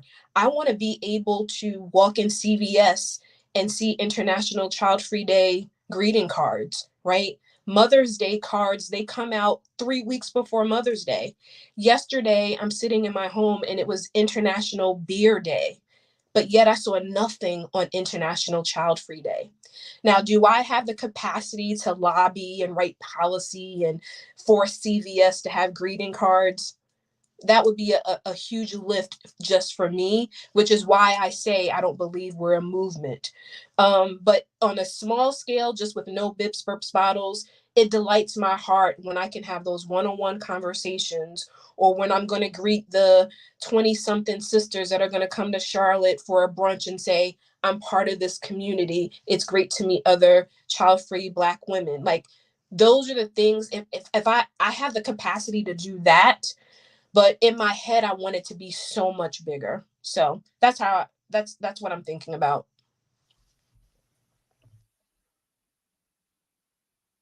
Who's next? I agree with Therese. Like I, you know, everything has to do with bodily autonomy, but not only bodily autonomy, just life autonomy. Just, you know, let me do whatever I want with my life, as long as it's not. As long as it's not affecting you negatively. I don't understand why there has to be so much criticism around my choices.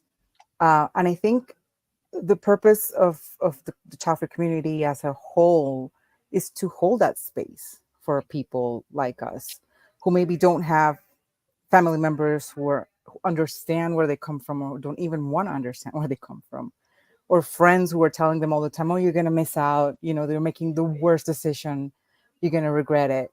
And then some people, after they get told things like this repeatedly, are going to start doubting themselves. So if they find this space that we're creating for everyone in our community, is a bit like, no, give yourself permission to make the decision that's best for you. There's other people like you in the world. You're going to be fine. You're going to be happy. It's okay. If this is what you want, just do it. Instead of caving into, you know, peer pressure or because it's all too common. I see it all the time. And that makes me sad. So, you know, I think finding the support in the community and the conversations that we have, and fostering spaces like, you know, the brunch that Dr. Harris has, or Therese's showing of her documentary, you know, all these spaces are very helpful for people who might have fear of maybe regretting their choice that they're so sure of right now. Thank you for that, Isabel. I wanted to come back to, Kristen, what you said in the beginning. And, you know, of course, what Angela acknowledged in terms of what movements are, or what movements have been, what movements are needed. And to what Therese said about, you know, reproductive rights and weaponizing all of the things that we've said about our community and how that's going to grow the community, because I'm in a flow, okay? And it's such the baseline of attack, and it's the foundation for so many other things. You know, whether it's reproductive rights, then it's how we're treated in healthcare, then it's, you know, it goes on and on against this perceived, I say perceived now, status quo, because I think the numbers and the demographics of today's lives don't reflect what policy is, what conversations are, etc., even how we're documented. And so if I think, do we have, I forget how you said it, Kristen, there isn't anything that we need to, that we're missing out on. Well, no, just like there isn't something, a right that we are being denied for simply not having children. I mean, you could go small and think of, or not small, but you could say, well, people who have kids get tax credits. You know, or they get to have parental leave, and people without kids can't get that same kind of leave. So there are small things that are very child specific, but it's not like we're being denied, you know, basic human rights. Okay, I think I would disagree to a point. Okay. Yes, I'm not comparing movements and experiences. This isn't not in the comparative sense. However, you know, in the US, for example, there are 38 states where we're not legally protected simply for not having children or not being married. To me, that's a basic fundamental right. But legally protected, like from what? From anything in the workplace, from any kind of discrimination. It's allowed. You know, things that emanate from this type of discrimination, from child marriage to forced births to what we saw happen with abortion, that's all connected to, at least in my mind, in my purview, to this pronatalist perspective and this division and this shaming and this taboo of not having children in general, and then choosing it can be perceived as more of a threat, right? Because it's perceived as a power, or it's interpreted as that. So I do see things not as the same kind of fight as civil rights. However, these are the tangential and underneath things to so many things we're experiencing today. And I think we experience it differently depending on families we come from, the networks that we have, the money that we may have or not, if we're in a workplace today. And so it's way beyond, in my assessment, beyond they have parental leave and we don't. Well, why is that? Companies don't hire families. I'm all for parental leave. I'm for childcare, everything that women need to have, that anyone who has children needs to have. We're not trying to take that away. However, if you and I are hired for the same job, shouldn't we have the same salary? Or should you start higher because you chose to have children? I mean, and it goes from there. And so it's not, I think it's an invisible fight or inequity, inequality, but it leads and it permeates and it stimulates so many other discriminations and inequities. And so I'm curious about that conversation, because that's everything that I'm doing. And so if I thought that there wasn't anything there, and that doesn't mean we have to agree, maybe there isn't. Maybe I'm overreaching. I would like to have the conversation. But hearing this is what makes me feel like the child-free quote unquote community is super passive. Because if you look at how press presents us, the questions they ask, generally speaking, in articles, the way childless or child-free, sorry, see, my brain's already like, I'm getting that whole, this is what the press is saying, therefore call it childless. Like this programming, like this is the thing, because it's presented as fluffy. We look at child-free Facebook groups, fluffy. Everything is freaking fluffy. Believe me, you guys know I like fluffy. I like the flash, but there's like, I also like substance behind it. And this is what I've learned from collaborating with so many of you over the years and hearing people's stories, is that there's so much more to this. And yes, it's about being able to choose. And I live in a pro-choice country where abortion is covered by healthcare, but it differs from province to province. And there are people trying to fight against that. Don't get us, like, Canadians aren't perfect, in case you think otherwise. But that's the thing. It's that people, generally, I find child-free spaces online are looking for the superficial stuff. Again, nothing wrong with that. But somehow it's not being put together that there's a lot more at play. And just because I can comfortably live my life here in Canada, more or less, I can go to the doctor, all that good stuff. I don't need to say anything. I can live free as a child-free woman. But that doesn't mean there isn't stuff that's happening. Like, and that's the thing. And I think in order, and that's the other question, what does the online community want as a whole or expect for society? And they just want to be left alone and just being taken seriously in their choice. That is tied together because it's perceived as something so fluffy and meaningless, when actually, if you listen to, what's been shared so far too, like just being able to, like on the healthcare front and policy, there is a connection. And I just don't think it's being, I mean, there are groups that don't want to even talk about this stuff. That's fair. It's, I sometimes think, oh, I shouldn't say this. And now I kind of have to. I think a lot of times the intellectual conversations in child-free spaces goes over most people's heads. I'm just going to say that. So, but it shouldn't. Because even if you can live a very fluffy child-free life, there are some real things at play. And a lot of us are able to live fluffy child-free lives because of, and Angela put that, really well, sharing that information. Like, guys, there's so much, it's much deeper than just the fluffy stuff. It really is. And I feel like the online community does not get that as a whole. I really don't. And you guys, I'm free to, you're free to disagree with me, but I just don't think they get it. Okay. Generally speaking, the online community, no matter who they are or what they want, is pretty frivolous for the most part. Most people aren't political. They don't really get involved in issues. They're focused on, other very important things like, feeding their families or, I don't know, stuff.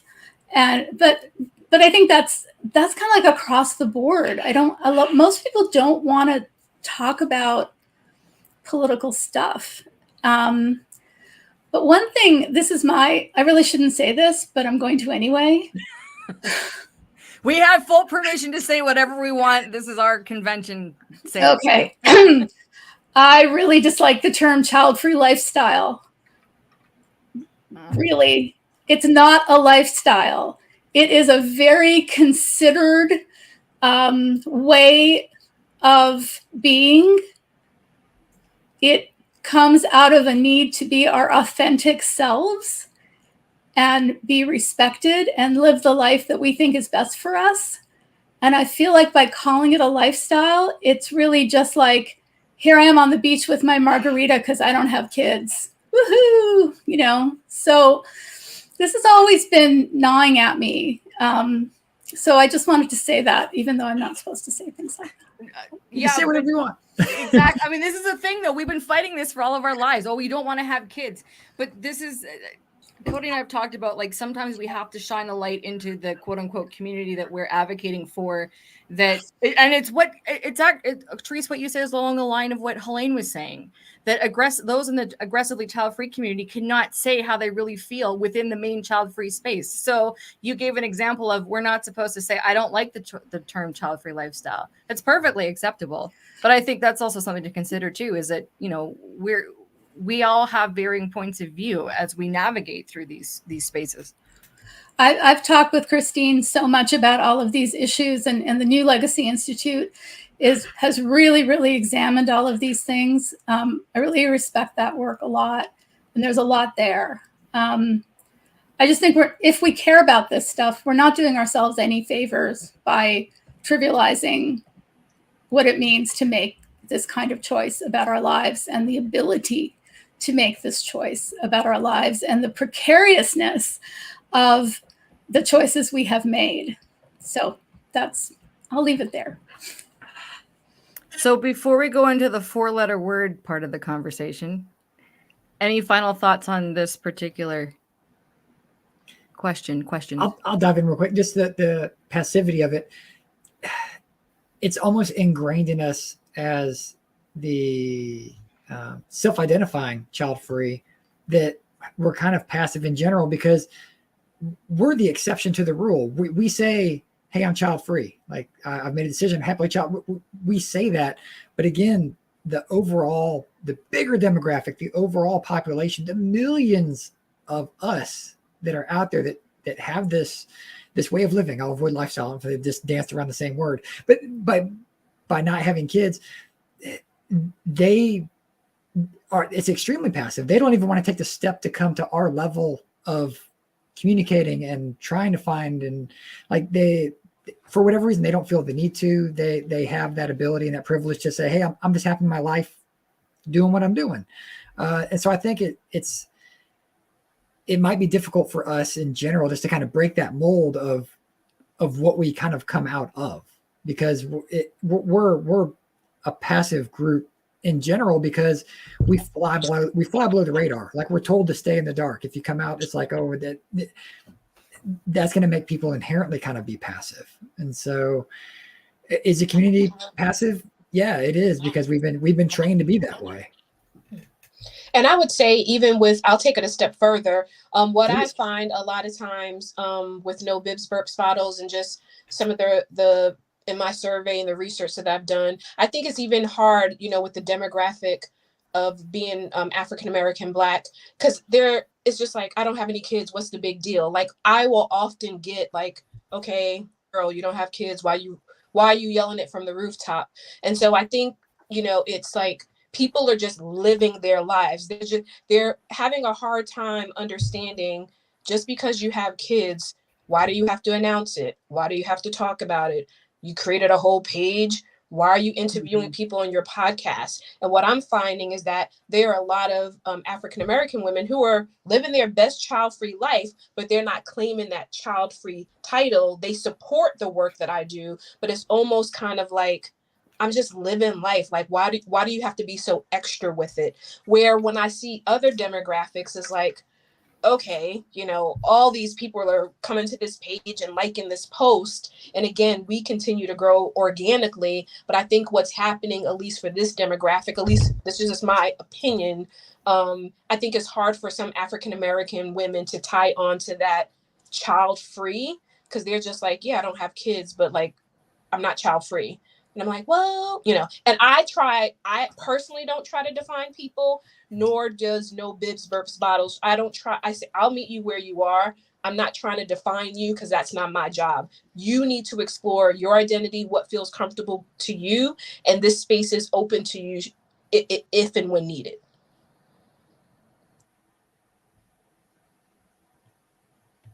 Yeah.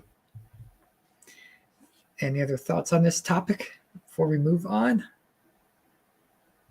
All right. So ironically, I kind of came up with this question and this whole thought like months and months and months ago.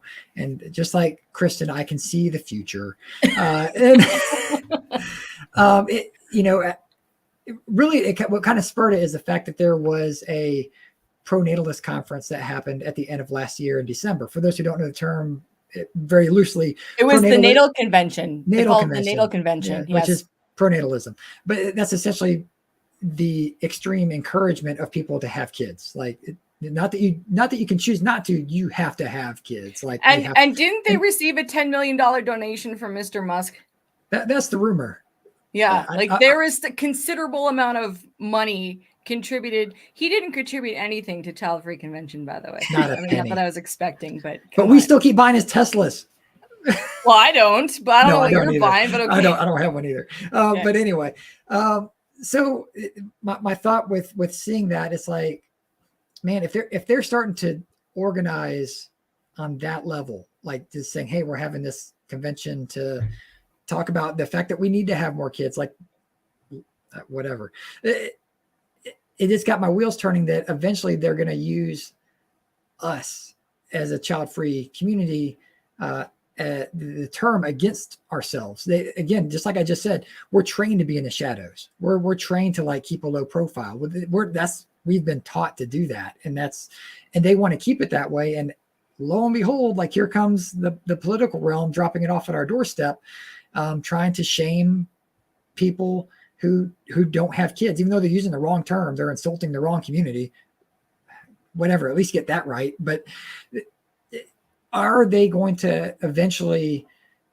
I guess I'll read the question as it is. So, is child free at risk of becoming a four-letter word, like not being said, and weaponized by pronatalists who want to push their agenda?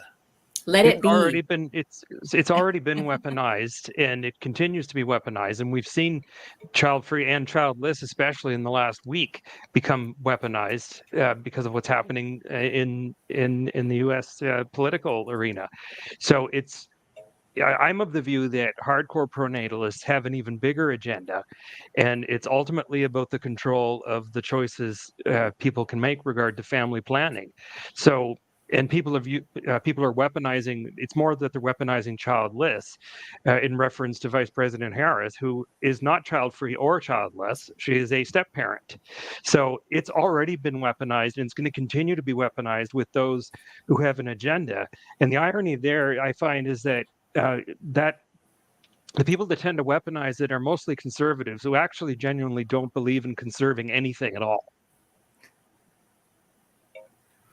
I think the more I really think all they did by throwing out stupid whatever JD Vance said, which is just so low-hanging fruit stupid that it's offensive. but all they do is make so many people come out. They're just inviting child-free people to have a platform, really. If they would shut up about it and do their stuff quietly, they'd probably be more effective. But instead, they're just saying, hey, everybody, look at all the people who choose not to have kids and don't have kids. Okay. And have cats. Whatever. Look at it. Okay, now you've turned this huge spotlight onto people without kids. And thank you very much. We'll take that light and we'll use it and we'll speak in it and we'll do all kinds of stuff while you're listening. You know, that just encouraged people to listen. Like, oh, what are they going to say? Well, let me tell you. Yeah, it's as if we have not been waiting for a moment to chime in. I mean, that goes the disconnect. Like people say people want to, whether it's a politician or somebody else who's, keyboard warrior online, wants to use something to think and thinks they're shaming something. They really don't realize that this is a conversation that has been happening, whether it's, even if it's using the wrong term. Okay. Because that's annoying as well. But they act as if we're still in the shadows. And actually, nobody is. They've been waiting for a moment to speak, except for those of us who have been doing this for a while. But those who haven't said anything, they've been waiting. So I don't think they were anticipating that. But also, there's also this lens of, and again, I see things. I always try to just say, Angela, like, see it from this lens.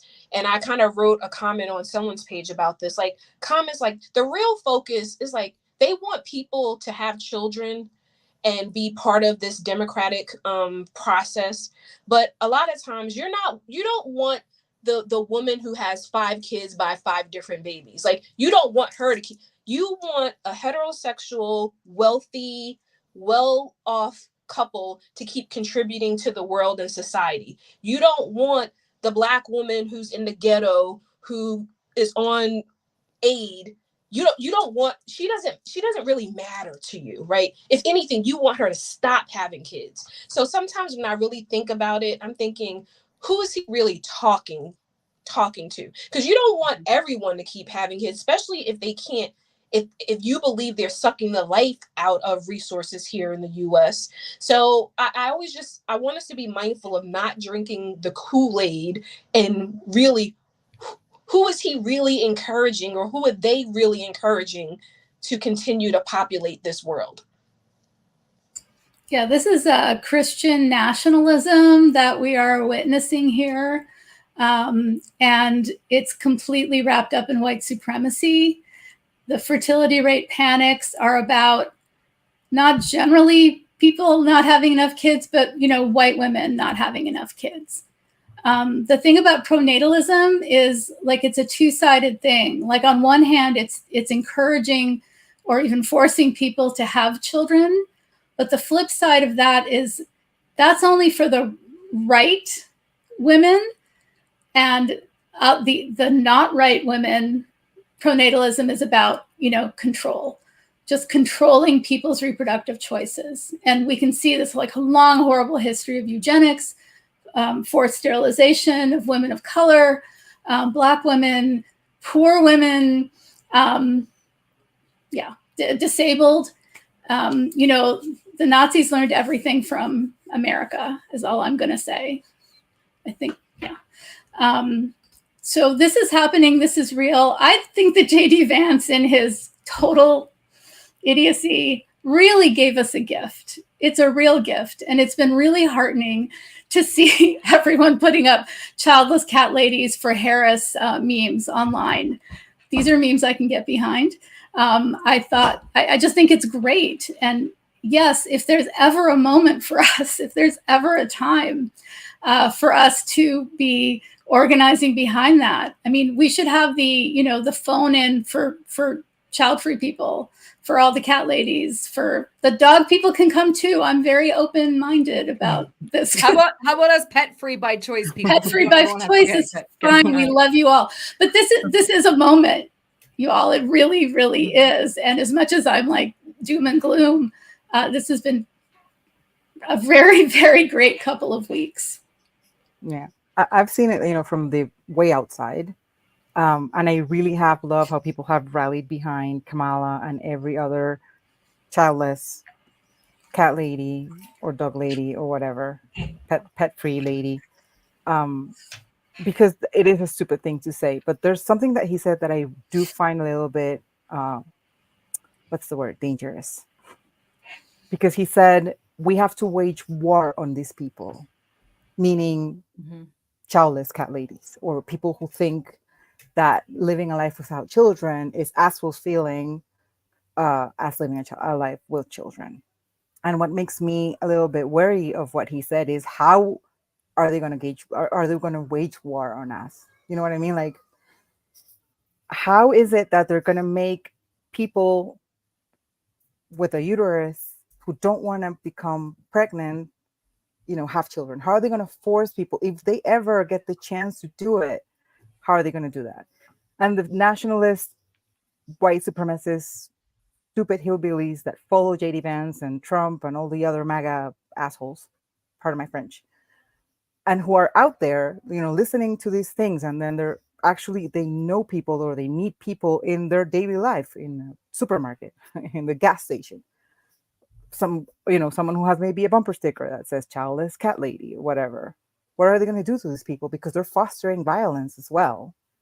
And it is just based on a really personal choice. And that actually makes me scared for what could happen if they keep sort of like on this hateful speech towards people who don't want to have kids. Yeah, it's scary how they'll also consume their own, because there's nothing to say that there isn't a conservative childless cat lady out there. I mean, we don't have the entire demographic of, if you're childless and you have a cat and you're a woman, then you're definitely going to vote one way or another. Like, I've seen in some Facebook groups where people have come out and said that they're conservatives and they're child free. Like, it happens. People are out there. So to me, that was the most interesting thing, is that like they're like one step away from like consuming their own, and that's ironic to me. I think we can look to what's going on in Hungary and Russia right now. American conservatives love Viktor Orban, who is the leader of Hungary. They love his policies. He has instituted all sorts of kind of family values. Illiberalism is what he calls it, illiberalism. Women are being rewarded for having children. They get tax breaks if they have 4 or more children, things like that. And the really sinister part of that is eventually going to stop working. And the next step is to just remove all contraception, abortion, any kind of bodily control. This happened in Romania in the 80s. Women could not do anything to not get pregnant, basically.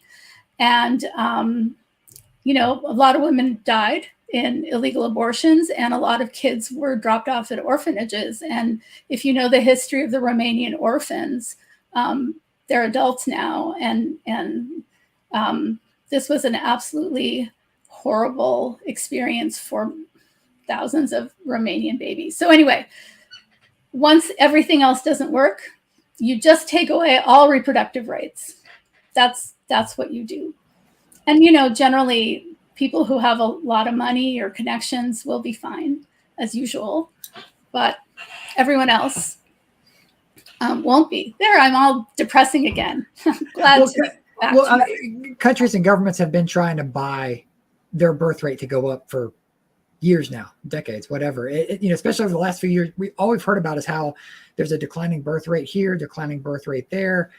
And then they want to look at us and be like, this is your fault. No, it's not our fault. People are choosing to have less kids. Like, people who have kids are having less kids. Like, it's not on us. Like, we're telling you we're not having any kids. There's a good reason that they can't buy people to have enough kids, is because once they have them, they're like, yeah, I'm done at 1 or I'm done at 2. Like, that's all they want. If you can't convince the parents to have more kids, like, don't even bother with us.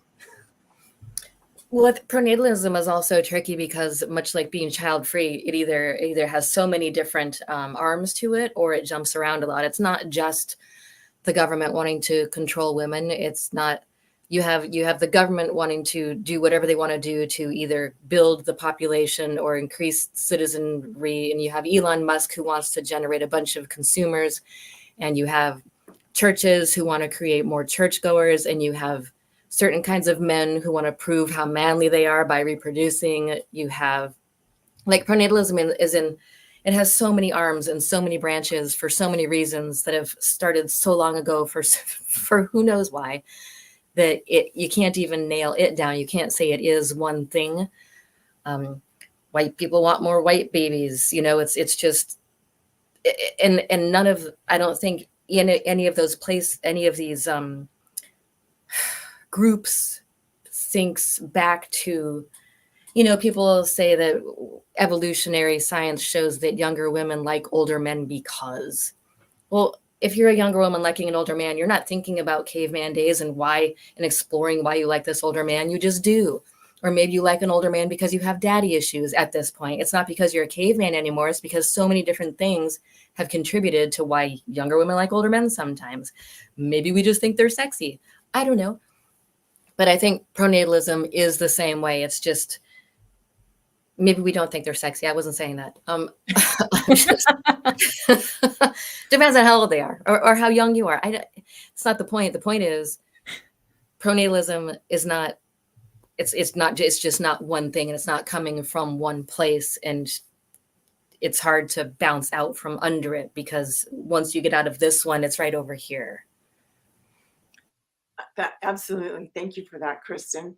And also, you know, sometimes it's just such an irony. I mean, not having children for whatever reason, and a lot of the stereotypes and things that are hurled at us that have been spoken to today. Yet the pronatalist perspective does not look past that child being born. What is the state of children in our world? You know, and what are we doing? That's on all of our watches. You know, how do we care for the people giving birth? What are those statistics? Again, all of those things are not the conversation. It's just about having the baby, calculating the consumer, calculating the tax that they will pay, and assuming that they will take care of you when you get old. That's basically the conversation. Like, it doesn't meet anything that is happening in the real world, except a contrived economic model that really isn't working that great for most people. I have to say, Christine, I just wrote down the timestamp of what you just said, because I am using that to promote the replay of this convention on LinkedIn once this is done. I'm thinking, I'm always looking at how can I promote this conversation, which is freaking amazing, by the way. And I'm going to use that quote, one of many, but I'm using that to get people's attention, not in the child-free space, but beyond the child-free space. So if you see me writing, I'm taking notes on how to promote this afterwards. Because it needs to be said, because this is a thing, though. Yeah, sorry. I don't need to explain why I'm promoting this. Carry on. Who has the next topic? Has everyone answered? You guys? Yeah. Okay. Have we said all we want to say on? Well, it'll come up in the next part too. It probably will. So, this is. Oh yeah, the celebrity. I know, Therese. A few of us are dying to talk about this part too. So, all right. So, are child-free adjacent content creators benefiting from being on the fringes of the child-free community, but not outright supporting it? So, for example, people who are dinks, dual income, no kids, making content, but never saying that they're child-free, or a celebrity who says, I don't want to have kids, but they never say that they're child-free. Did they just maybe not know the term, but it's like they get the benefit by not coming on board. Thoughts on this? There are none. Okay, next question. Therese, if you had something to say, this is it's all you. I've been talking a lot. The thing with the celebrities is always kind of makes me crazy, because we're doing all this work. Every one of us, everyone who's listening in and watching, everyone's doing a lot of work. And then someone will stroll on in and write an essay about being child-free. And because they are famous, they get an amazing amount of publicity for their, thing. They have no skin in this game, honestly. And yet they're the ones who get, 1 million views or whatever, because they're famous. Now, I think Chelsea Handler's amazing. She's hilarious. I love watching her rants.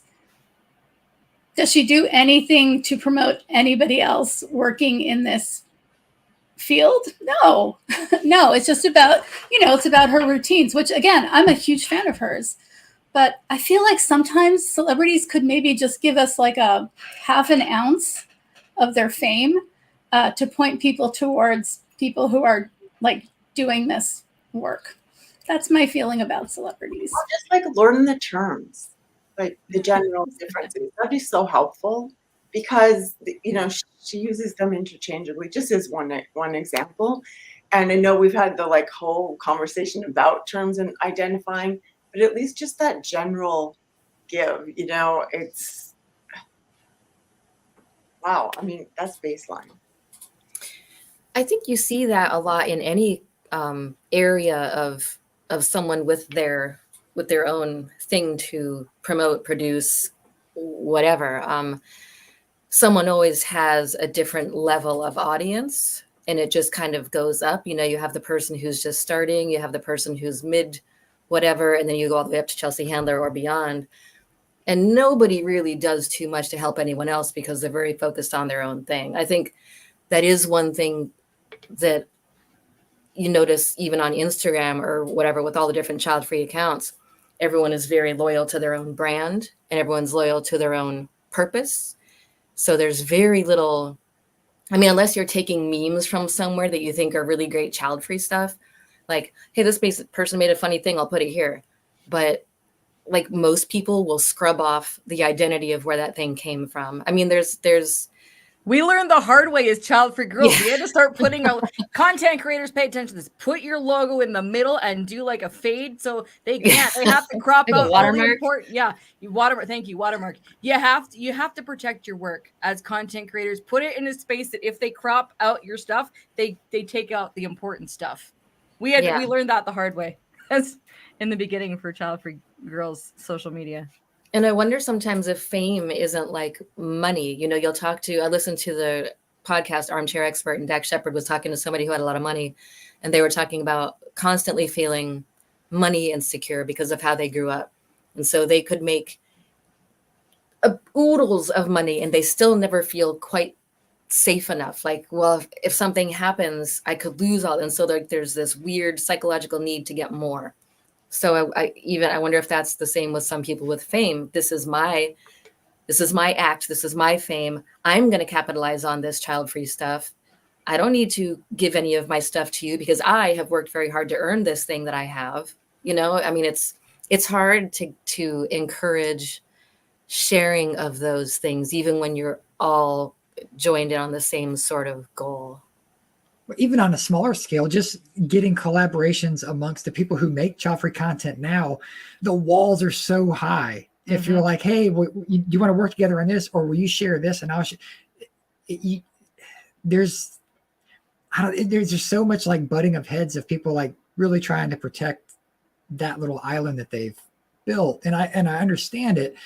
But again, it goes back to the topics and conversations we've been having. It's like, well, how do we expect to grow if we're all so protective of our stuff and we don't have something like the convention happen where we bring together, all these different minds and efforts into one place? That to me, that's how we grow. But again, that falls back on my natural desire to network people together and make it happen.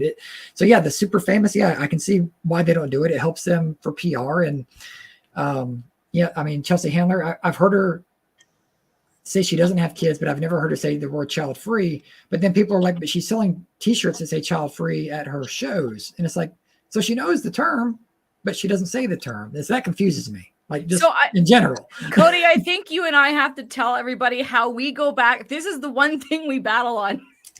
Out of all the things we've done for Childfree Convention over the years, this is the one thing we don't agree on is Chelsea Handler. And I said, we should talk about this live because I think we had a very long conversation about this during one meeting, because my stance is I don't believe that Chelsea Handler is capitalizing on the child-free community. I think she was already famous enough. She's had her platform. Yes, she speaks up and uses child-free and childless interchangeably, but I think because the child-free community online is so tiny, she doesn't need to capitalize on it. She's living that life, yes, but I don't think that it has made her more famous. I don't think the child-free community has made Chelsea Handler more famous. I don't think that she is taking anything away from us in the sense, like, we're so small. Nobody of any fame knows that the online community exists. Not really. Ruby Warrington, who wrote Women Without Kids, though, was on Chelsea Handler's podcast. So there is a tie there, because Ruby is, she is active to an extent. So that's, I think, the closest thing I've seen. But again, Cody, you had a different view about this. Like, I don't believe that Chelsea is capitalizing on us. We're so minuscule that we didn't make her famous. No, and I never said we made her famous. Of course, I recognize that she's had a career before them, but the amount, like, she's definitely gotten like a PR kick. I don't think she has, though. I don't think not from the child-free space, though. Like, I think it's to do with the media, but not to do with child-free people. But that's what I'm talking about. She's gotten a media bump. It's just like why some people, they have their relationships online or out in the public. It's like, oh, so and so is dating so and so they get their publicists together, whatever. I'm a fan of hers for certain. I'm just saying in the regards, like the conversations you and I have, is that, again, I think that she has gotten a little bit of a bump because she's probably gained more followers because people find out that she does have that child-free stance. Like, she's gotten some more notoriety within our own space, as does anybody that comes out. Like Seth Rogen on his little interview, that when he said he, doesn't want to have kids and whatever, is a very passe conversation. But then all of a sudden he's everywhere in the child-free spaces. Like, everyone's so ready to crown the next, like, child-free Mount Rushmore person. Like, put them on child-free Mount Rushmore. Here we go. And same with John Cena, but they could also change their mind instantly. Even though John Cena has a vasectomy, he's married again, and he could have a reversal. And he said he doesn't want kids, but that doesn't mean he's child-free. He could adopt or whatever. He seems pretty sure. He does seem pretty sure. But to Cody's point, until someone says something, and I don't know if he's talked about it lately. Who knows? Mind you, I think he was on the Drew Barrymore show. But back to Chelsea Handler, I can't let this lie. I just feel like we're like and this speaks to the passivity of the child-free community. We are such a small thing that it doesn't. I can't see her getting much of a bump because of the child-free community. We are, but again, remember the greater portion of our population, the millions of us, they recognize what she's saying. They're like, yeah, I don't want to have kids either. They don't say they're child-free. Like, maybe that's why she doesn't say child-free, because the greater portion doesn't say they're child-free. I don't know. Well, I don't think the greater portion knows to say child-free. Because most of us didn't until we entered the online space. That's where I looped it into, like, our conversation. But she does know the term child-free is there because she's selling the merch. Like, she knows we exist. Like, at least say you're child-free. Like, we'll take it. Like, that's all we want. And a lot of times I think that, and I do think that when a celebrity like mentions it, whether it's no kids, and of course then we put the label on it, like sometimes I'll get DMs and then we share that Chelsea Handler video. We'll share that. It's us that's sharing it, or we're getting it because someone has mentioned it. I will put it out in space. I would love for Mary J. Blige to come to No Bibs, Burps, Bottles, Tracy Ellis Ross. And again, I also am mindful that some people are not going to say, I'm child-free. It's easier for some people. It's almost like it's easy to digest if I just say I don't have kids, because maybe they're tying the term child-free to something bigger than I don't have kids. But celebrities, they have their brand. So anything that they say reference, and we're seeing it with Vice President Kamala Harris, like, she hasn't come out and said, hey, I'm childless, I'm child free. Like, if anything, she acknowledges that she's a stepmom. But like, it's like we're trying to hold on to something. But celebrities, like, I think anytime they can reference that, and if it gets a buzz to us, if someone finds out about Isabel's platform or Dan's book or something from a celebrity mentioning it, I'll take that. I'll take that traffic to us. Yeah, but we need their support, unfortunately. I mean, Yeah, and because we're so yeah. small, Yeah, we do need at least the, hey, have you seen this person on that platform? She's talking about it, because they're not doing the activism, or they're not talking all the time about the subject, right? Yeah, I know. Chelsea Handler she's done some skits with it. She's done some routines. She's funny. Yes, she's funny, but it's not everything that she talks about. She talks about many other things.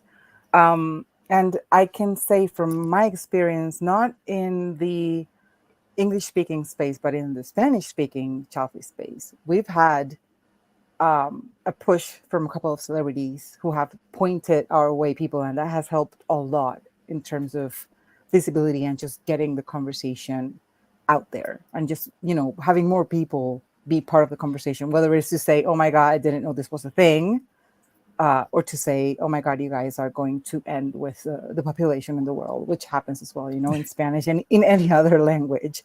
We also get trolls, but at least the conversation is going. So it would be very helpful if she would, point our way and say, yes, I'm child free, these kids is whatever, but hey, there's a whole community. Go and, see this person's profile and go and do this activity. Like, that would be really helpful. And I don't think it's going to cost her anything. I don't think she's going to lose any followers or, fans if she does something like that, personally. Yeah, that's just, to me, it's just to say the word child free. Like, just that's all you really have to do. That'll make enough people Google it, and here we are. Can I just ask the panel, who else is tired of the, oh, I didn't know this was a thing comment? Like, can we just get that out there, that it's like, oh my God, seriously? I mean, again, people, I just feel, because it's been going on a lot longer than a lot of us have been alive. And I'm just like, really? Yeah, but I'm also tired of people saying, why do you have to talk about this? Yeah. And not only people who are not child free, people who are child free have come up to me and say, yes, why do you talk about this? Like, who cares? That's a big thing. We don't want to have children, like, whatever. We had a great comment on the Childfree. I'll let somebody else answer the question, but there is a comment on the Childfree Convention Facebook, or maybe it was International Childfree Day. I can't remember. But anyway, so some gentleman in Ireland was saying 90% of my friends are child free. This doesn't need to be a discussion. This was under the Childfree Convention, one of the posts that we did. And so then I went in and said, so I take it we take it you won't be celebrating International Childfree Day on August 1st then. Never got a response. But that is, you hear that. Child-free people online and offline feel there's zero need to have any of this conversation. You don't need to say a thing. That takes me back to what Christine was talking about all of the ways that we are impacted through pronatalism and other things, and a lack of awareness that not wanting kids isn't just like, you don't want kids and that's it. It's a whole host of issues that we're subjected to.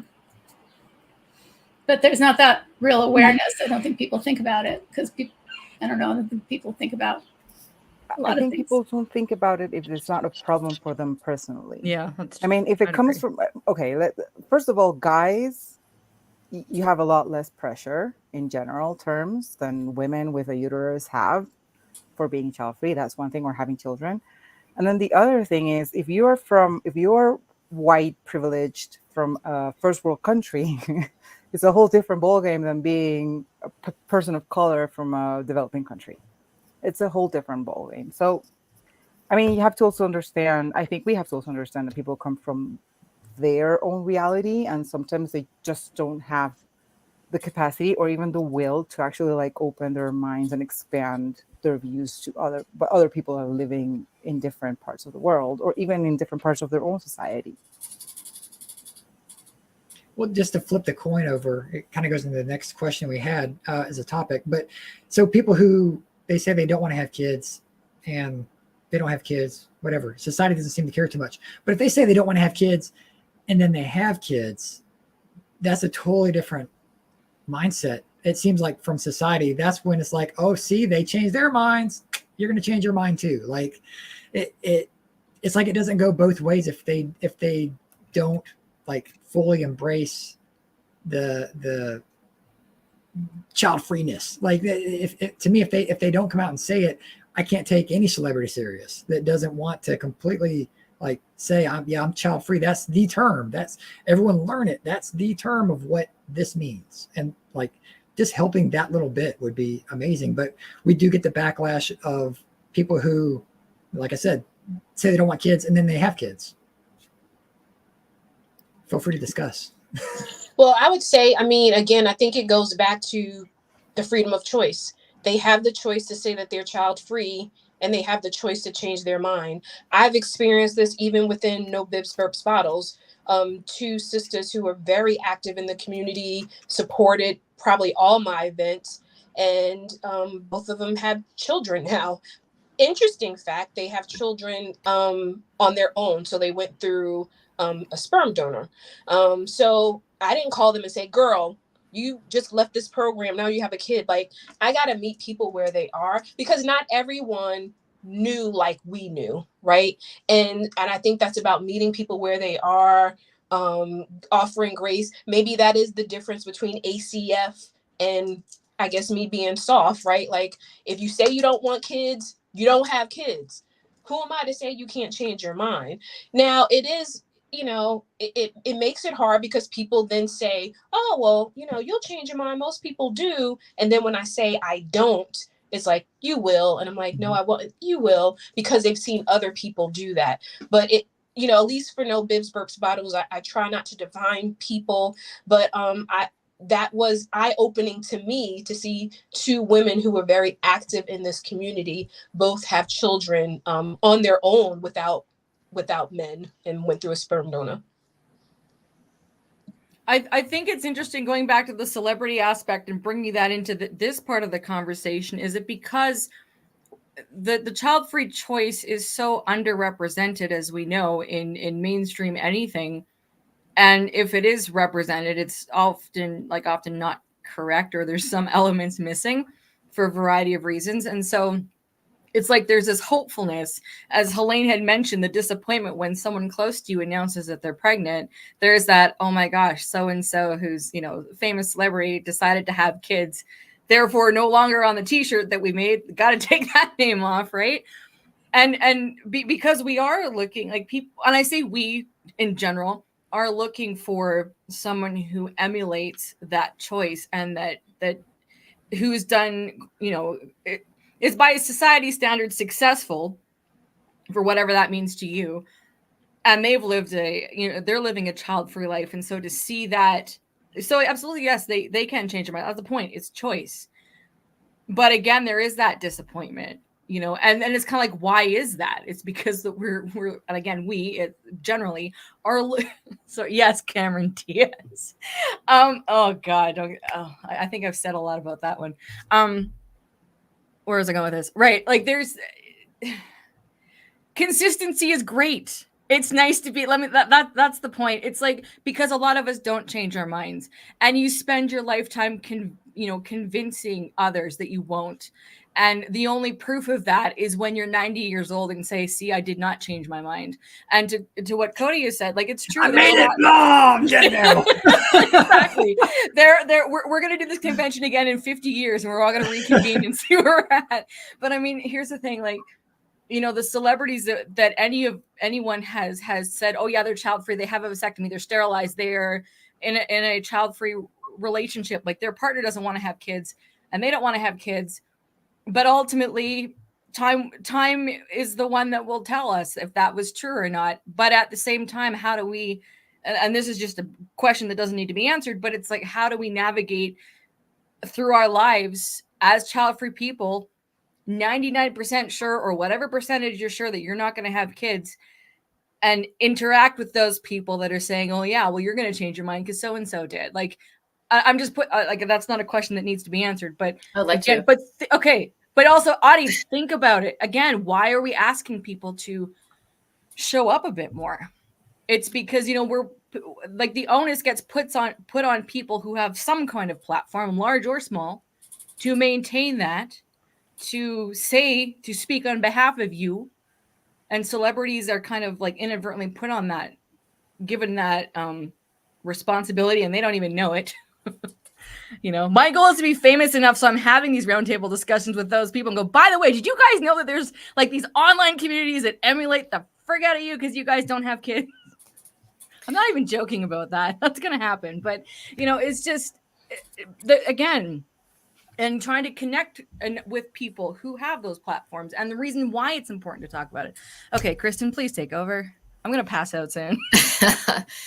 I think we're kind of kicking ourselves in the ass when we turn to celebrities to put them on this child-free platform, not only because when they suddenly decide they want kids, here we've totally embarrassed ourselves by being like, look at this famous person who doesn't have kids. Aren't they fabulous? Because they're famous and don't have kids and they're famous. So then we've elevated them to that degree, and then they change their minds. And then we're disappointed in them because we've lost our hero. And then we're embarrassed because everyone knows we've lost our hero and they've changed their minds. And then they become this symbol of how we're going to change our minds when we're older and we're grown up and get smarter.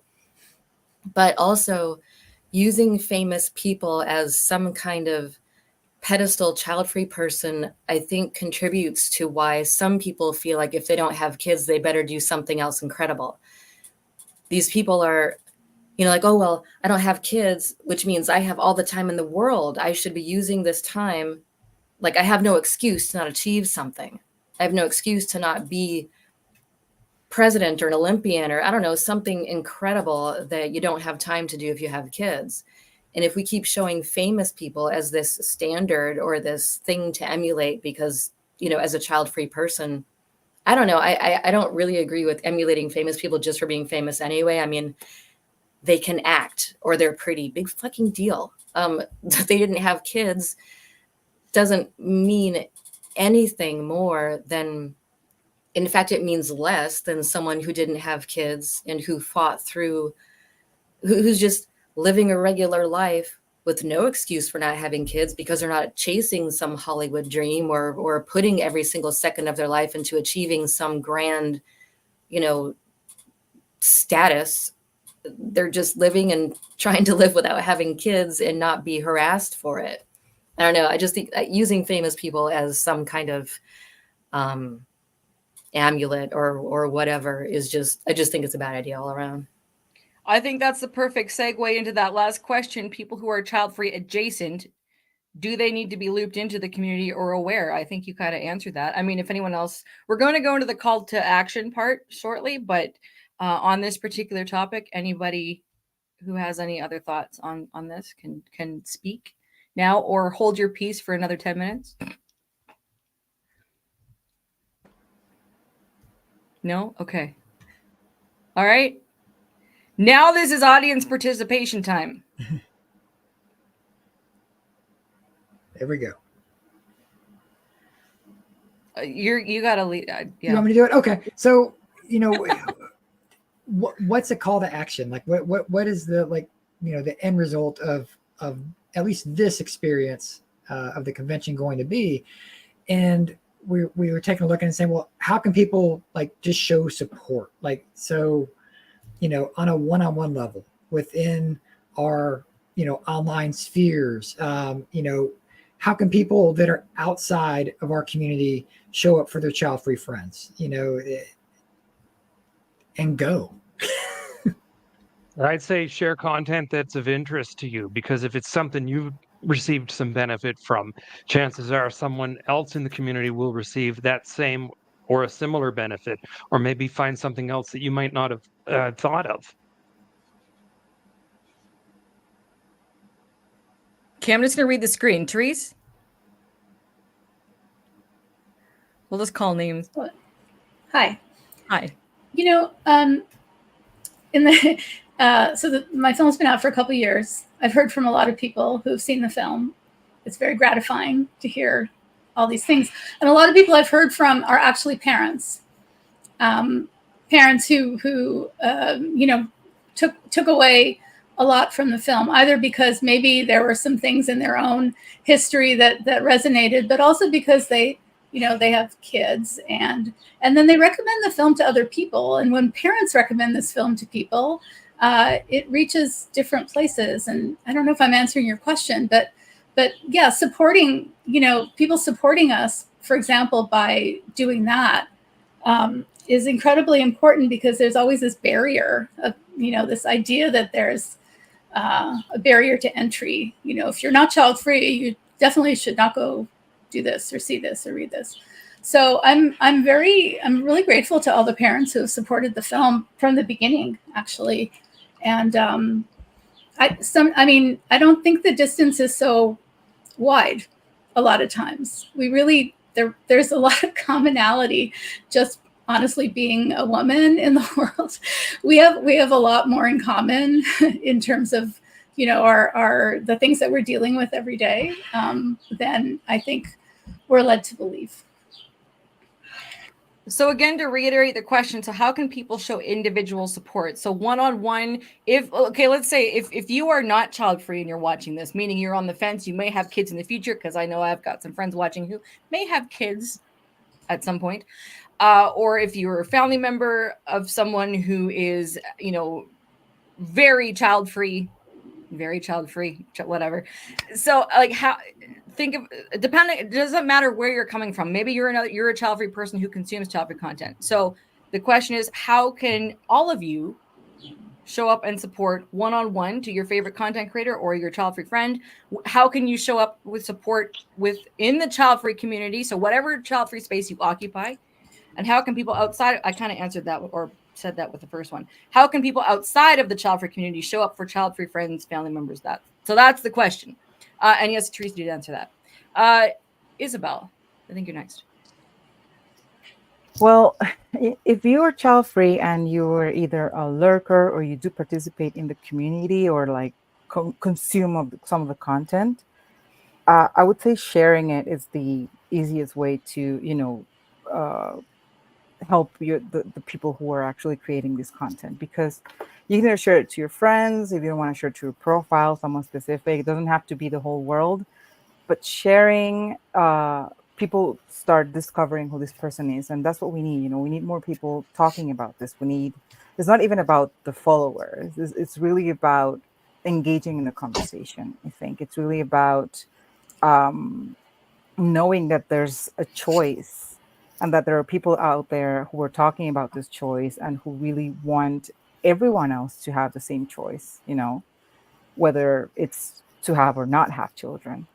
So that's one thing. And then if you're not part of the community and you want to support your friends who are child-free, I would say the easiest way is to make sure that if they're not part of a conversation in which they're being criticized for not having children, just defend them.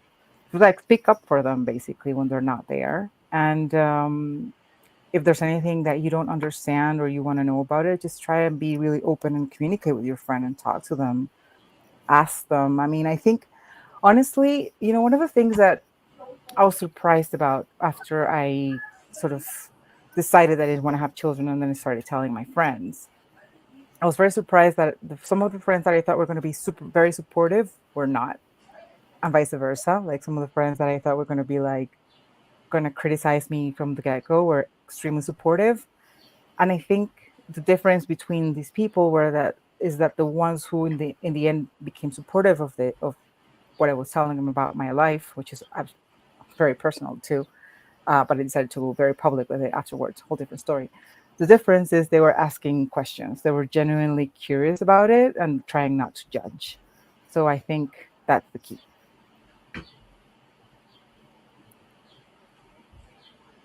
Dan. Oh, go ahead, Angela. Yeah, go ahead. Oh, I'll jump in. I always try to lead from I can't make people do anything that they don't want to do. So with no bibs, burps, bottles, if you see the content and it resonates with you, definitely like or share or comment. Again, because we've already shared that it's a lot of work that goes into this. I think there's a misconception that if you're not African American, you can't press the heart. And I'm like, the Instagram, it's open, right? There's an audience, there's a audience that I connect with, but I had one person said like, oh, I'm white, like, can I follow you? And I'm like, all you got to do is press that button in my bio, and of course you can consume this content. So but I don't want anyone in any of our spaces who truly don't want to be there or have a desire to learn, to be entertained, to be informed.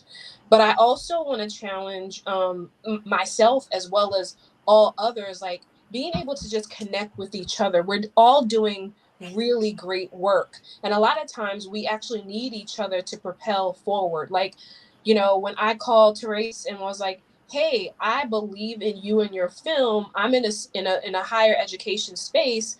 You know, we had conversations, but it's because I had worked with her before. I believe in the work that she's doing, that I was like, let's collaborate. How can I bring you here? So being able to see opportunities, right? If there's an opportunity where someone's like, I need a Latina to speak about this, I'm gonna think about Isabel, right? So being able to support each other within the community itself. But as far as the people that are here today, kudos to you, because I personally think that we should have crashed this StreamYard because we had so many people coming just to be informed.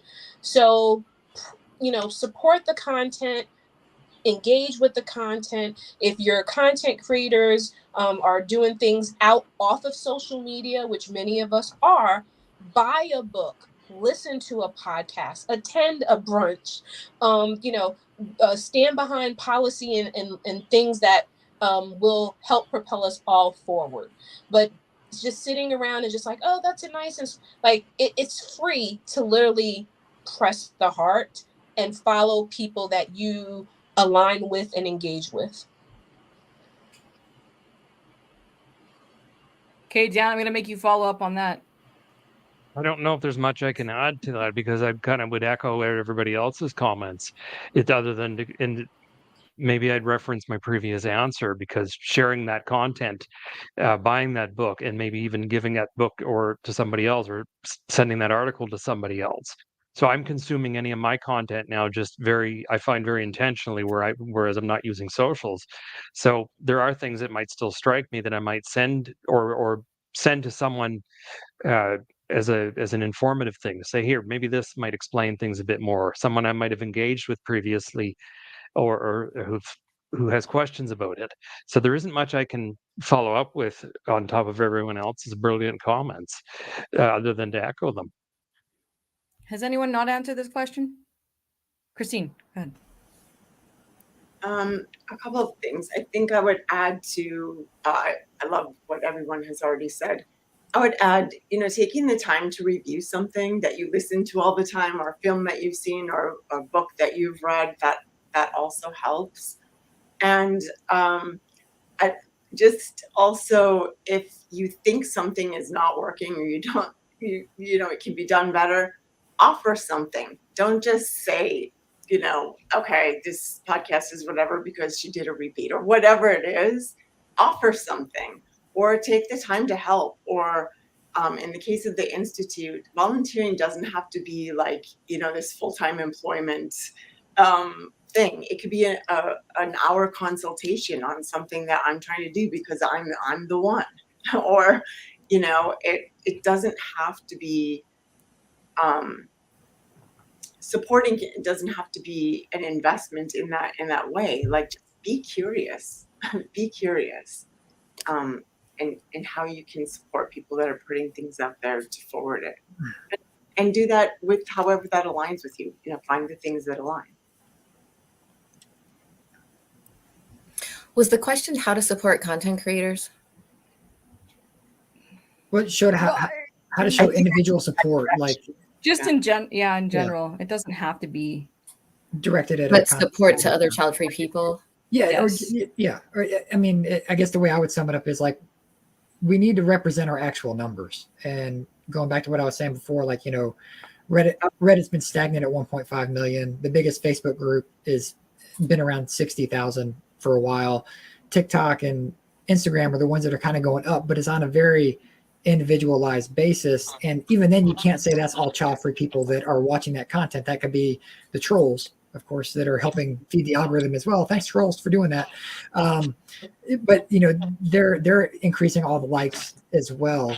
So you know, how do we show that support? And then I'll tie in a new part of the question, like how do we then find a way to engage the people who are like us but don't self-identify as child-free? And we'll kind of wrap it up on that. I can't add anything new to what everybody else has already said. It was all encompassing. But you know, it does seem like there's a heavy reluctance to answer the question, why don't you want kids? Or why don't you have kids? Because it's immediately often taken as an attack or a judgment. When I think if most people assume having kids is what you do, I think they're genuinely curious. It would be like if I told someone I don't like chocolate, they'd be like, what?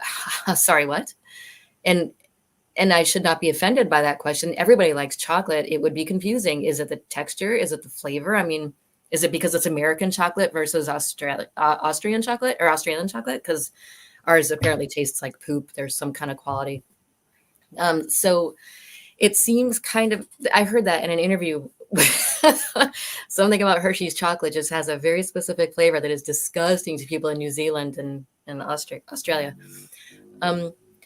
If the question is coming across authentically and someone honestly doesn't know why you don't want kids, and this is a new concept to them, this could even be someone asking who doesn't want kids, but who has never fully put it in to make sense in their head. And they're like, so why don't you want kids? You know, maybe it's, you never know why you're being asked, but you can usually tell when you're being judged or when you're being criticized. There's a look, there's a tone, there's just, you know when someone's trying to be mean.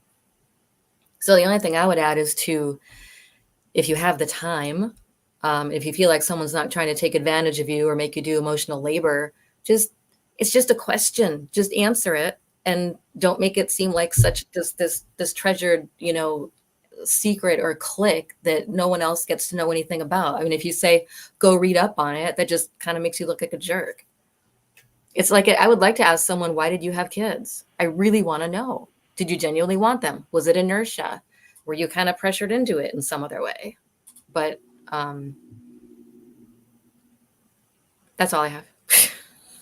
So I'll say for specific to Childfree Convention, everybody watching the replays, trolls included, tell people that this channel exists and tell them to go watch the last 4 years of content, including today's conversation, because a lot has been covered in the 4 years that we've done this. And whether there was something today that resonated with you, or you're one of the people going, why didn't you talk about this, and this? Chances are we've talked about it in previous years, and those conversations are worth having. Those are what you would call evergreen conversations, generally speaking, which means they just, what's the actual definition for evergreen? Like it stays fresh, like it's relevant for like consistently, just for those that don't know. And I mean, I know this, but I just want to make sure I'm getting this right. That's evergreen content. Okay. So there's a specific call to action for Childfree Convention, because there has, a lot has been shared from this YouTube channel through these events that we've done for 4 years. It's worth talking about. And absolutely, Angela, it should be blown up, which is, again, why Cody and I were like, why are we going to do this? Like, you know, I have, again, so many thoughts echoing what everybody has said, but if someone's lurking and is shy about interacting with child-free spaces, totally get it. But the bottom line is, if you have listened to anything that has been shared today, this is like, it's worth putting your neck out just a tiny bit, and your name doesn't even have to be attached. Like, email it to somebody, email the link to somebody, whatever. Do something. That when Cody and I were trying to figure out the names for the panel, he was just like, child-free people, do something. I'm like, there we go. That's what we're calling this panel. It's as simple as that, because something does have to be done, or not, and we can all just fade in the background, you know? So. Well, and that's kind of the crazy thing. It's like, being the whatever content creators making, you know, anything related to the child-free space, like we're kind of like the only line of defense of like defending why we choose to do what we do. Like, that's basically it. So like if we, you know, keep losing content creators, if new content creators come in, but nothing new is being said, hopefully their stories are all being shared. But if it's just a bunch of memes and stuff, it's not going to get us anywhere. But, you know, if you want to create content, by God, start creating content and see where it goes. Like, you're welcome to begin. That's your open invitation. And this may be going down a different lane or path, but, you know, I do feel like people are appreciating the work that we're doing. Like, I was fortunate enough to be a speaker at a childless summit.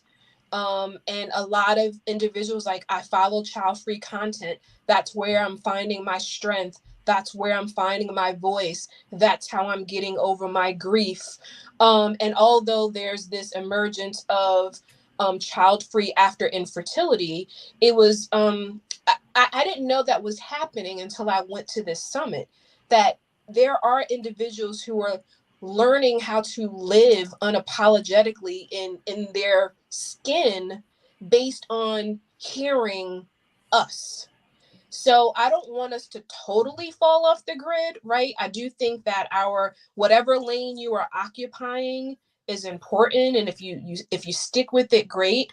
But it was interesting to be in this space full of childless people who are like, we need y'all because you guys are living life, and even though we wanted kids, we're learning how to live unapologetically by looking at child-free individuals. And that was something that I wasn't even aware of. So I just wanted to add that.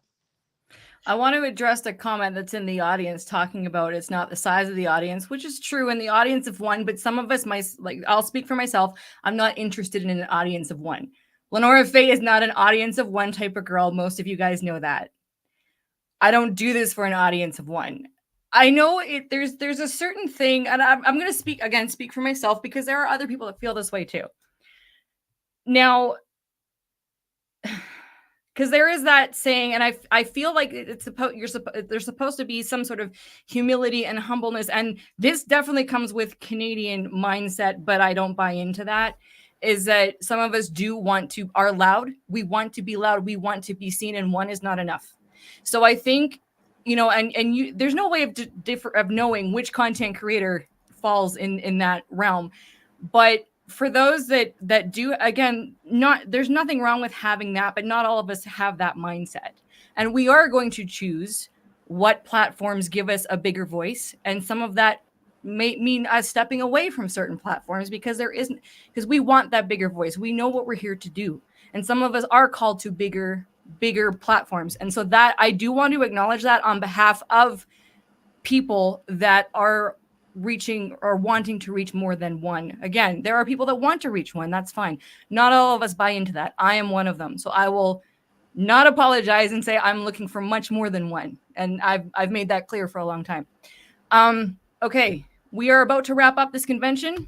For those of you who are just joining us, it's 2:00 in the afternoon on the Canadian prairies, and we're in various different places here. But are we doing final thoughts now? Final thoughts.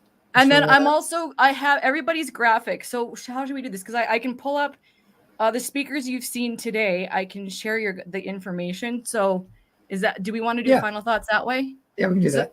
Whenever they start talking, just pop it up there. Okay, so Therese, you say what you need to say, and then once you're done, I will put up your card and then move to Isabel and do the same for every speaker here.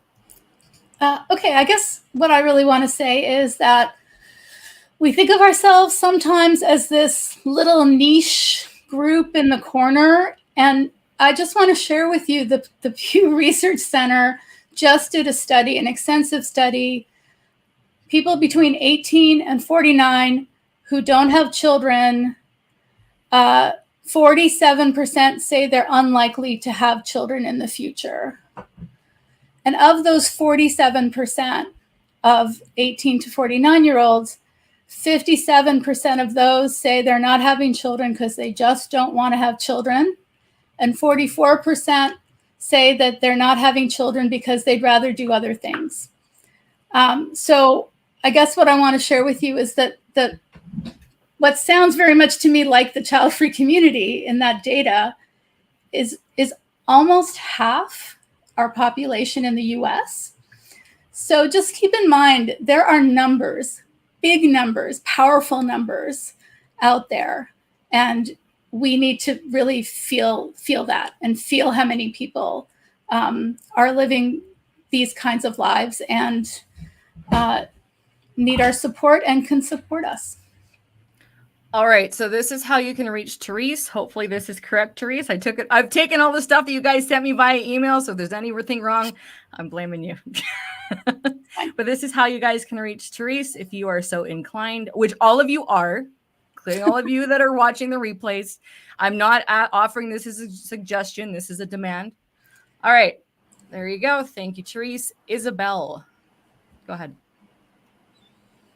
I'm sorry, what was the question? Final thoughts. We just got distracted for a little. Sorry. Yeah, there is something. Well, no, but this is very long to discuss here. But yes, no. Final thoughts for this. First of all, thank you so much again for the space. For Childfree Convention. I've been in all. There's been four, right? You've been in all. Oh yeah, you have. I've been in all four. So have I. Great. Good job. Good thing you've been there as a moderator. And it's always been, a great experience. And of course, sharing this panel with such amazing people, such amazing Childfree peeps. I'm really happy to be here. No, I mean, just for everyone who's listening, either live or on the replay, I would just encourage you to think what you believe this Childfree community should be achieving. And maybe if you're not someone who wants to put any content out there, that's fine. But maybe share your thoughts with other content creators that you follow, because I think we also, getting ideas from people that are consuming our content or who are listening to our conversations, it's a great way to sort of push the conversation forward and to keep on creating content. So I think that's what I would say. Thank you, Isabel. And if you want to reach Isabel, and by the way, if any of you guys are just listening to this for whatever reason, this may be on a podcast later, go to Childfree Convention YouTube channel and you'll see the graphics, because I realized we didn't read this out. So this is how you can contact Isabel. I'm not keeping time of how long we're putting these up, but okay. All right, Dan, you are next. Don't have any final thoughts because I have I'm out of notes. So I think that might mean I'm out of things to say, other than to repeat my plugs earlier that I put in the YouTube chat. And thanks again for everybody who's tuned in, and LeNora and Cody again, because I know the discussion started happening for this in January, I think. Yeah. So So again, thank you. And it's been nice to see Kristen and Isabel again, and nice to meet Christine, Therese, and Dr. Harris. Thank you for having the space today. And my website info is in the thing there. My books are on Amazon. And there's Dan's website here. So. Yep. Sorry, I'm blocking Dan's face. That's fine. I would be doing the same thing. So there's another, my most recent book is 2020's Let Nothing Go to Waste, which is not about child-free content, but there's nothing wrong with that, of course. But thanks again, everyone. All right. Okay, Christine, you're up. Kristen, you're so bad. He's peeking around. Okay, my last thought is, to the numbers Therese just shared.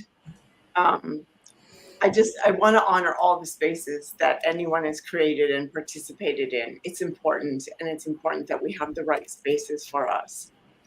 And then I would like to make the invitation that just every once in a while, if we can come out of those spaces and come together and then go back again and have these larger conversations toward, anything it is that we want to achieve. But that really is what I'm trying to do with the Institute, so that we have a platform that also we can have different conversations. We don't have to negotiate our personal identification, and it's good to know where we can go, whatever that is. So I guess that would be my invitation, and I just want to say thank you so much, Cody and LeNora, for having me here, and for all the work that you do, and for each and every one of you, everything that you contributed today, and all the work and more that I can only imagine that you do day to day. So thank you so much. Thank you, Christine. And there's Christine's information. All right. Okay, we are going to Angela. Hey, well, one, I want to thank every guest that has joined us. You're a real trooper if you've been with us since this morning up until now. But this wouldn't be possible if we were just talking to ourselves. It would have still been a great conversation. But I do want to thank those who came out this morning and this afternoon to join this convention. LeNora and Cody, you have done something very, very special here. For the last 4 years, you have brought child-free individuals together. You have put topics in front of us. Some of them, I was like, that's a really good topic. So I know that there's been a lot of labor and love to plan these, but I just wanted to give you your flowers now. This was unheard of. Like, I've never been to a child-free convention until you started it 4 years ago. So I want to say thank you very much for your effort, for your hard work. And it doesn't go in vain, right? You have something that you should be very proud of. And for it to be August 4th and for it to be on the 4th. And we didn't even plan it that way. That's remarkable. So after this, get a drink, get some water, relax. But I want both of you to know that you've done something special here, and I thank you. It's been great meeting Dan and Christine. So thanks for bringing people together, right? Because, you know, I know most of you, but the two of you, I never had a chance to meet. So thank you. And I want to remind those, any African-American Black child-free women who are listening, if you are wanting to connect, you can come to our brunch, which will be on August 24th in Charlotte, North Carolina. We only have a few more tickets to sell. So yeah, you can go to nobibsburpsbottles.com. And then I always close every IG live, every podcast with this: womanhood is not synonymous with motherhood. Amen. All right. How you can reach Dr. Angela. There's the contact information there. All right. And now we are going to Kristen. I echo everybody else's sentiments about the Childfree Convention. Really, I have loved this idea and what you guys have done with it. Every single year you've done it, you always bring on, well, until this year, you've always brought on really important people. Wait, what do you You know. Did you just insult the entire No, this seriously. What happens when you guys have been live streaming for, and this is only 6 hours. You should have heard what we said at the end and when it was 10 hours. All right, sorry.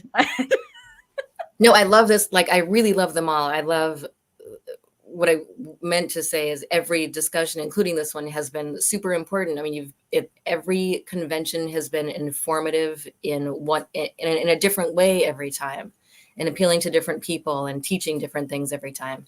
And I just really love the whole idea and love that you two do it. And I get a sense, but have no idea how much work it is. And I can only imagine. You guys would die if you knew how much work went into this stuff. Yeah, I'd probably opt out. It's too much, but it's really commendable and admirable. And I love that you do it. And I want to thank everyone who actually came to listen too, and everybody who's been in the chat, just for being here and for engaging. And I think there were times when it could have in other arenas gotten contentious, but it didn't. Everybody was just really respectful and listening and thoughtful. And that was just a fun thing to be a part of.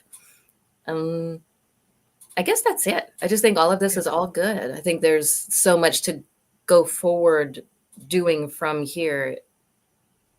That was a terrible sentence. I'm a much better writer than I am a talker. The call to action. So there's Kristen's information there. How you can reach her. Cody, I did not make a graphic for you or for me. Okay, so all the speakers, all you guys, please stick around backstage. Cody and I are going to do a quick wrap up to the audience. So don't go anywhere. We need to talk to you. Specifically, I need to talk to you. We need to talk. Do we need to say? Well, Cody, yeah. We'll do our final thoughts in a minute. 6 hours. Yeah. This is when it's starting to set in. All right. Thank you, speakers. Please hang out backstage. We're just going to take you off here, and then Cody and I are going to say our farewell to the audience, and then we'll be right with you once we end the live stream. Okay? Thank you, everyone. Okay. Bye, everyone. All right. Well, this concludes the shortest Childfree Convention in history of Childfree Conventions, but my brain is still starting to wind down. Is it the shortest one? I don't know. It is 6 hours. Our first one went man. at least 8 or 9. The very first year, we also just did one day, but it was longer than this one. But this has been a very intensive conversation. So how you doing? I'm okay. I'm good. Yeah. Drank all my water. I've got Tim Hortons London Fog. I got Tim Hortons coffee. I also have Tim Hortons French vanilla, which I did not get to, and I have water. So yeah, it's been and I've got chocolate, and that's all I'm running on right now. Audience, thank you guys for the live chat. Because this, again, some of you are new to this. Some of you are familiar with the old style that we've had, or previous style, I should say. Thank you for sticking with us the whole day. And for those of you that are watching the replay, please share it with everybody. Again, this conversation is not a frivolous one. It's not a fluffy one, and it needs to be shared. Seriously. So we're going to keep this short. Yeah. I mean, until I start talking. Well, like just for me, creating content and looking at it, like we kind of whine and complain. It's like, oh, the algorithm hates us. It's the algorithm. It's the algorithm. It's not so much the algorithm as it is the apathy. And I think that's probably the biggest thing that we could use that help from as a community as a whole, is just to not be as apathetic about putting our foot forward. And, you know, the content that's being made out there, you know, great. It's there. Enjoy it, consume it, like it, follow it, share it, all that good stuff. But, you know, as a consumer, like, you know, you could ask for more from the content creators. That's why convention is what it is. Like we try to hit topics that no one else talks about, that no one else is even thinking about. It's not even on the radar of anyone making content. I'd be surprised if really anything we talked about today or the last convention has been talked about in anyone's content they're creating. So, and that's not to say it's like, oh, we're so smart. No, it's because these conversations need to happen on a little bit deeper level. And the hopes is that someone else continues these conversations. That we said that ever since the very first one. The reason we started this was to begin the conversation. And we're in year 4 now, and the conversation is still going on our end. You know, that's my challenge to the community out there is content creators, like, you know, surface level stuff's great, memes are great, but dig a little deeper if you can. Have a conversation that maybe makes you feel uncomfortable having, because I guarantee you it is probably going to be well received by large portions of our community. Yeah. And again, in order to get, if we want to, again, the mainstream seems like a reach, but if you think about it, and again, a lot of us do enjoy our fluffy child-free lives, but we all know life is still life, whether you have kids or not. We're all dealing with something, and with things in our own way. And the fact that being able to not have children and have that choice and be able to speak about it and connect with other people who have also made that choice for their reasons, the fact that we are in a time where we're able to do that a little more easily, again, depending on where you are. I know there are some parts of the world where that's almost impossible. You know, what allows that is our ability to speak up and say things and create things. But there is a more depth to the conversation as well. So, and even if you don't want to participate in the conversation, you can still share it. So I would love to say something more profound, but I'm really tired. I can feel my face drop now. So do something. It's better than nothing. Thank you. Thank you very much. So again, thank you to our audience. Thank you for everyone who's listening to the replays. Thank you to our amazing speakers and for everyone that has supported us through the last 4 years. We really, really appreciate you. Please go out and do something, like Cody said, and say that one more time, and then I'll put up the brand. Do something. It's better than nothing. Bye, everyone. Later.